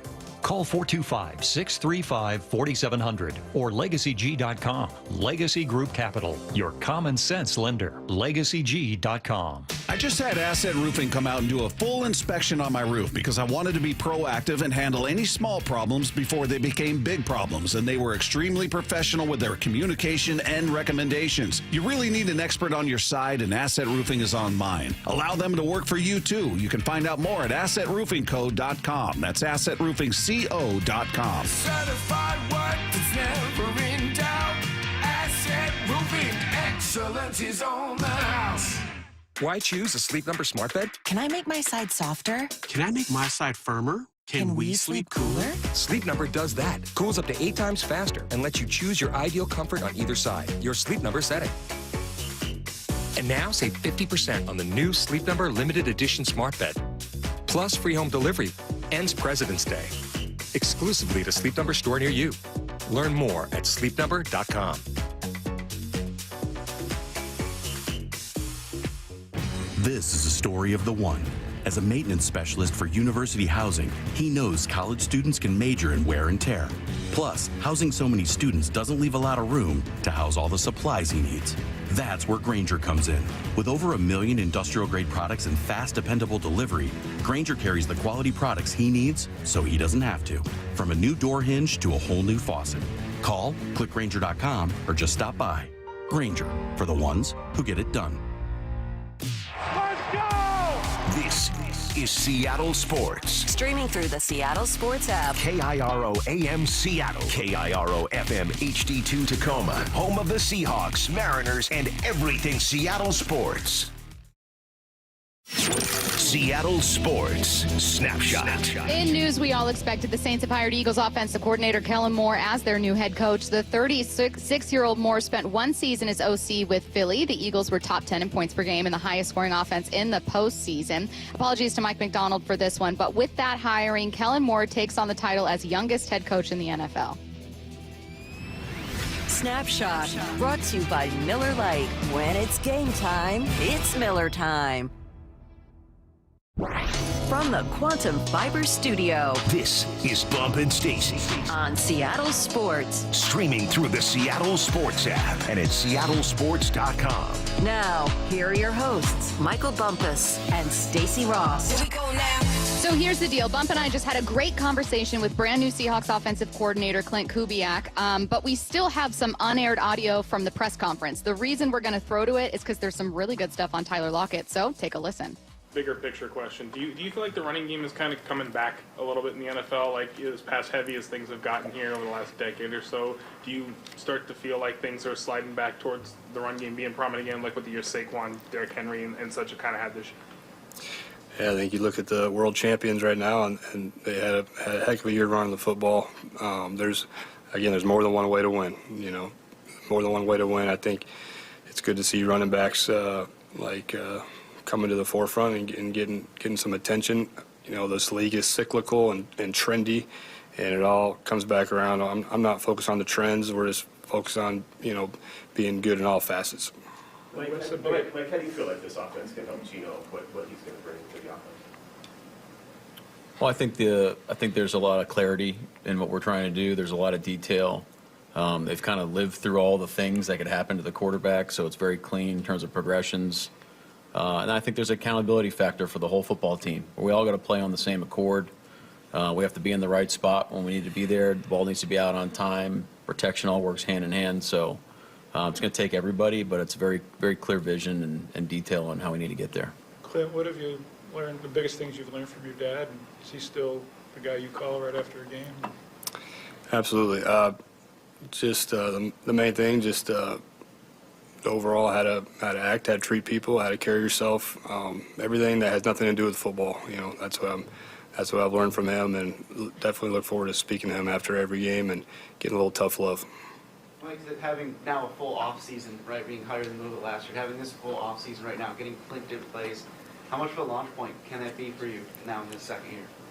Well, it needs to be. We talked about it at the end of the season. We wanted to take advantage of the time that we had, and I thought we've done that up to this point. So there's a balance there there's a sense of urgency that things we need to get done, but we got to be intentional in how we do it. So like Clint said, when the players show up here in April, we're buttoned up and we're rolling. So, but again, this is an exciting time, building a vision for our team, opportunity to add great players to our roster, and then, develop a great plan for the guys that are here and make the best of our offseason. Clint, in your play calling stints, you've been in the bottom half of the league in terms of play action percentage. How much of that has been philosophy versus personnel, circumstances, et cetera? Well, I think it's we're gonna do what it takes to win. Definitely something we'd like to use more of: play action, movement. But whatever our players do best, that's what we want to rep. Clint, do you like calling games from up in the press box or down in the field? Or? Done both. Was on the field last year. Was in the box in Minnesota. I think there's advantages to both. Get a feel for that, how we're going to attack that as we get closer to the season. And what was the toughest interview question that Mike asked you? I don't know if he wants me to get into the weeds of that stuff, but I thought there was a really cool situational discussion that was impressive. I really enjoyed. Mike, how did your process of hiring coaches change from last year to this year, if at all, from going through a process? Well, it's certainly less coaches in the amount of time, so I felt, and I think just we weren't under as much of a time crunch as we were last year, but the focus is the same. You're hiring the person first. I'm proud of our track record of the people that we've added to our football team, coaches included. We'll continue to do that because it's really important on the type of people that are coaching our guys. So I'm excited about this crew of guys, and yeah, I'd say the time is probably the biggest difference. You talked about including some defensive coaches in the interview process. Why was it important for you to get their perspective? Well, I felt like the other leaders of our football team, should be part of the process too, and it's a team effort. So I'm a guy that wants all the information, and I respect their opinions and their viewpoints on what our team needs, and so I just felt like that was the best move for us. You mentioned how big Leslie Frazier was. What exact role? What did he bring to this? Well, I think it's everything that we do. It's just, we're kind of a tag team in all the directions that our team goes, and he's a resource for me. And Leslie and Clint have a relationship that goes back a long ways, so he was particularly helpful with Clint. But Leslie's a great resource for me, and he's also really well connected throughout the league too. So he's able to gather a lot of great information. He'll be on the staff next year. I'm sorry? He'll be on the staff this coming season. Sure, I hope so. Mike, you mentioned some other potential changes. No, go ahead, Bob. You mentioned some other potential changes on the offensive side or defensive side, or do you know? Yeah, those things are in the works right now. Everybody that's here will be here, but might be a couple additions. As you guys go through your roster assessment, do you anticipate having Tyler on the field next year? Tyler Lockett? Yeah, I think we're working through that right now. But those decisions we'll have probably when the time comes in the next month or two. Clint, timing and patience, how important is that in the quarterback play, and especially when the defense accelerates what the quarterback has to do?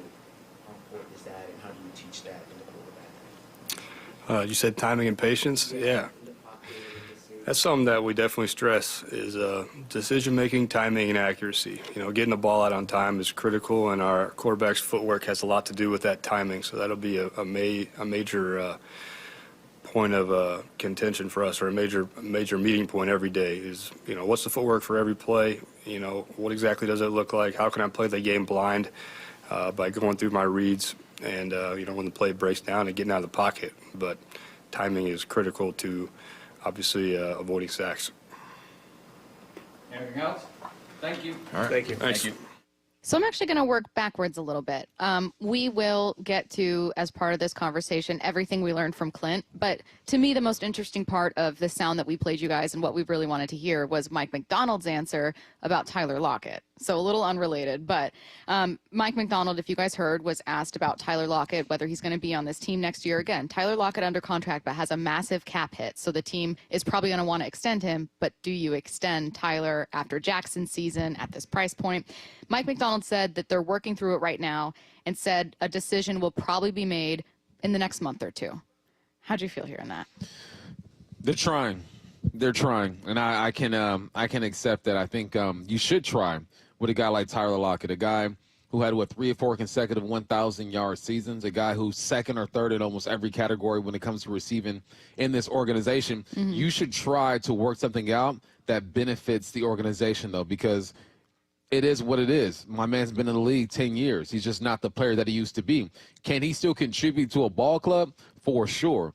Should he be contributing at that price tag that he's at right now? Probably not. No. So it's a respect thing. Out of respect, you sit down and you try to figure something out that is team friendly, but also out of respect, if you can't figure something out, you allow Tyler Lockett to go out there and see what else is out there for him. Okay, let's now get to some stuff from Clint. We just wanted you guys to get that update on an important Seahawks player here. Are you excited? I shouldn't say it. How excited are you to hear Clint Kubiak say he wants to use a fullback here in Seattle? They don't have one on the roster, by the way.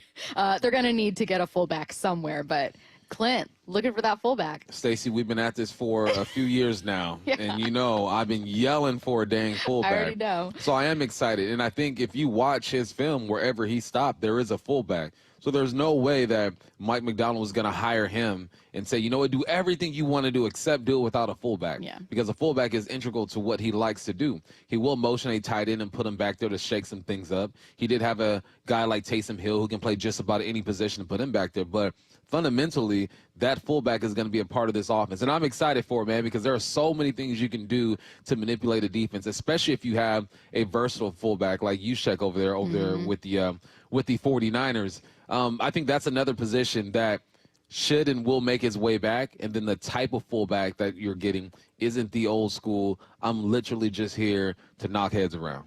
What did you make of some of Clint's answers about toughness? I know he was limited in what he could say, but it sure feels like him and Mike McDonald value a lot of the same things.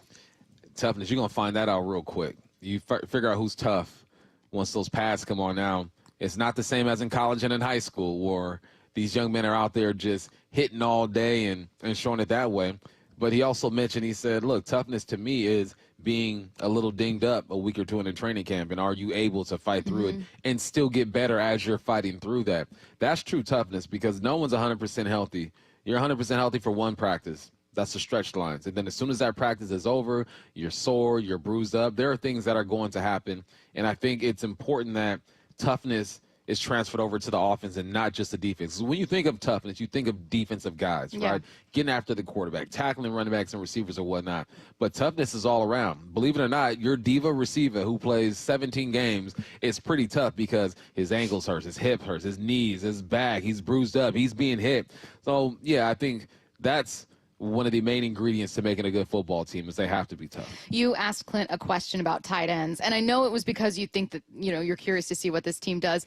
It was also interesting to hear you talk about maybe the evolution of the position, what he's seen from it from a coordinator's point of view. What'd you make of his answer? I think, obviously, he's an offensive coordinator in this league. He realizes how important a tight end is to the offense, just like a fullback is important to his offense. I liked how he mentioned being able to rip one up the seams, because that's where the tight ends are going to eat the most, right? When you're down blocking on that outside zone, you're on the backside, then the quarterback releases and you're running down the seam. That's pretty much the hash marks. And I like how he talked about moving the pocket, because that's what a wide zone does, outside zone does. It moves that pocket. It moves it in the run game, and then now when you connect it to the pass game, you got everyone flowing one way, and maybe you're coming back and you're hitting that seam to that tight end.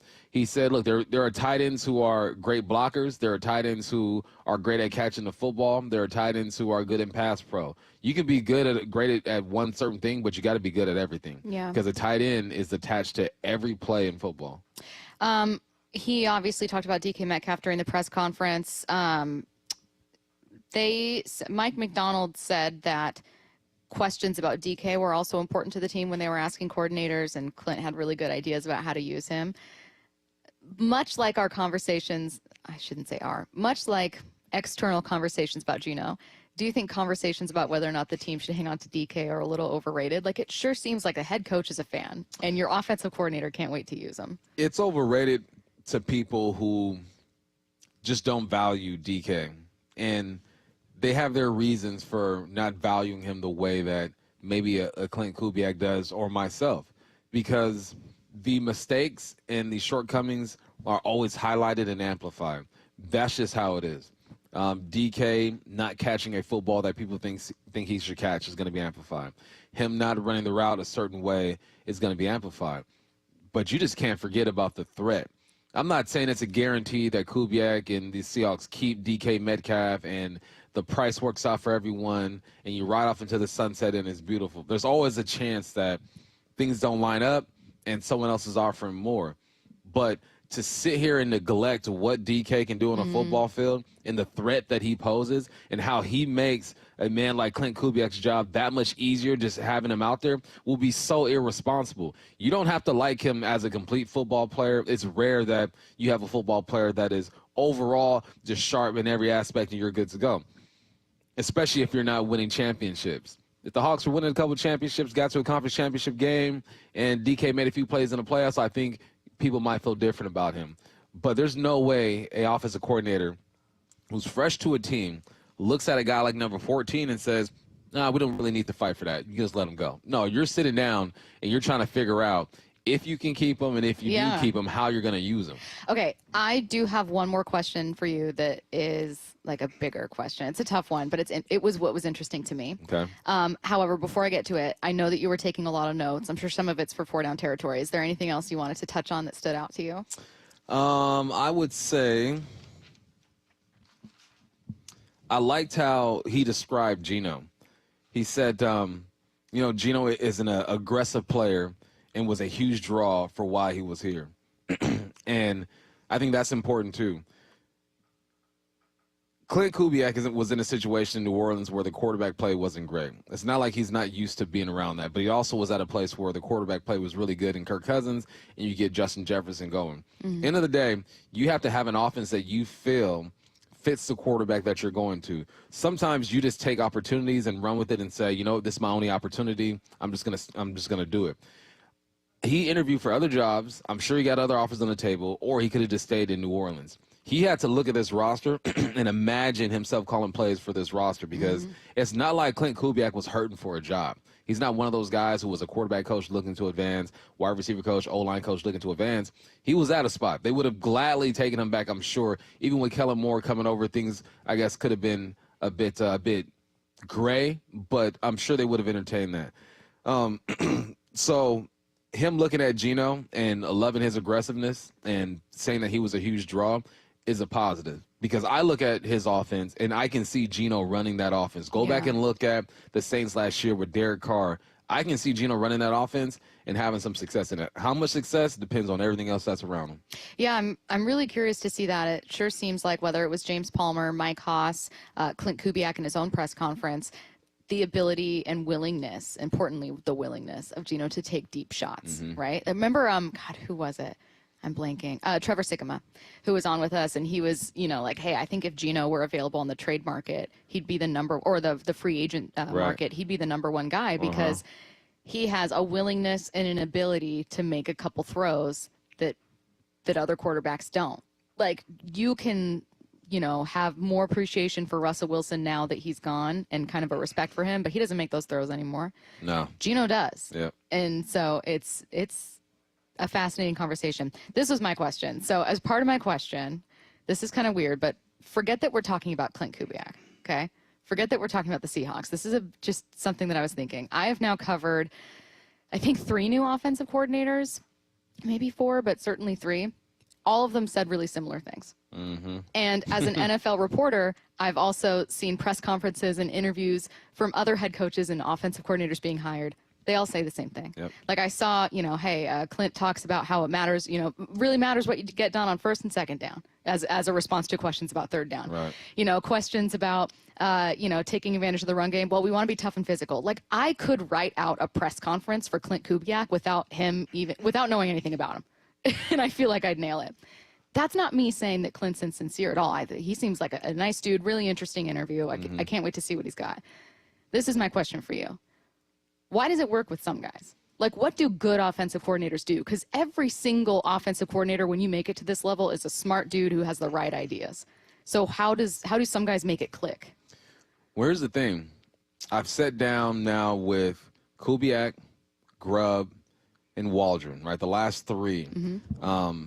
And listening to them, you're absolutely correct. They're going to say the right things. They got the job for a reason. They know football, and they're a good interviewer. If you're not a good interviewer, you're not going to get the job. The reason why I think this could work, excuse me, with Kubiak is because you've seen it in the NFL already. You've seen it. With Grubb, the question was, all right, can that college-style offense transferred to the NFL. With Shane Waldron, it was, this is your first shot as the offensive coordinator for a team. Yeah. Is that going to work? And I sat down with Shane Waldron, and my man is smart. He knows the game. He knows what to do in those situations. Executing was a problem. Sat down with Grubb. He knows the game. He knows what to do. Philosophy was a bit different. But there was no evidence that said maybe this is going to work. You're kind of taking a leap of faith. With Kubiak, I've seen it. I watched this film with the Vikings. I've watched this film with New Orleans. I've gone back and looked at his coaching tree and who he's been associated with, and there's proof that this could work. You can look at the Saints season and their shortcomings and how they didn't execute, but then you hear where they do execute. They were one of the best teams on 3rd and short. They're one of the best teams in the red zone. And he made that happen with a group that wasn't expected to do much. So the reason why I believe that Kubiak can get this thing going is because I like the scheme. I think it fits Geno Smith. I love how DK can be isolated. The run game is important to him. It's going to be physical, and there are tens of games that I've watched and can look at his system and understand where he's coming from and kind of put players in those positions and imagine how he's going to use those guys. The 206, they all have good line play if they succeed, which is obviously a massive part to that, right? The personnel conversation. But there are offensive coordinators that succeed without, like, top 5 units. And there are offensive coordinators that succeed, and I'll say head coaches who are play callers too, that succeed without top quarterbacks. Like that, I mean, I know there were conversations of him being on the hot seat at the end of last year, but Mike McDaniel out in Miami, all of a sudden it was, oh my God, this is the fastest team in football. They look amazing. It's, Tua's, comeback story here, and everything looks great. They ran into their own issues, so. Right now, they don't feel like the best example, but there was a minute when they were cooking. And so there are smart play callers who succeed without the best talent. Is what needs to happen in Seattle, like, do they have enough? Not right now. I think they have potential. I think on the offensive line, there's no way Laumea's not going to get better from last year. Yeah. There's no way Olu's not going to get better from last year. We'll see what they do with the other guard spot. We know who the tackles are going to be. I think that there's potential with this group over here in Seattle, but some things need to happen. Defensively, maybe a step up from Reek this year. Didn't have a bad year, but if he can tap back into that rookie season with Spoon doing his thing, goodness gracious, we'll see what happens. But they're close from being a playoff type of team. And they almost made the playoffs this year. Again, we go back to the Giants game all day. You win that game, you win that overtime game against the Rams, you're in there. So I think people have a tendency to see them not make the playoffs and just write them off, and see Gino being sacked a bunch of times and write them off. See the turnovers and write them off. All that stuff happened, and they still had a chance to make the playoffs at the end of the year. So I think that he's close to being able to execute at a high level, but some things got to happen. Guys got to develop. The teaching has to be on point. Gino has to get better. Everyone has to take a step forward. It's not like you just bring the same team back, run it back, stay the same, and we'll be good. That's part of being a coach and being an organization. It's all about that progression. So, no, I think there is enough talent if he develops, but you always got to add something. You ever make something on accident, and it ended up being bomb, like you use an ingredient you're not supposed to use? And then you're like, how do I repeat this? It's like, dang, that worked out. I know. I think that's what he's looking for. He's looking for that one ingredient that isn't here. Yeah. And if he can get that in there, it might work out. Oh, man, taking me back to, like, times when I was like, I nailed it. And people are like, great job. And you're like, I'll never be able to do this again. I'll never do it again. It's like with macaroni. Sometimes I'll make some bomb macaroni and then just forget exactly how much of what I put in there. It's devastating. It's absolutely devastating. Okay, still to come in the show, we are going to take a look around the NFL. We got some fun stuff with the timeline also. Also, it's never too early to get your questions in for What I Need to Know, 866-979-3776. We have not touched at all on the Mariners today, but Joe Doyle, host of Overslot, the podcast, had a great interview with Jerry Dipoto. We are going to get Joe on at 1 p.m. So if you came here and you're like, I want it to feel like spring, I'm dying for some Mariner stuff, hang tight. You are just over 30 minutes away from that. Don't go anywhere. Seattle Sports, your home for Wyman and Bob. Who are you most curious to see once the full squad reports? To me, it's Victor Robles. I think if he did come through and he becomes the prospect that everybody thought he was, that could be a huge boost. Yeah, I'm sort of reluctant to expect what we saw through an entire season. It's almost an unfair expectation. He was off the charts. He was ridiculous. But that's the kind of prospect he was, right? On Seattle Sports and 97.3 FM HD2. With Target, checking off your Valentine's Day list has never been easier. First, surprise your favorite people with something extra thoughtful, like a soothing candle in a memorable scent, or a decorative picture frame to show off every moment. Both buy one, get one 50% off with Target Circle. And don't forget to treat yourself. Find the sweetest style for your special occasion with 20% off women's dresses now through Friday. This week, find Valentine's gifts for everyone you love, only at Target. Drivers who switch and save with Progressive could save hundreds. With that kind of money, you could go big time and skip the regular line at the airport and pay for speedy security. Imagine not having to quickly unpack and pack at the place you already came packed to. And wearing your shoes the whole time you're there? You can't put a price on that kind of luxury. Well, actually you can, and you paid for it. Switch to Progressive and you could save big time for speedy security.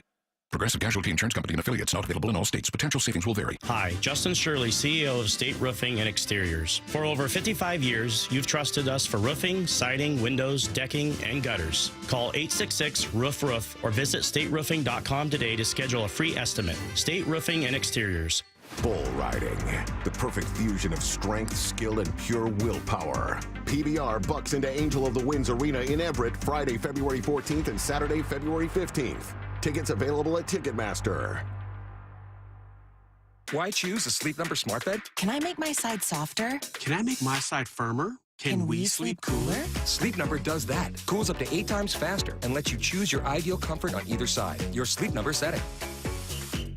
And now save 50% on the new Sleep Number limited edition smart bed. Plus free home delivery. Ends President's Day. Exclusively at a Sleep Number store near you. Learn more at sleepnumber.com. This is the story of the one who, as a maintenance specialist for a historic high-rise, knows that vintage charm historically needs constant attention. Which is why when it's time to upgrade turn-of-the-century mechanicals, they turn to Grainger. With easy access to 1 million-plus products and the scale to deliver when and where you need them. The right tools and supplies are never far away. So the one can keep that vintage building running like new. Call, click Grainger.com, or just stop by. Grainger, for the ones who get it done. This is a story of the one. As a maintenance specialist for university housing, he knows college students can major in wear and tear. Plus, housing so many students doesn't leave a lot of room to house all the supplies he needs. That's where Grainger comes in. With over 1 million industrial-grade products and fast, dependable delivery, Grainger carries the quality products he needs so he doesn't have to. From a new door hinge to a whole new faucet. Call, click Grainger.com, or just stop by. Grainger, for the ones who get it done. Jackson Hewitt makes taxes feel like a yacht rock song. April breeze, give me my biggest tax refund, please. You, me, and a lifetime accuracy guarantee. And now get $100 just to try Jackson Hewitt. Does your tax person do that? Say goodbye to that no guarantee tax guy. Ready to sail through tax season? Go to Jackson Hewitt and you'll be... Limited time offer for new clients. Participating locations only. Terms at jacksonhewitt.com. The Hot Stove Show. Stay up to date on the Mariners offseason with Aaron Goldsmith, Gary Hill, and Shannon Dreyer. Swing and a miss for strike 3. Tuesdays from 7 to 9 p.m. leading up to spring training. Overburdened with a bunch of stuff you don't want anymore, but feel bad throwing it away? John here with Happy Hauler, Seattle's eco-friendly junk removal. We prioritize donating and recycling. We'll help get your items to those in need instead of going to the landfill. At Happy Hauler, we pride ourselves on responsibility, community, and sustainability. We're a family-run small business that provides junk removal, donations, and recycling. Make yourself, your community, and the planet happy. It's time to reclaim your space. HappyHauler.com, hauling with a heart. Did you know that your windows and doors are your main source of energy loss? At Lake Washington Windows and Doors, our windows with triple weather stripping and gasket seals are up to 25% more efficient than Energy Star standards. LakeWashingtonWindows.com, a name you can trust. Through February, for each window or door you buy, you get one at 50% off. Plus, make no payments for 18 months OAC. For details, visit lakewashingtonwindows.com today, a name you can trust. Mike Rowe here with a quick question. Have you noticed the musty smell in your home? I hope not, because damp smells mean that you could have a crawl space problem. That's where Groundworks comes in. They can honestly assess your situation and create a plan to waterproof your crawl space and get to the root cause of the problem. Schedule your free inspection at groundworks.com/row. And while you're there, check out my latest dirty job. It's a good one. Licensed in all states where work is performed. See website for details. Are you constantly dealing with a runny nose, allergies, congestion, sinusitis, or postnasal drip? Hey, it's Dr. Ryan Stern of the Stern Sinus Center. Rhine Air is a simple, non-invasive procedure that significantly reduces your postnasal drip and stuffiness. We're proud this year the Stern Sinus Center was just named a nationwide center of excellence. We're also excited to welcome another allergy surgeon and ear surgeon to our practice. Schedule your appointment in Auburn or Federal Way or go to sternsinus.com. From the Quantum Fiber Studio, This is Bumpin' Stacy. weekdays 10 to 2. On Seattle Sports and 97.3 FM HD2. Taking a look around the NFL, and we are going to start with the New York Jets. The Athletics' Diana Rossini shared that part of the conditions the Jets told Aaron Rodgers they'd welcome him back in 2025 under includes not going on the Pat McAfee show, cut number 15. When they had conversations with Aaron Rodgers about what the future would look like, if you're going to be part of this team, you're going to attend all of the training camp. You're not going to do Pat McAfee interviews anymore. So they were really trying to change the way. They said that?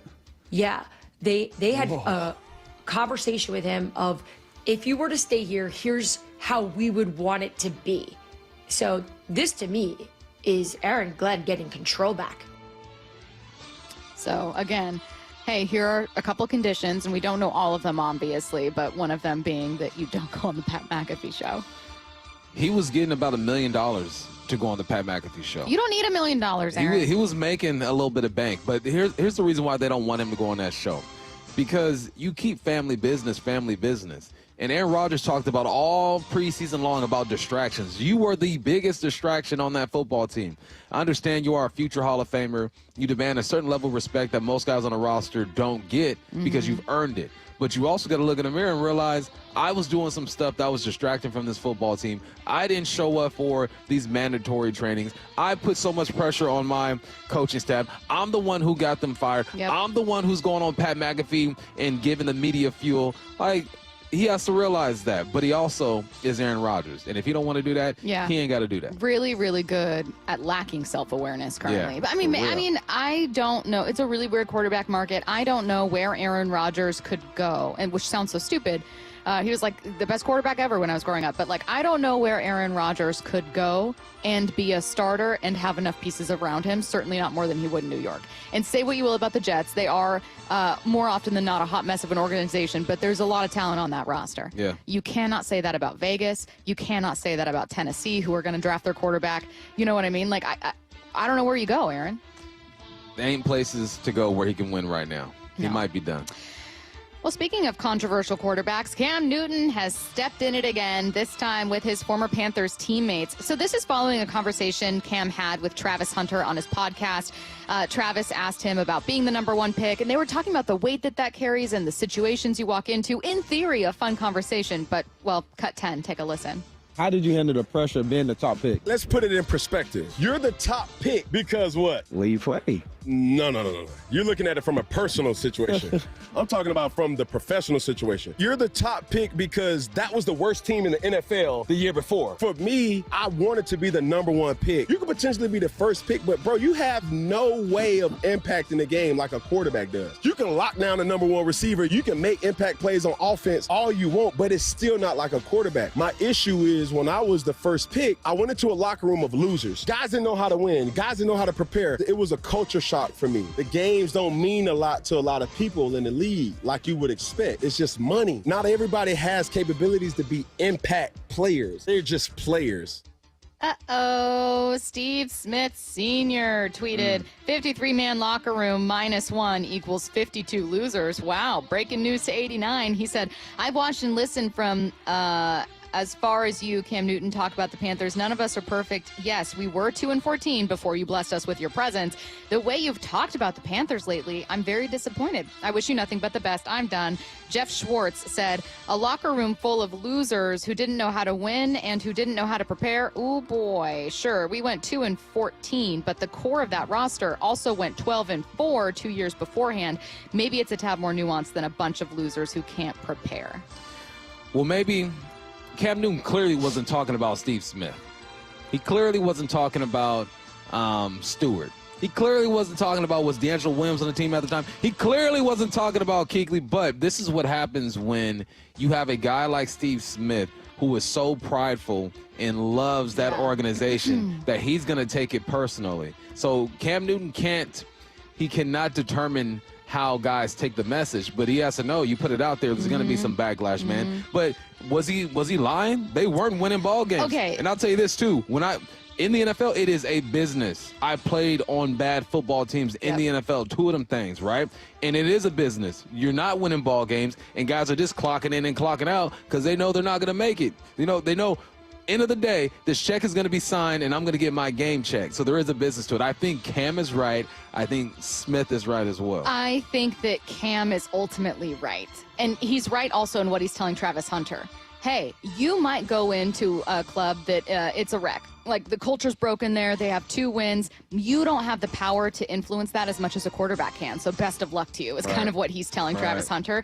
Cam also isn't wrong in that when he went to Carolina, he did massively lift them up. I mean, Steve Smith Sr., incredibly talented player. His best season was 2005. And in, I believe, was Cam's season, Curtis, was it 2011 or 10, Cam's first season? 2011. 2011. In Cam's first season, Steve Smith Sr. doubled his receiving yardage. More than doubled. He went from 554 receiving yards and 2 touchdowns the previous season, through 14 games, by the way, so only missed 2 with injury, to 1,300 yards with Cam, who threw for 4,000 yards that year. Like, Cam did lift you up. I think that what I agree with Steve Smith Sr. is, Cam, be more respectful, man. Like, just be aware of how you talk about other guys. He should have said there are some guys in there who are used to this losing culture that we're used to it. There were some guys who didn't really care about it, because he's right. I think once you just generalize everyone and put them in the same little box, that's where things get shaky. Yeah. Big up Steve Smith. All right, keeping it moving. ESPN's Ryan Clark wonders if we could see Travis Kelce back in 2025, but in a diminished role. Cut 11. Isn't Trav sort of in the same place our colleague and friend, his brother Jason Kelce, was in last year? Still feeling like you can still do it and you still have it, but you know you don't have it like you used to. And it's going to be based on whether or not Travis Kelce understands he's a diminished player and is comfortable with that. When you're at the highest of highs, when you're the best pass-catching tight end in the history of the National Football League, it's hard to go into a game last night, have 2 drops, not have any impactful catches or impact on the game. Can Travis Kelce go forward in 2025 and be that person, especially when so many lucrative opportunities await him in his second career? Travis Kelce is going to have to take some time, sit down, and know what sort of player he wants to be and what sort of life he wants to live. But he's earned the right to take his time in doing so. He absolutely has earned the right. You know, I'll say this, Bump. It is completely understandable, of course, that Travis Kelce would look incredibly defeated leaving the Super Bowl. That was a butt whooping. Like, that was a morale-breaking Super Bowl loss. It's probably so hard mentally to get back from that, prepare, come into the next year, and you're turning 36? Yeah, that's the tough part about it, is that you start to feel your mortality. And especially it happens so quickly, because during the playoffs, he was having a decent playoffs. Had one game over 100 yards, other games were subpar, but he still had that explosive type of game. And I'm sure, just like Pat Mahomes and Andy Reid were counting on, he thought he was going to come out in the Super Bowl and just do his thing. But the game was moving a little faster than it's used to. He didn't make a couple catches that he's used to having. But Travis Kelce still had 823 yards and 3 touchdowns. Like that, you'll take that from most tight ends, 97 receptions. The touchdowns were down. We're used to seeing more out of him there. He can still play, but it's, can I do it the way I want to do it?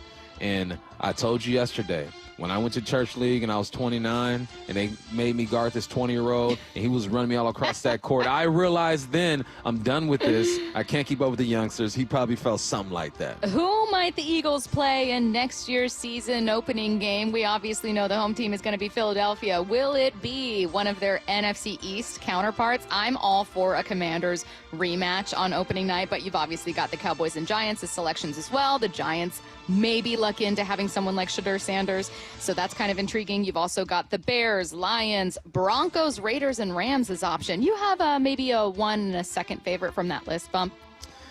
Give me a call. I'd go. I mean, Commanders and Lions. Those are like my 1 and 2, tied for first. Yeah, I'd go with. I'm with you on that one. Yeah, and then ain't nothing like little Los Angeles Rams. Curtis, how about you? You have a counterpoint for any one of these teams? I am big on the Lions Eagles being that game to start off the season. I think, and plus, weren't the Lions the most watched team in the regular season last year? They were. I mean, there's a lot of incentive for NBC to pick them. Rams Eagles, that'd be a good playoff rematch. Although we don't know what the Rams are going to look like, especially with Cooper Kupp out.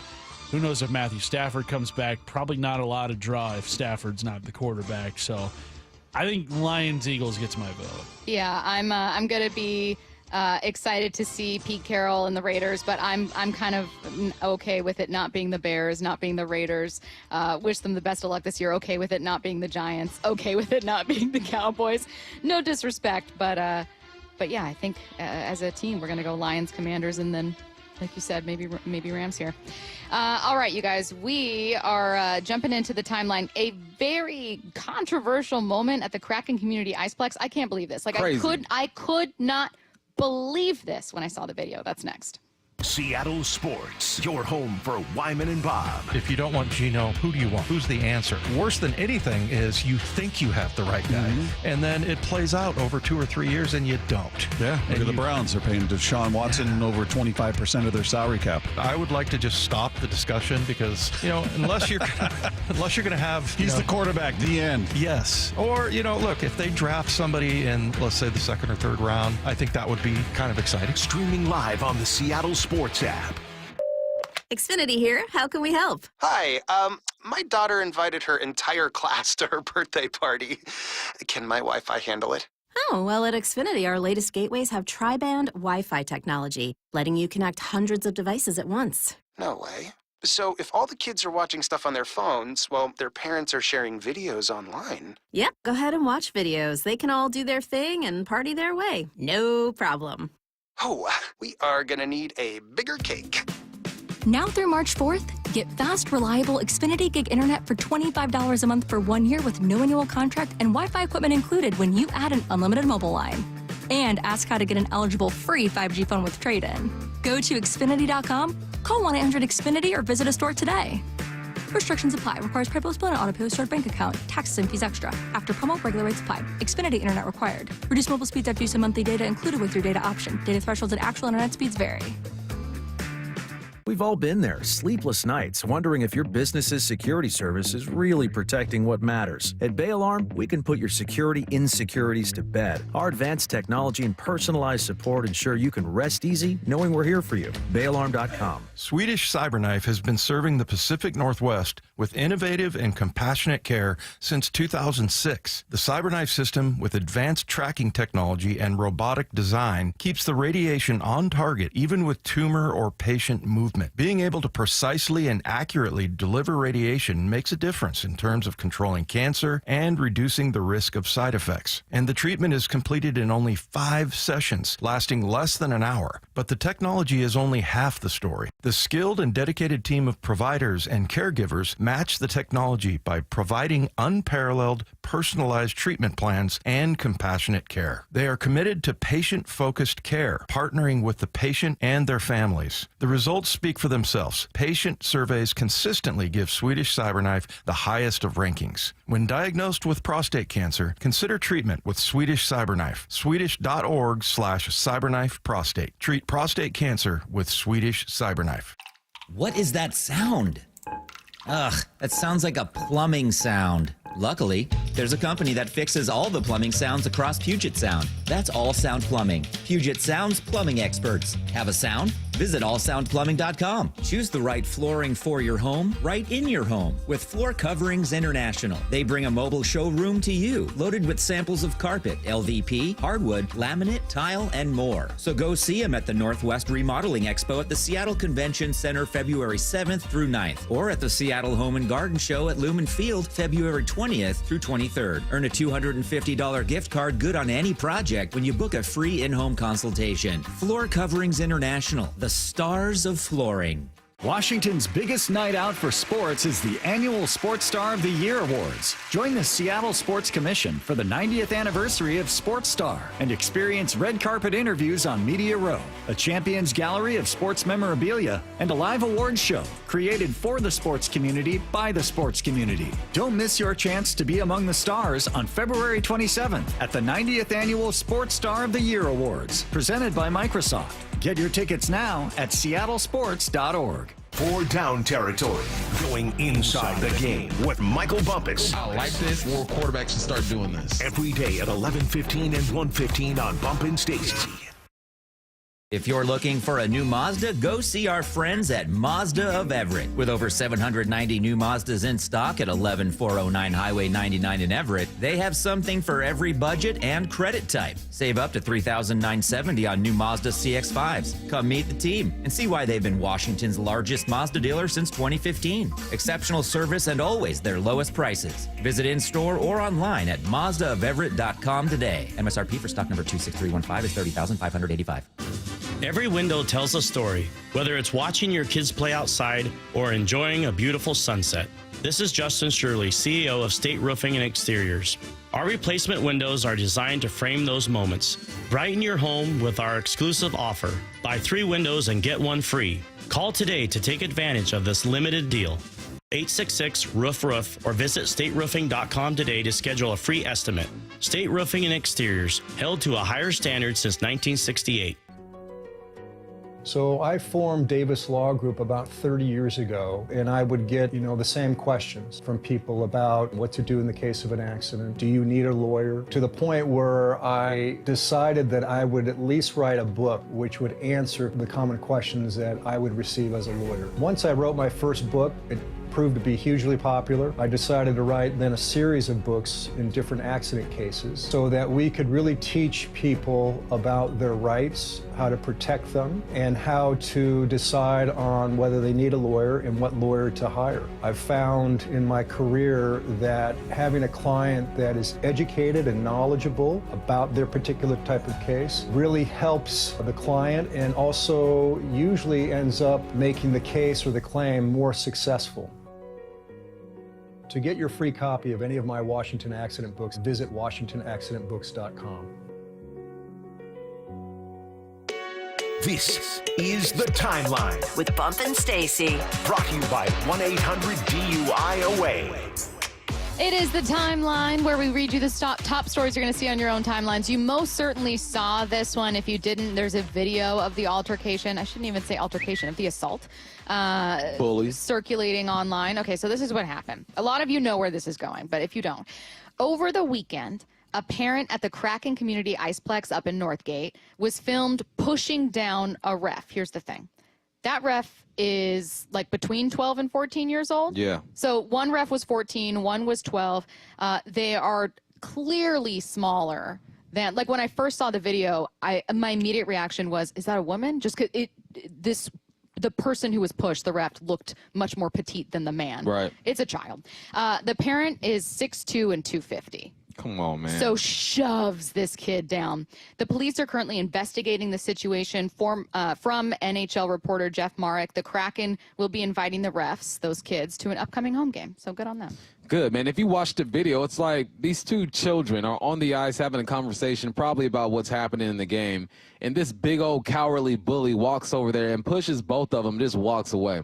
So I have a couple of questions. Where the heck are the coaches during this time? You see that there's a parent on the ice. No one tried to stop him. And 2, who are you with? Are you with your wife, your significant other? Right? Who in the Did no crowd one stop? didn't try to stop this dude from going down there and making a fool out of himself with some dang kids, man? Do that to a grown man. You actually don't do it at all. all. But if you're going to be a you-know-what, go ahead and do it to a grown man. That's some coward stuff. If that was my kid and I was there, I'd be waiting in the parking lot. I was literally like, does this guy have anger management issues? Is this someone who, is there something wrong? Like, is there some piece to this picture that I'm missing that would add context to why someone would have a clearly violent, not socially normal reaction? Yeah. Right? Like, what piece am I missing here?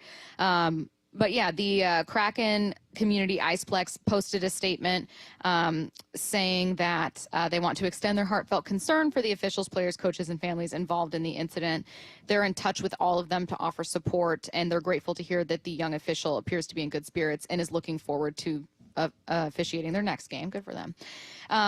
So then they added, obviously there's no place for this. Our junior Kraken community has taken it upon themselves to begin a cool down challenge on social media to remind everyone to respect referees. Cool down challenge. Sounds cute. Sounds cute. You know what you do is you make sure every parent walking into that dang ice rink knows what's up. Yes. We don't do this. You will be escorted out. This isn't going down. A cool down challenge. That's cute. I like the idea of it. I think it's super normal to get mad at refs. I mean, Curtis, you've been an ump for Little League. Bump, obviously your kids have been in Little League games, and I'm sure that both of you have seen parents lose their minds. All the time. Have you seen anything like this? I've never seen assault, but I've had parents yell at me. I've never had anybody lay a hand on me, which I think crosses a million lines. What are you doing on the field of play too is ridiculous in itself. Like, there's a reason there's a fence up. There's a reason there's glass up at a hockey rink. Like, you should not be anywhere near the playing field, especially if the game's going on. Well, and Bump, maybe you can speak to this more, but this is a 12 and under hockey league. So I know that what can happen sometimes, it might be like, well, why is this parent going out there? But it's like, I've seen Little League games where it's like, the mom quickly runs out and maybe tells the coach, so-and-so's making fun of my kid. Like, you do have parents that can kind of get overly involved, including walking down.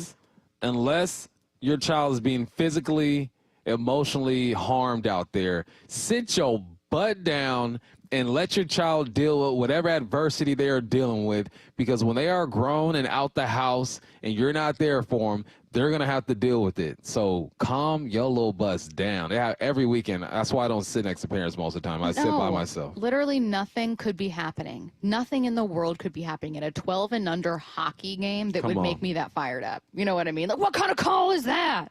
It's just like, what are you doing? They're 12. We're moving on. Two hosts on the Eagles flagship station, WIP, got into it on air when discussing whether Jalen Hurts is elite now. Cut 9. The Eagles just won the Super Bowl. I understand that, and you're the one that's upset. I'm just asking you about Jalen being in the elite quarterback status. And I answered you, and you don't agree with me. I told you for the third time to stop yelling at me. I told you that for the third time. I don't want to say it no more. All right? I'm being dead serious with you now, because I told you to stop with the yelling. I told you. I'm just talking. Okay. So we can move on from it. No, let me just finish. We can move on from it. We can move on from it. We can move on from it. We can move on from it. I'm good. Oh, are you? Yeah. Good. Yeah, I am too. Right. It's the WIP Afternoon Show with Ice Spike and Fritz. There's a conversation during that commercial break. Listen. This is a Philly broadcast, I believe. Mm-hmm. Okay, that's the nature of Philly radio. Yeah. It's going to get like that. And every now and then, I guess, you cross a line with your buddies. It happens with me and my buddies all the time. We'll be going at each other. We're talking this and that, this and that. And then there comes a time where the line is right there and somebody's like towing that thing. Like, I might just cross this right now. Let me see what he's going to do. And then you cross that line. You got to give out the friendly warning. Like, look, bro, I'm done. We're done talking about this. That's real life right there on the radio. That's all that was. I just like what did he say at the very end? We can be done talking about it. We can move on now. We can move on now. Yeah. We can move on now. So can we? We can move on now. Just over I like he casually went to break, too. He's like, that's like fine. And don't go anywhere. More coming your way next. Okay, I have one more story. A Mavericks fan was seen on the Jumbotron at the Mavs' latest game. It was like, crowd shots of people. Everyone's cheering. Everyone's having fun, or at least trying to. And then this one fan that was caught on the Jumbotron mouthed the words, "Fire Nico." Nico Harrison, obviously being the GM of the Mavs. He was later seen being escorted out of the team's arena. Come on now. Is this not free speech? You know, can we not just express ourselves? There are worse things said at a basketball game than fire Nico Harrison. That is the Dallas Mavericks being so soft, realizing that they got finessed in a trade. Now, AD is banged up for a month. You got one of their other bigs went down last night as well. It's all bad. Let the fans voice their frustration. He didn't curse at nobody. He didn't threaten anybody. Y'all put the camera on him. Put him on camera. All right, so you take that risk when you put the camera on people in the crowd, man. That's soft. Yeah, that to me is no different than going up to, like, you don't need to be a super fan and like in a really great mood to buy a ticket. You bought a ticket to go to the game. Yeah. And you have an opinion about your team. You're there cheering on your team, but you're mad at the GM. To your point, this is no different to me than going to, like, you know, when they do man on the street videos. Yeah. If someone, like, you went up to this person and if someone were to be like, no, I'm not a fan of that, and you were like, fire this man. Yeah, exactly. Arrest him.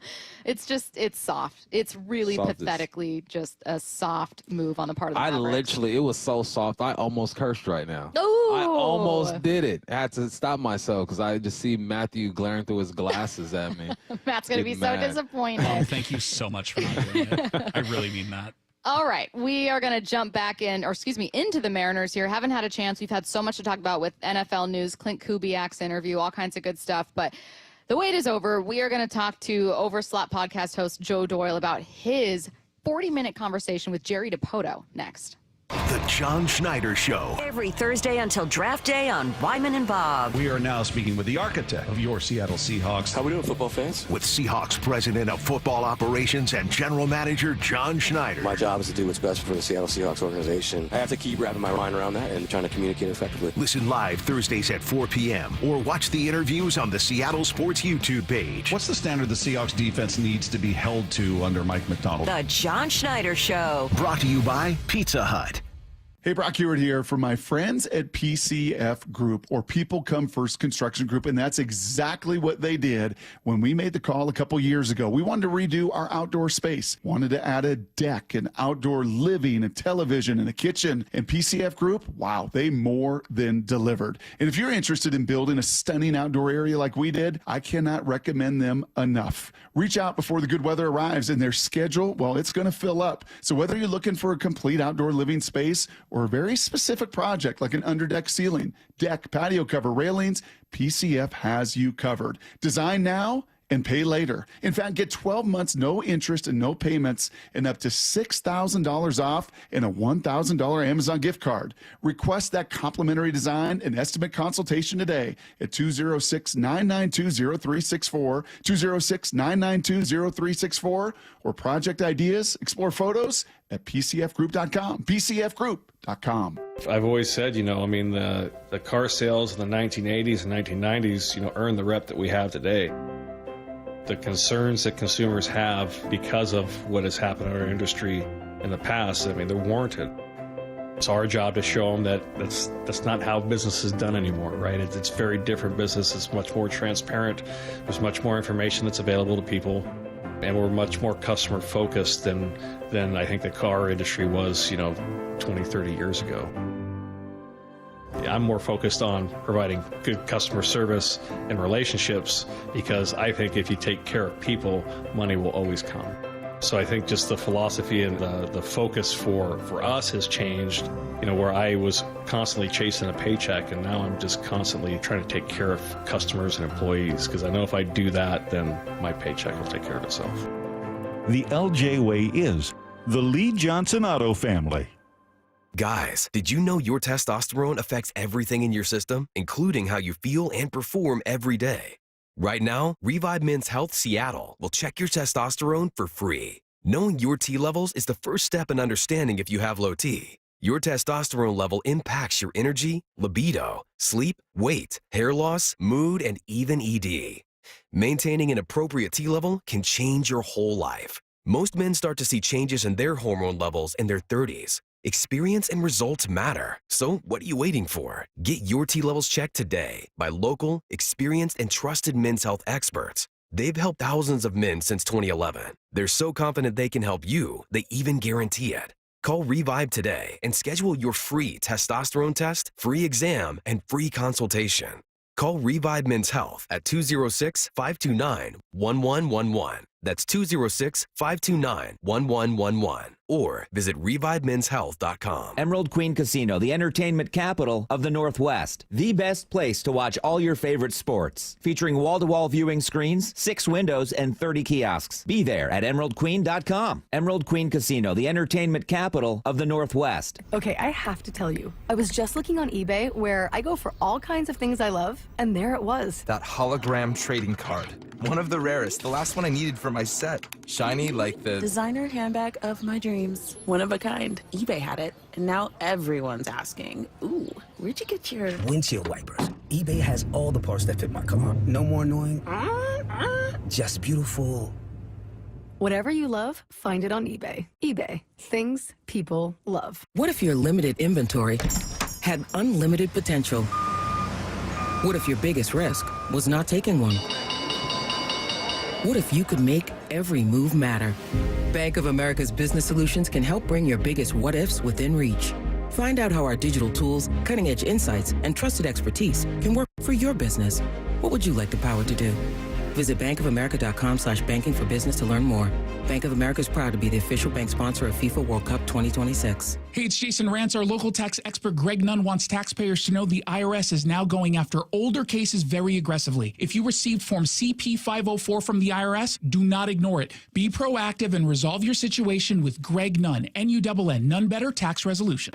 So here's the deal with Mariners season ticket memberships. You've got 2 great options. With a Flex membership, you have the freedom to pick your seats, games, and number of tickets whenever you want. Or if you like knowing where you're sitting all season long, go with a reserved membership and lock in your seats from day one. Both plans get you access to exclusive pre-sales, year-round discounts, special event invites, and more. Check it out at mariners.com/25. Now Raleigh wins it in the 10th inning for the Mariners. Let's go! This is Seattle Sports. Streaming through the Seattle Sports app. KIRO AM Seattle. KIRO FM HD2 Tacoma. Home of the Seahawks, Mariners, and everything Seattle sports. Seattle Sports Snapshot. Clayton Kershaw and the Dodgers have agreed to terms on a new deal that'll bring the Cy Young winner back for an 18th season per ESPN's Alden Gonzalez. Injuries limited Kershaw to 7 games last year, and he didn't pitch at all in the postseason run. The Eagles have scheduled their Super Bowl parade for Valentine's Day and expect 1 million fans to be in attendance. Snapshot, brought to you by Miller Lite. When it's game time, it's Miller time. This hour is brought to you by Mazda of Everett. From the Quantum Fiber Studio. This is Bump and Stacy on Seattle Sports. Streaming through the Seattle Sports app and at seattlesports.com. Now, here are your hosts, Michael Bumpus and Stacy Ross. Here we go now. Joe Doyle joining us now on the Emerald Queen Casino Sportsbook Hotline. Joe recently had a long conversation with Jerry Dipoto on his Overslot podcast. Joe, so excited to cover all of this with you. How's it going? How you doing, Stacy? Bump, go Cougs. Go Cougs. Okay, Joe, calm down. That's how you start an interview, Stacy. Is it, Joe? Is it how we start? You know what? My question for you is kind of how to start an interview. I got to be honest. Props to you. If I were to sit down for like a 45-minute conversation with Jerry Dipoto, I'd be like, where do I even start? Like, this is such a big conversation.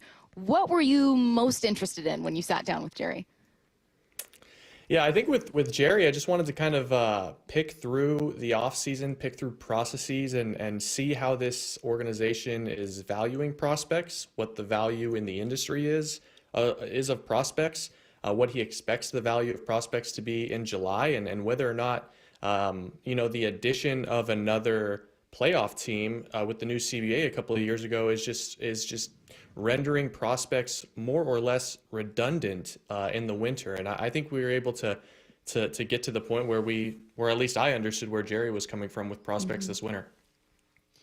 It's the prospect conversation is touchy, right? I think that some fans don't value the prospects at all. Other fans are saying, well, just throw a prospect in a trade and maybe something big is going to happen. How do you think Jerry in the game values the prospects? And if you can give an idea of just how valuable prospects are in the game right now, please do.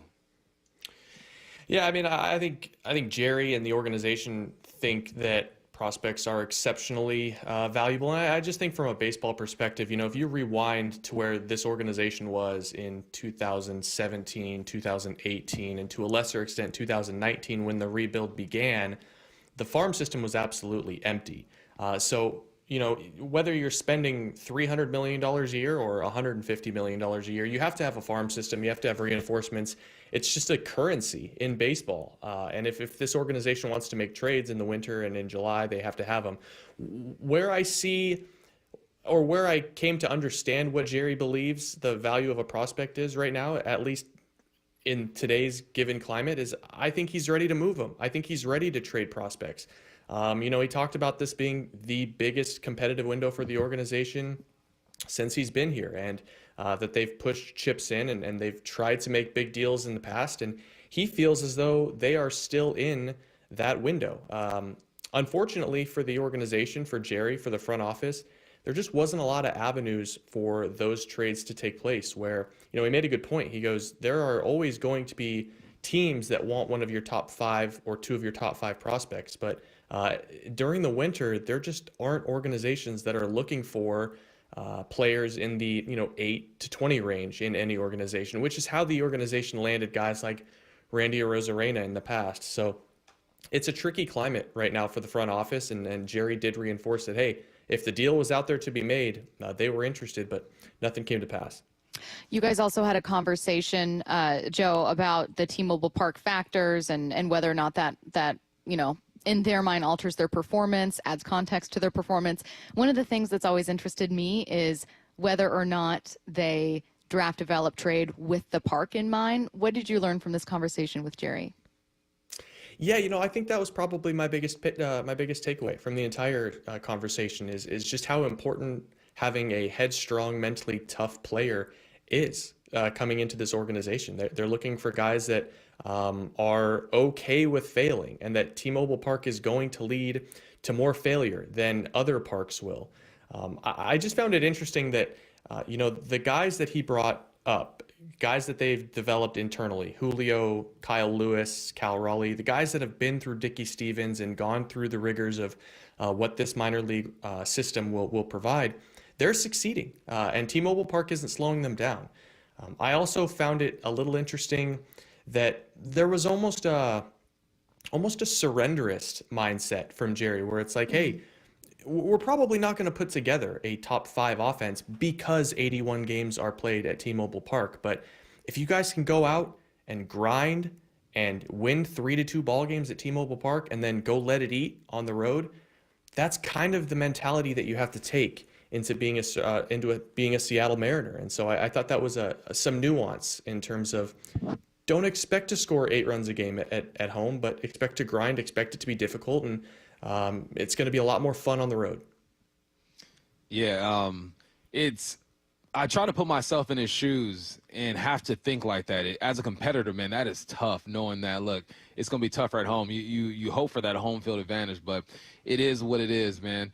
What were his thoughts on just the bats that are returning? Because that's kind of what they're banking on, right? Guys performing to where they thought they were able to perform. Julio taking a step forward. JP bouncing back. And I think a lot of fans are kind of frustrated at hearing that.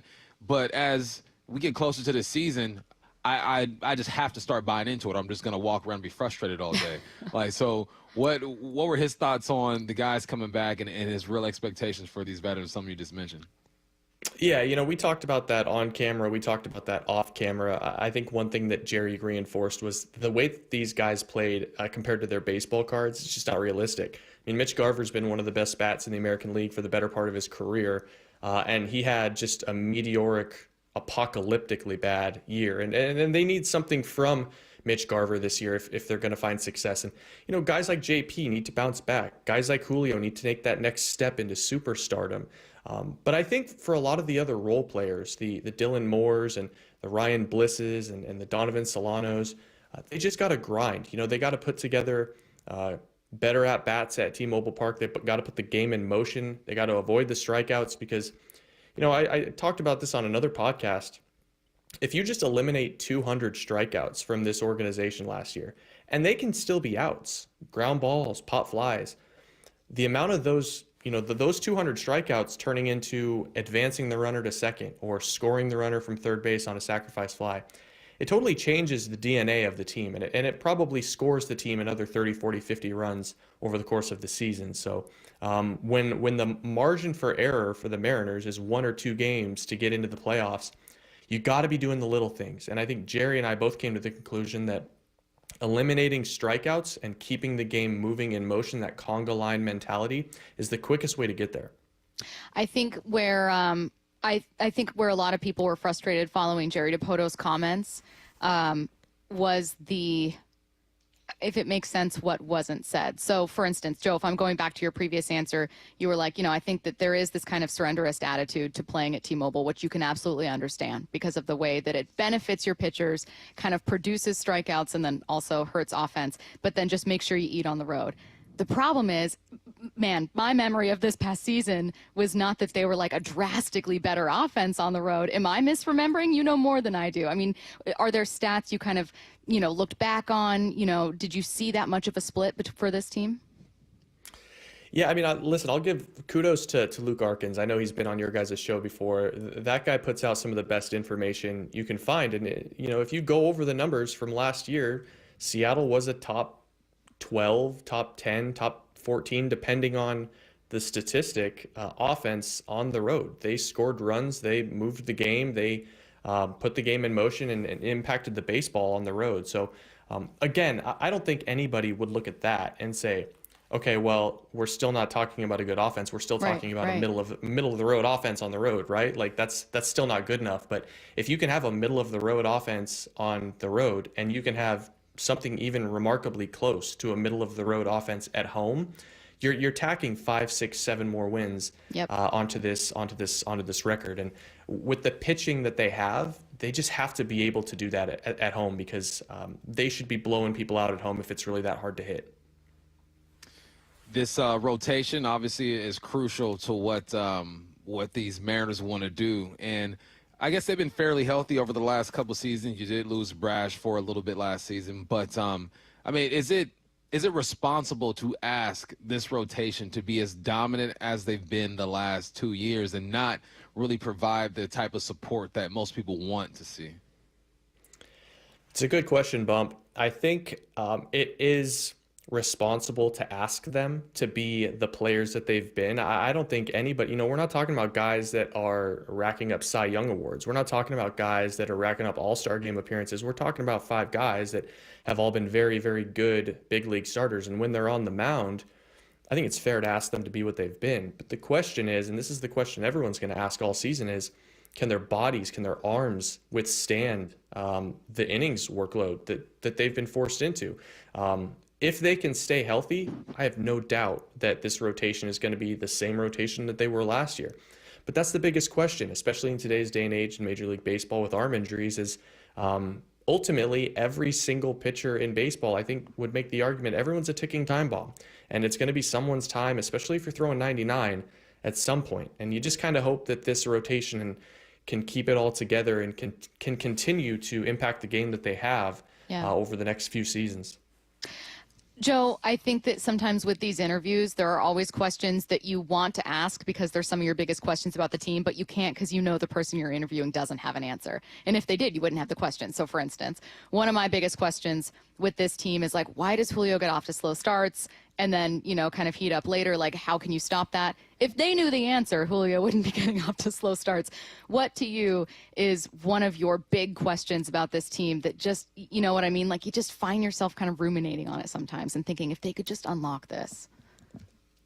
Yeah, I mean, it's almost what the team isn't. The question that I respect Jerry, and I didn't want to ask the question, but I wanted to sit down and just say, hey, man, how much different does this job, how much different does this team look like with a $190 million payroll? For sure. I mean, I know it's brought up everywhere, and I know it's lamented on social media and everything like that. But Jerry is ultimately he serves his owners, and the owners they're the ones that give the marching orders. And I think I've long been a fan of what Jerry has been able to accomplish with the resources that he's been provided. I don't think he's always greatest public relations representative, but from a baseball operations standpoint, I think he does a great job. So my question would very, very simply be, Jerry, like, how much does it bug you that this isn't a $190, $200 million payroll? I think it's that simple. Or like, what's the move you would make, right? Because there is parts Sure. of what Jerry does where you go,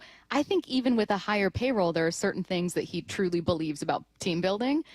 But yeah, I'm right with you, man. It's like, what would there be a name or two here that, you know, that we wouldn't expect? And you know, the thing is, it's not even the, boy, if I had $40 million more this winter, I could go get Pete Alonso. How much different would this organization look with Pete Alonso or Alex Bregman? It's, if I had $40 million, I could go acquire a guy making $12 million this year. I could go trade for a guy making $16 million. I could go, you know, you look back at that Jesse Winker and Eugenio Suarez deal, and they added a decent chunk of payroll with that deal. And that deal ultimately with Suarez put the team over the top in 2023 or 2022, whenever they made the playoffs, that was. Those are the types of deals that require payroll. It's not the big 5-year, $160 million free agent that this team is missing out on. Yeah. It's the guys with, it's being able to go get a couple more Randy Arozarenas to fill out the lineup, guys that are making $10 to $13 to $14 million that Seattle's just simply not in the market for. All right, he is Joe Doyle, and go check out this interview. Joe, we always love our interviews with you. This was also a phenomenal interview with Jerry. Joe Doyle's Over the Slot podcast. It is a long one. If you've got a drive to do, there's a ton in here. He also talked to Jordan Schusterman. We didn't even talk about Jordan, but Jordan's the best. So go check out this podcast. Yeah, I love Fantastic Jordan. Listen. Thanks so much, Joe. We appreciate it. Thanks, Joe. All right, thanks, guys. All right, let's get to 4 Down territory. This is 4 Down territory, going inside the game with former Seahawks and Coug wide receiver Michael Bumpus. All right, first down. What's something everyone needs to be bought into when it comes to Kubiak's offense? First, let me comment on Doyle's background. I like the background with the bats all It's lined cool. up. If you're on the stream, go ahead and check that out. It look good. But first down, everyone on offense, and I'm talking about, this is mainly for the guys on the outside, the receivers.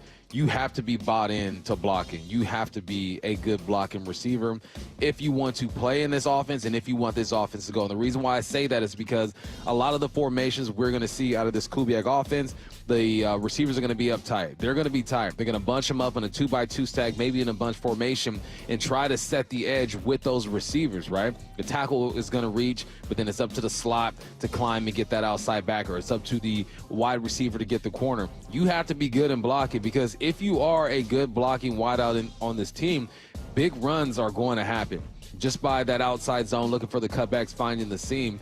And I'm not saying that these guys were not invested into blocking last year, but it's almost like this year you're going to be forced to, because it's different when you're out on the outside. When I'm on the outside, when I used to play and it was a run play the other direction, I talk to the DB and be like, man, run away. We're good. You know, we're not, neither of us are making this play. You're not making that tackle. I'm not going to stop you from making it. Hey, listen, runs away. Right, we're good. Okay, let me get in front and we can fight. But now if you break one, we got to hustle, right? That's mostly during preseason. But you know, you have to be bought in, because you will be exposed fairly quickly, because the closer you get to the ball, the closer you get to those offensive linemen, the more violent this game gets. So if you are not violent yourself, if you don't get a good jump, if you don't get your hands where it's supposed to be and fight for your leverage as a receiver, it's going to show up on film more this year than it has in the past. And I've seen DK block his rear end off. I've seen JSN do the same. I'm not saying it's going to be a problem, but there's going to be a bigger emphasis on it with this offense. You also got a good question point from Joe. I did. I was really jealous about I that. did. I tried so I'm hard. jealous I couldn't celebrate the way I wanted to, because we're on stream. Well, You we can had to see be it, professional because you we're in know? front of Joe. Yeah, if But Joe wasn't on stream, I would have been. You already know. I think he would have been honored. You know, you're welcome. Second down. What's something you noticed from your interview with Kubiak? Man, now this is like reading between the lines to like the 10th degree. Okay. But I'm going to do exactly that. When we asked about, I forgot who asked the question, but it was alluding just to the weapons on offense. Not once did he say Tyler Lockett. He said JSN. He said DK. I asked about Kenny. He kind of hopped over Kenny and said Charbonnet and K9. Not once did he mention Tyler Lockett. So doesn't mean that he's not going to be here this year, but it means that when he's looking at his offense, he's looking at the younger, faster, bigger type of players. I think like I said before, Tyler Lockett can play a role in any offense. He's that good of a football player to where he'll be fine. But if you are just shooting from the hip and you're having a candid conversation about football and not once did you mention the guy who's been here 10 years, then it means one or two things. It means that you don't value him as much. He holds value. Let's not get it twisted. Kubiak's not just going to disrespect him. Doesn't value him as much, or he thinks he's not going to be here next year. So I think, both are on the table. I think Tyler knows that. I think the organization knows that. The league knows that. But, yeah, something I noticed. Third down. Who can take the biggest step next year for the Hawks under Kubiak?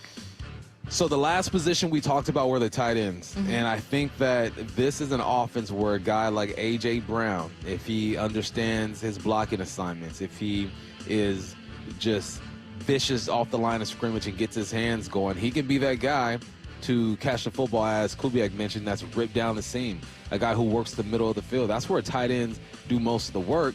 Either down the seam, middle of the field, or you're hitting the flats. Like, you're not doing these intricate route runnings where you're double moving and all that stuff. You're too big, you're too slow. That's just the tight end position, unless you come across a Brock Powers or Kittle or whatnot. But, no, I think it could be A.J. Barner because I think he's going to get every opportunity to do so. This is his second year here with the Seahawks. It is a new offense, but with the new offense comes new opportunity because you're not pigeonholed. You're not viewed as, okay, this one-trick pony. I don't even know if he was viewed as a one-trick pony, but you have a chance to reinvent yourself. And now that he's gone through a full season, he has a full off season, now you're dealing with a coordinator that values the tight end position. You're going to see a lot of 12 personnel out there. You're going to see some 2 tight ends. So, yeah, I'm looking at A.J. Barner. And if he does make that big jump, I think it'll be one of the most beneficial things for this offense because you need a tight end in today's game. Fourth down. How can this offense help Gino's timing? So I'm looking at the text lines, and several people talked about, oh, Gino's not going to be on the team because, Kubiak's talking about timing and getting the football off on time. One, I think anything is possible. Maybe he's not on the team, but I think that the way Mike McDonald just talked about Gino, he's probably going to be on the squad. Now, how can this offense help with his timing? The reason why I think his timing could be better is because you're going to do a lot of play action. I looked at their play action stats as a team, the New Orleans Saints, and it wasn't very high. They were down bottom half when it comes to play action. But when you watch the film, you understand that that's something that is going to be worked on. And I think that with the play action, it gives you your options right now, especially when you're under center, right? Yeah. You play action. Boom, you turn your back to the defense, you fake the handoff, and now you're whipping your head around, and your options are quick. You got 1 to 2 to 3 backside, 1 to 2 backside. It forces you to process fairly quickly.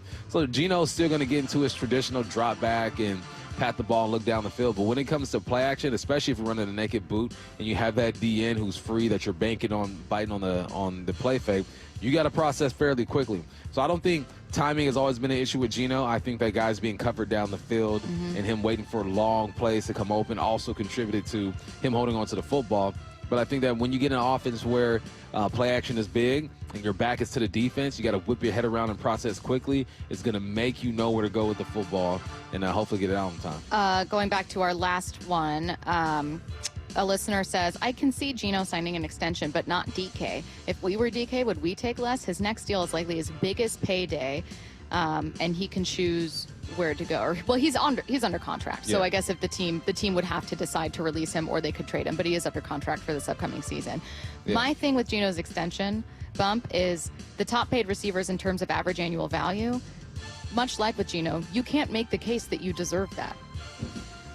You know what I mean? If you're DK? Could you make the case that you deserve, let's say, the $32 million per year of A.J. Brown, $34 million per year of CeeDee Lamb, or $35 million of Justin Jefferson? No, I don't think you can, but you will. And the way you're going to make it is, look, I missed 2 games. If I would have had those 2 games, it would have been well over 1,000 yards, and who knows what would have happened there. I also think that you have to start somewhere where guys are putting up similar numbers. And the one guy that I think kind of gets him into that kind of range is DJ Moore. DJ Moore's at 27. Yeah. If he were up, he would ask for more, but he only had, 900 yards or something like that. So it's compare and contrast. I don't think you can ask for Justin Jefferson, CeeDee Lamb, A.J. Brown, but you can ask for some. Tyreek Hill didn't have what about the greatest Jalen year. Waddle? He's getting paid. Waddle. Adams, DJ Moore, and they're all around 28 to 30. That's his range anyway, honestly. That's what I'm saying. I'm like, I guess maybe I wrongfully assumed that this listener was thinking like, yeah, DK is going to ask for 32, 33 million. And like maybe, but I don't know, man. It's pretty hard to make that case. A.J. Brown just won a Super Bowl. CeeDee Lamb puts up unreal numbers. Justin Jefferson puts up unreal numbers. Yeah. And while you can say, oh, what'd they do this past season? DK, a phenomenal talent. Maybe if he was in Dallas's offense and CD wasn't, he could ask for that money. But unfortunately, it's not the situation he's in. I don't know. I'm really curious to see what happens there. Let's see what's on tonight. What's on tonight with Bump and Stacy, brought to you by Caesars Sportsbook at Muckleshoot. Now, here's what's on tonight. Another edition of Mariners Hot Stove with Gary Hill, Rick Riz, and Aaron Goldsmith airs tonight from 7 to 9 p.m. on Seattle Sports. Tonight's player guests are Cal Raleigh and Austin Shenton. Hype Train coming your way next. Seattle Sports, your home for Wyman and Bob. If you don't want Gino, who do you want? Who's the answer? Worse than anything is you think you have the right guy, and then it plays out over 2 or 3 years and you don't. Yeah, look at the Browns. They're paying Deshaun Watson over 25% of their salary cap. I would like to just stop the discussion because, unless you're going to have... He's the quarterback, the end. Yes. Or, look, if they draft somebody in, let's say, the 2nd or 3rd round, I think that would be kind of exciting. Streaming live on the Seattle Sports app.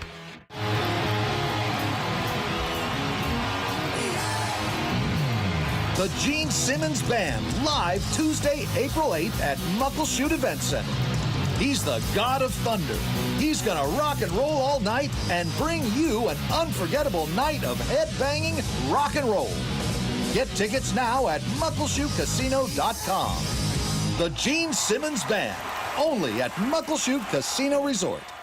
Bull riding, the perfect fusion of strength, skill, and pure willpower. Professional bull riders aren't just athletes. They're daredevils with cowboy souls. Come experience the true modern West, where 8 seconds of glory will create a lifetime of memories.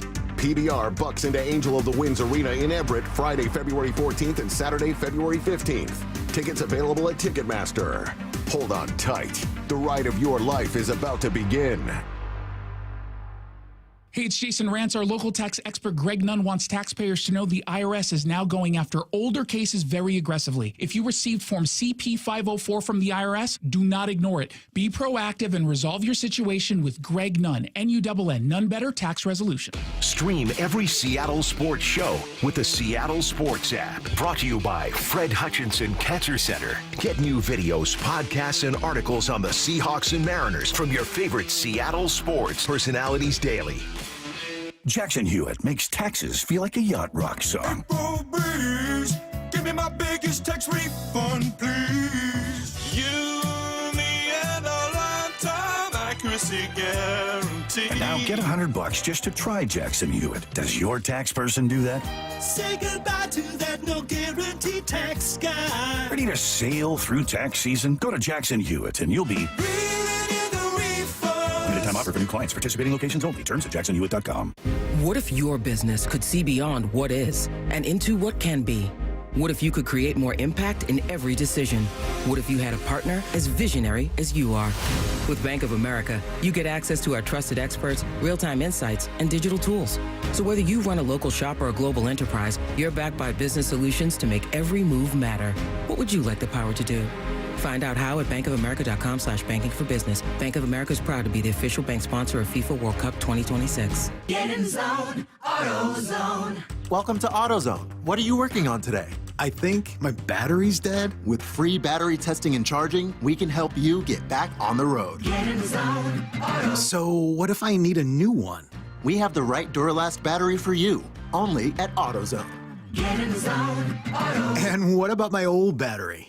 We can recycle it right here at America's #1 battery destination. Get in zone, AutoZone. Restrictions apply. Why choose a Sleep Number smart bed? Can I make my side softer? Can I make my side firmer? Can we sleep cooler? Sleep Number does that. Cools up to 8 times faster and lets you choose your ideal comfort on either side. Your Sleep Number setting. And now save 50% on the new Sleep Number limited edition smart bed. Plus free home delivery. Ends President's Day. Exclusively at a Sleep Number store near you.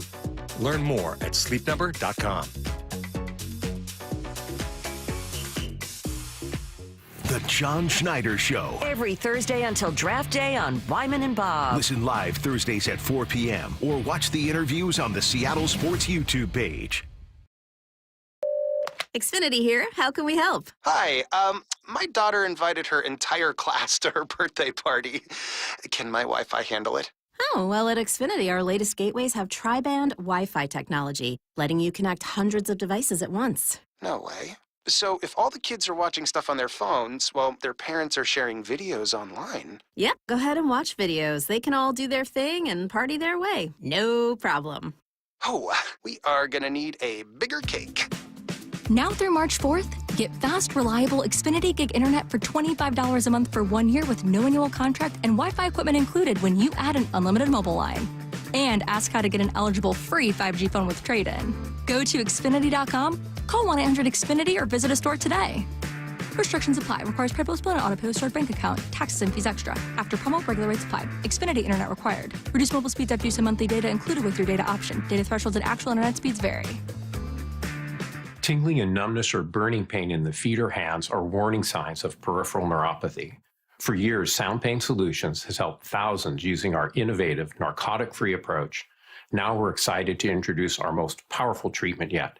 I'm Dr. Mark Shelley, a chiropractic physician and functional neurologist at Sound Pain Solutions. We've discovered a new bioelectrical treatment that produces remarkable results. Studies show 85% of neuropathy sufferers report a 50% reduction in pain. Our new therapy can reduce pain and regenerate damaged nerves. It's performed by medical providers and naturopathic physicians. It's a breakthrough treatment that has changed the lives of thousands who suffer from nerve pain. At Sound Pain Solutions, all our therapies are non-surgical, FDA-cleared, and narcotic-free. Learn if you qualify for our new neuropathy treatment. Schedule a free consultation by visiting soundpainsolutions.com. soundpainsolutions.com. This hour is brought to you by Mazda of Everett. From the Quantum Fiber Studio. This is Bumpin' Stacy Weekdays 10 to 2. on Seattle Sports and 97.3 FM HD2. Coming up in 15, it's What I Need to Know. So get your questions into the Mac and Jack's text line, 866-979-3776. Any question you have, text it right now. First, let's head to the station for Hype Train. Jalen Hurts, fresh off a Super Bowl win. And look, I think even winning that Super Bowl won't catapult him into some top 3, top 5 conversation. He's a very polarizing quarterback. No one doesn't like Jalen, but there's some weaknesses in his game that the top passers don't have. But let's divide it by conference. Bump, I'll start with you.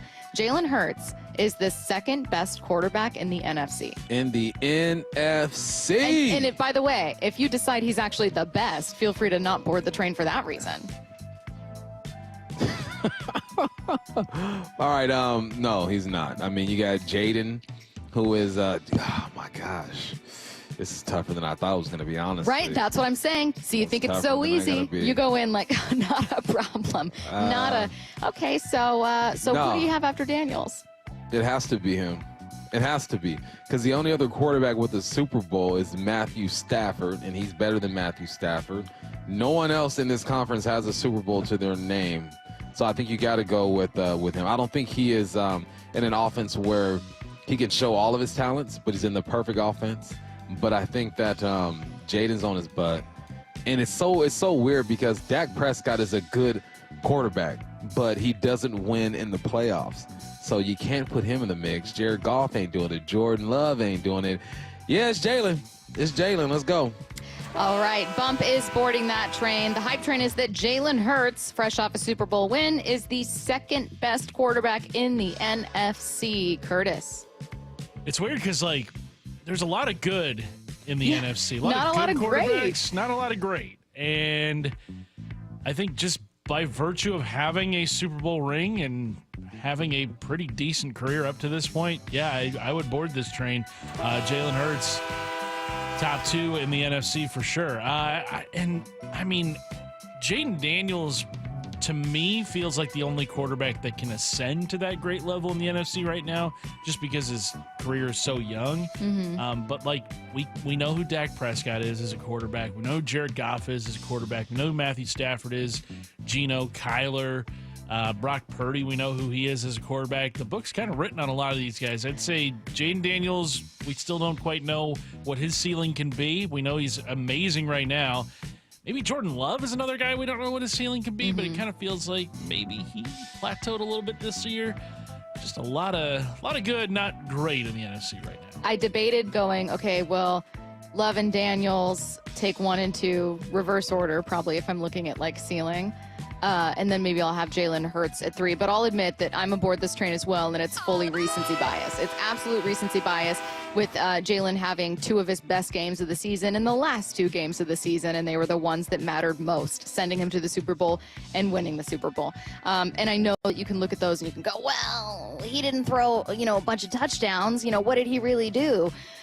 This is also the second Super Bowl he's been in his young career. And in that first Super Bowl, he tied an NFL record for points scored by a single player in a Super Bowl. I think because it was a loss, it's like, what are you going to do about Jalen Hurts? There was a phenomenal game from Jalen Hurts in that Super Bowl loss. So I don't know, man. It's, Curtis, to your point about there being, a lot of good, but not a lot of great. Once you get past the amazing season that Jaden Daniels has, it's kind of murky. And you kind of go, well, who could Michael Penix be? Who could Caleb Williams be? You know what you never do? Jump into murky waters. Never. Gators. Don't do it. Bugs. Snakes. Still water runs deep. Next up. Aaron Rodgers likely on his way out with the Jets. Though according to The Athletic's Diana Rossini, the Jets told Aaron that, look, we can make it work, but you got to do the following things. One of them was to stop going on the Pat McAfee show. Aaron Rodgers should do whatever it takes to stay with the Jets. That is a hype train. Look, ain't too much out there, man. Them streets. It's like when a guy breaks up with his girl thinking, look, it's going to be, them streets is calling. It's going to be fire out there. Then you get out there and you go to the club and there's phones everywhere. No one dances with each other. They're all individual, synchronized dancing going on. You don't want to be out here. The bottle is $1,500. Used to be $500 for a bottle service back in the day. The streets is rough. Aaron, stay home. Go back to her, make it work out, because ain't nothing out there for you on these streets. Do what you got to do. Who was it? Was it a tweet thread about Del Curry, Curtis? Curry, yeah, because him and his wife split up, yeah. The amount he's of times, 60. Yeah, the amount of times I've referenced that tweet, just, you don't want to be out here. You don't be out there in the streets, man. Curtis, Aaron Rodgers should do whatever it takes to stick with the Jets. For his sake, yeah, I think so. I'm boarding this train. But I think the Jets are right in kind of forcing his hand in this. If you really want to be a part of this, you've got to give up all the distractions that have been a big problem over the last 2 seasons in New York. And look, I get that Pat McAfee is a huge platform, probably the biggest sports talk show in the country right now. But there are other ways you can get your message across, Aaron. You've got a Netflix documentary out. You have your weekly press conferences. There are other platforms. I get the Pat McAfee and AJ Hawk are your buddies, even though AJ Hawk doesn't really do anything on that show. There are other ways to do this. So shout out to Aaron Glenn for being look, if you really want to be a part of this, you got to do X, Y, and Z, because you got to make Aaron Rodgers feel like one of the guys instead of kind of holding him on this other platform that I think Robert Saleh and his staff did now it looks like they didn't do a very good job of. Yeah, look, Aaron could always go to the Giants, but if I'm Aaron, I see more talent with the Jets. You see a brand new head coach. You see a really intriguing situation. Yes, it's a messy franchise that has kind of been kicking itself over and over, but they're right now, I'd argue, in a better position than the Giants, and I don't want to go there if I'm Aaron. I don't necessarily want to go to the Raiders, where I'm very quickly going to be unseated if they find someone else, and I don't want to go back up some young guy somewhere. It's just, I think it's the best situation for him. There's a lot of talent. I think it just takes green or retire. That's what it comes down to. That's exactly. Next up. Travis Kelce returns for a 13th season with the Chiefs in 2025. Man, if he was making a decision between now and next week, I'd say no, because he looked defeated. It looked like he aged 5 years from week 1 all the way until now. And I think that there's nothing else for him to do. There's nothing. He's been a 3-time champion. He's been all-pro. He's considered one of the, if not the greatest tight end of all time.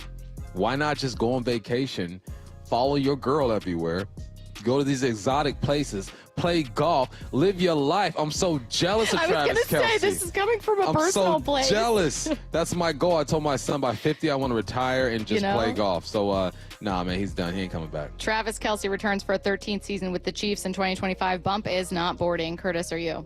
I think had they won on Sunday, I would say no. But since they did not win the Super Bowl, I think he's back. I think Andy Reid is back, boarding this train. We'll see Travis Kelce in a football field in 2025. But what was it, Ryan Clark, who just said he could see him in a diminished role? I think that could be a very real possibility for Travis Kelce. Like Bump said, he does not look like the Travis Kelce of old. I think he does. I think it's, based on everything I always hear, incredibly difficult to give up playing. And while it's probably so mentally and emotionally defeating to lose a Super Bowl in that way, your body feels tired. It takes you more days to recover after games. For incredibly competitive people, and I think that the players that make it this far in the NFL are like psychos. Like, for incredibly competitive people, there's also this feeling of like, but what if I have more? Right. But what if we could get back there? And they're going to be a favorite from the AFC. They just are. So I'm not boarding this train. I am boarding this train. I think he comes back. I don't think we'll ever see the Travis Kelce that we've seen in years past, but I think it's hard for him to walk away. All right, let's do the last one here. I'm going to do a fun food one and look back at the Super Bowl. Wings are the best Super Bowl food. That's what I decided. It's wings. Wings, definitively. Sorry, nachos. Pizza. What are you talking about? For the Super Bowl, though, it's Super like Bowl. themed. It's like a Pizza. theme. Easy. One slice, boom, you're in and you're out. You know, wings can get a little messy sometimes. There's some strategy when it comes to eating the wings. I love a theme. It's pizza all day. Curtis, wings are the best Super Bowl food. Bump is not boarding because he doesn't love a theme as much as I do. Wings are quintessential to football games, particularly the Super Bowl. They are the best Super Bowl food. Man, if I'm just going for convenience where I don't have to, like, take my eyes off the screen, I think I might go pizza.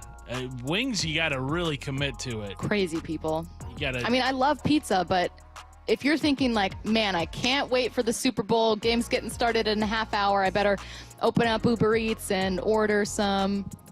You're not thinking wings? Okay. I'm thinking pizza.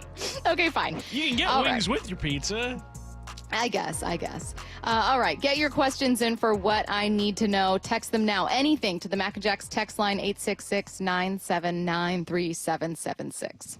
The John Schneider Show. Every Thursday until draft day on Wyman and Bob. We are now speaking with the architect of your Seattle Seahawks. How we doing, football fans? With Seahawks President of Football Operations and General Manager John Schneider. My job is to do what's best for the Seattle Seahawks organization. I have to keep wrapping my mind around that and trying to communicate effectively. Listen live Thursdays at 4 p.m. or watch the interviews on the Seattle Sports YouTube page. What's the standard the Seahawks defense needs to be held to under Mike McDonald? The John Schneider Show. Brought to you by Pizza Hut. Have you considered surgery or even joint replacement? Hey, it's Dave Wyman, and before you make that decision, see Dr. Mark Wagner, MD, at Seattle Sports and Regenerative Medicine. Why? Because he gives it to you straight. Dr. Wagner said my right knee needs replacement, and I appreciate his honesty and expertise. My left knee is fine right now, but the minute it isn't, I'm heading to Dr. Wagner for his expert opinion. I want to avoid another surgery, and I've heard so many patients rave about results from their 90-minute outpatient stem cell procedure with Dr. Wagner. He's a board-certified Seattle physician with over 30 years of experience and has performed more than 20,000 stem cell procedures using a person's own stem cells to regenerate cartilage in their own joints. People with severe osteoarthritis, even bone on bone, are back doing what they enjoy without pain and without surgery. Whether it's a shoulder, hip, elbow, ankle, wrist, or knee, before choosing surgery, see Dr. Mark Wagner first. Go to drmarkwagnermd.com. What is that sound? Ugh, that sounds like a plumbing sound. Luckily, there's a company that fixes all the plumbing sounds across Puget Sound. That's All Sound Plumbing. Puget Sound's plumbing experts. Have a sound? Visit allsoundplumbing.com. Protein, protein, protein. Everyone is trying to get protein in their diet. But we need fats too. Healthy fat, that is. Like the rich, natural peanut and almond butters found in G2G protein bars. Most bars don't have it because, well, most bars aren't real food or refrigerated. Fortunately for you, we aren't most bars. At G2G, you'll find a balanced helping of protein and healthy fat. The fact that they're delicious is just the bonus. They're fast, easy, and perfect for on-the-go families. G2G protein bars. Find them in the refrigerated section at Costco. At Lake Washington Windows and Doors, we are committed to giving you quality workmanship and white glove service that exceed your expectations. Get our exclusive leak armor installation backed by a lifetime warranty. Choose Lake Washington Windows and Doors, a name you can trust. This is the story of the one who, as a maintenance specialist for a historic high-rise, knows that vintage charm historically needs constant attention. Which is why when it's time to upgrade turn-of-the-century mechanicals, they turn to Grainger. With easy access to 1 million-plus products and the scale to deliver when and where you need them. The right tools and supplies are never far away. So the one can keep that vintage building running like new. Call, click Grainger.com, or just stop by. Grainger, for the ones who get it done. Mornings can start feeling the same. Wake up, brush teeth, go to work. But with breakfast from Wendy's, it's like, wake up, brush teeth, Baconate with a breakfast Baconator. Roll with the sausage breakfast burrito. Buddy it up with a honey buddy. Or get seasoned with seasoned potatoes. And then go to work. Sorry. When you're ready for a fresh wake-up call, gotta be Wendy's. At participating U.S. Wendy's during breakfast hours. Over 200,000 people were displaced by the recent Southern California fires. The road to recovery is slow, but your generosity is making a difference. G. Scott here. Together with your donations, Safeway and Albertsons were able to raise $5 million to help with food, shelters, and financial assistance. Organizations like the Pasadena Community Foundation, Pasadena Humane Society, Red Cross, and Salvation Army will benefit. My friends at Safeway asked me to thank you for your generosity and support. Subscribe to the Seattle Sports YouTube page to find new and exclusive content from your favorite shows and personalities daily. Just head to YouTube, search Seattle Sports, and click subscribe. We meet by accident, fixing every last bit, accurate auto body. If you've been in an auto accident, you have the right to take your vehicle to any repair facility. Accurate Auto Body has been family owned and operated since 1994, and they work for you, not your insurance company. Your insurance company may not love them, but you will, because We meet by accident, fixing every last bit, accurate auto body. Our friends at Mazda of Everett always offer you their lowest price. Shop over 800 new Mazdas online at MazdaofEverett.com. Click on Get the Mazda of Everett price for their best deal. Shop MazdaofEverett.com or stop in and meet our friends at Mazda of Everett located in Everett at 11409 Highway 99. If you're shopping for a new car, make sure our friends at Mazda of Everett are on your list.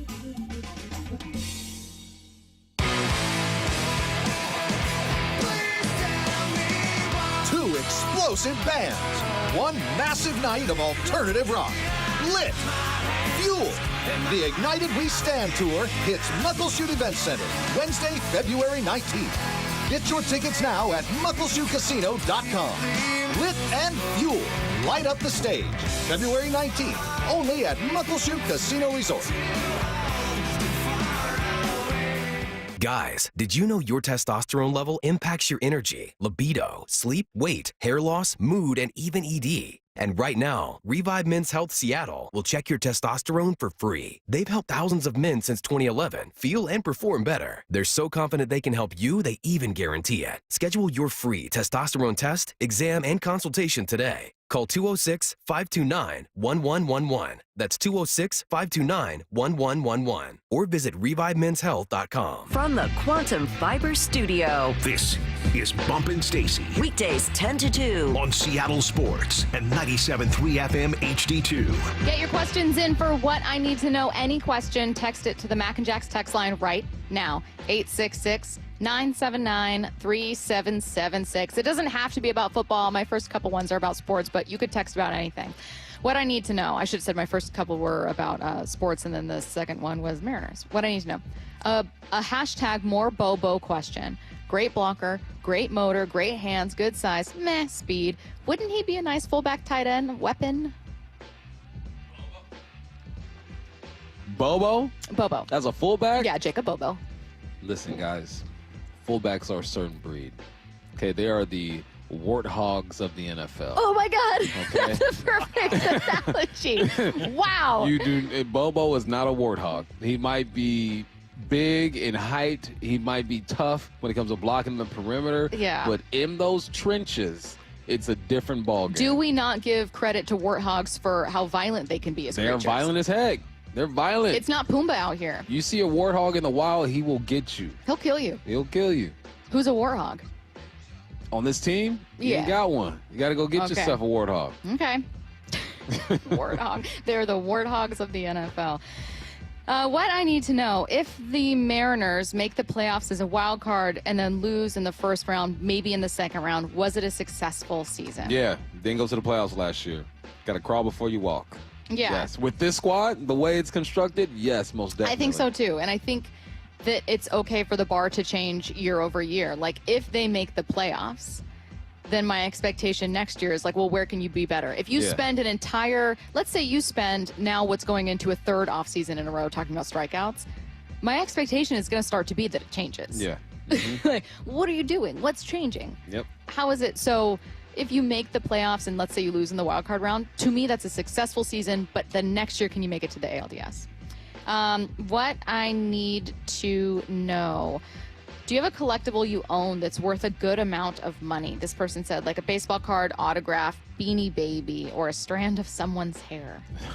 That's You never know. weird. You never know. I have a original copy, vinyl copy of Sugar Hill Gang, Rapper's Delight, the first Okay. ever rap How much song. money do you think that's worth? Going on a wax. I don't know. It's worth a few thousand last time I checked.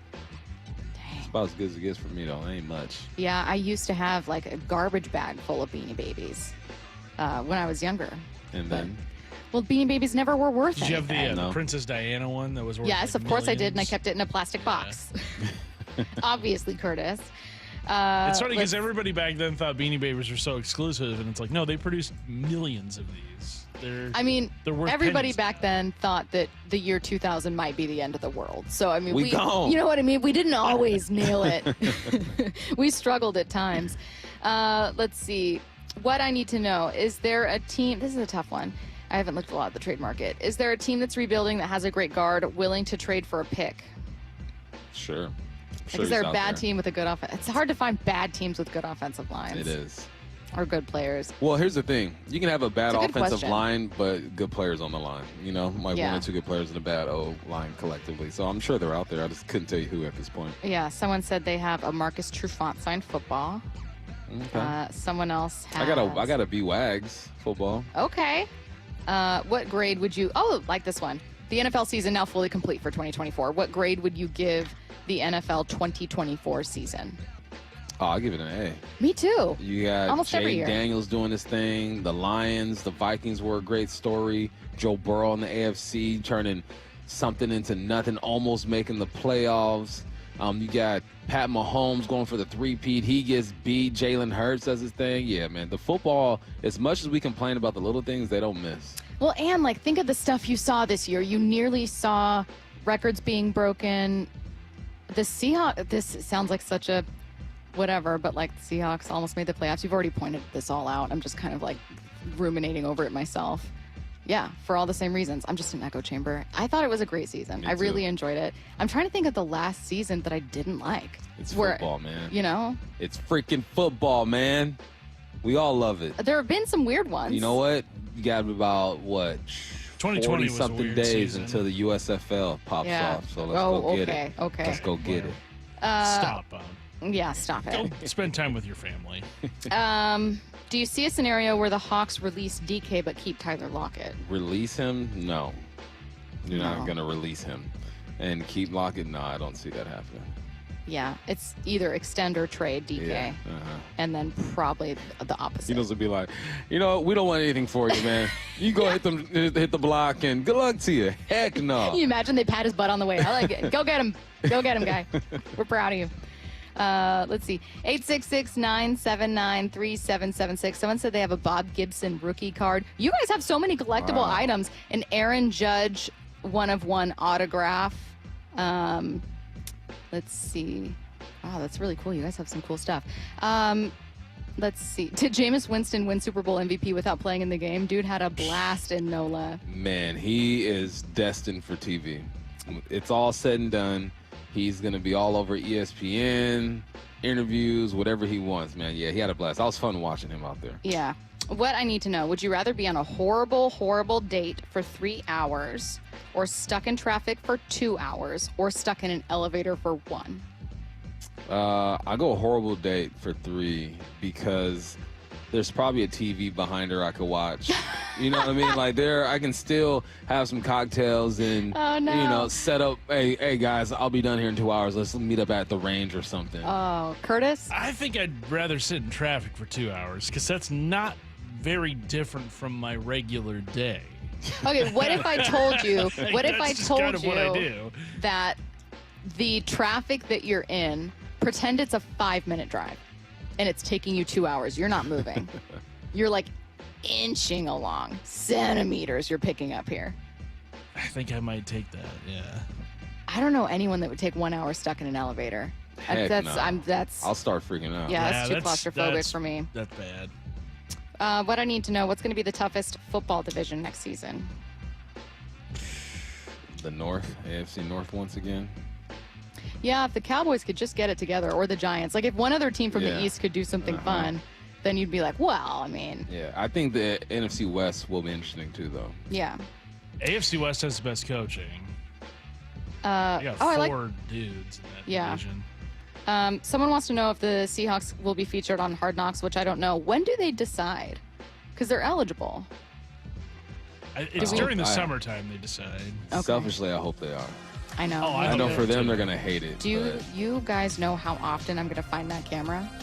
You're going to bring outfit changes Yeah, to training camp. Yes, Curtis, that's exactly right. I'm going to literally be like walking. It's going to look absurd. It's just going to be this tiny girl walking in front of the camera randomly. God, please do it, HBO. Please do it. This has been Bump and Stacy. If you missed any part of the show, make sure you check out the Bump and Stacy podcast on Apple, Spotify, Google Play, or SeattleSports.com. For Michael Bumpus, Curtis Rogers, Matt Nelson, I'm Stacy Rost. Wyman and Bob coming your way next.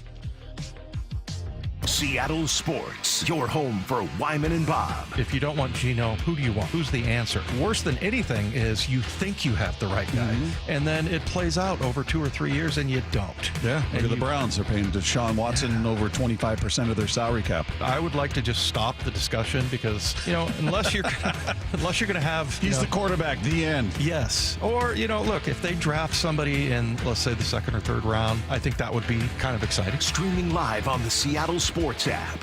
Get in zone, AutoZone. Welcome to AutoZone. What are you working on today? I think my battery's dead. With free battery testing and charging, we can help you get back on the road. Get in zone, AutoZone. So what if I need a new one? We have the right Duralast battery for you, only at AutoZone. Get in zone, AutoZone. And what about my old battery? We can recycle it right here at America's #1 battery destination. Get in zone, AutoZone. Restrictions apply.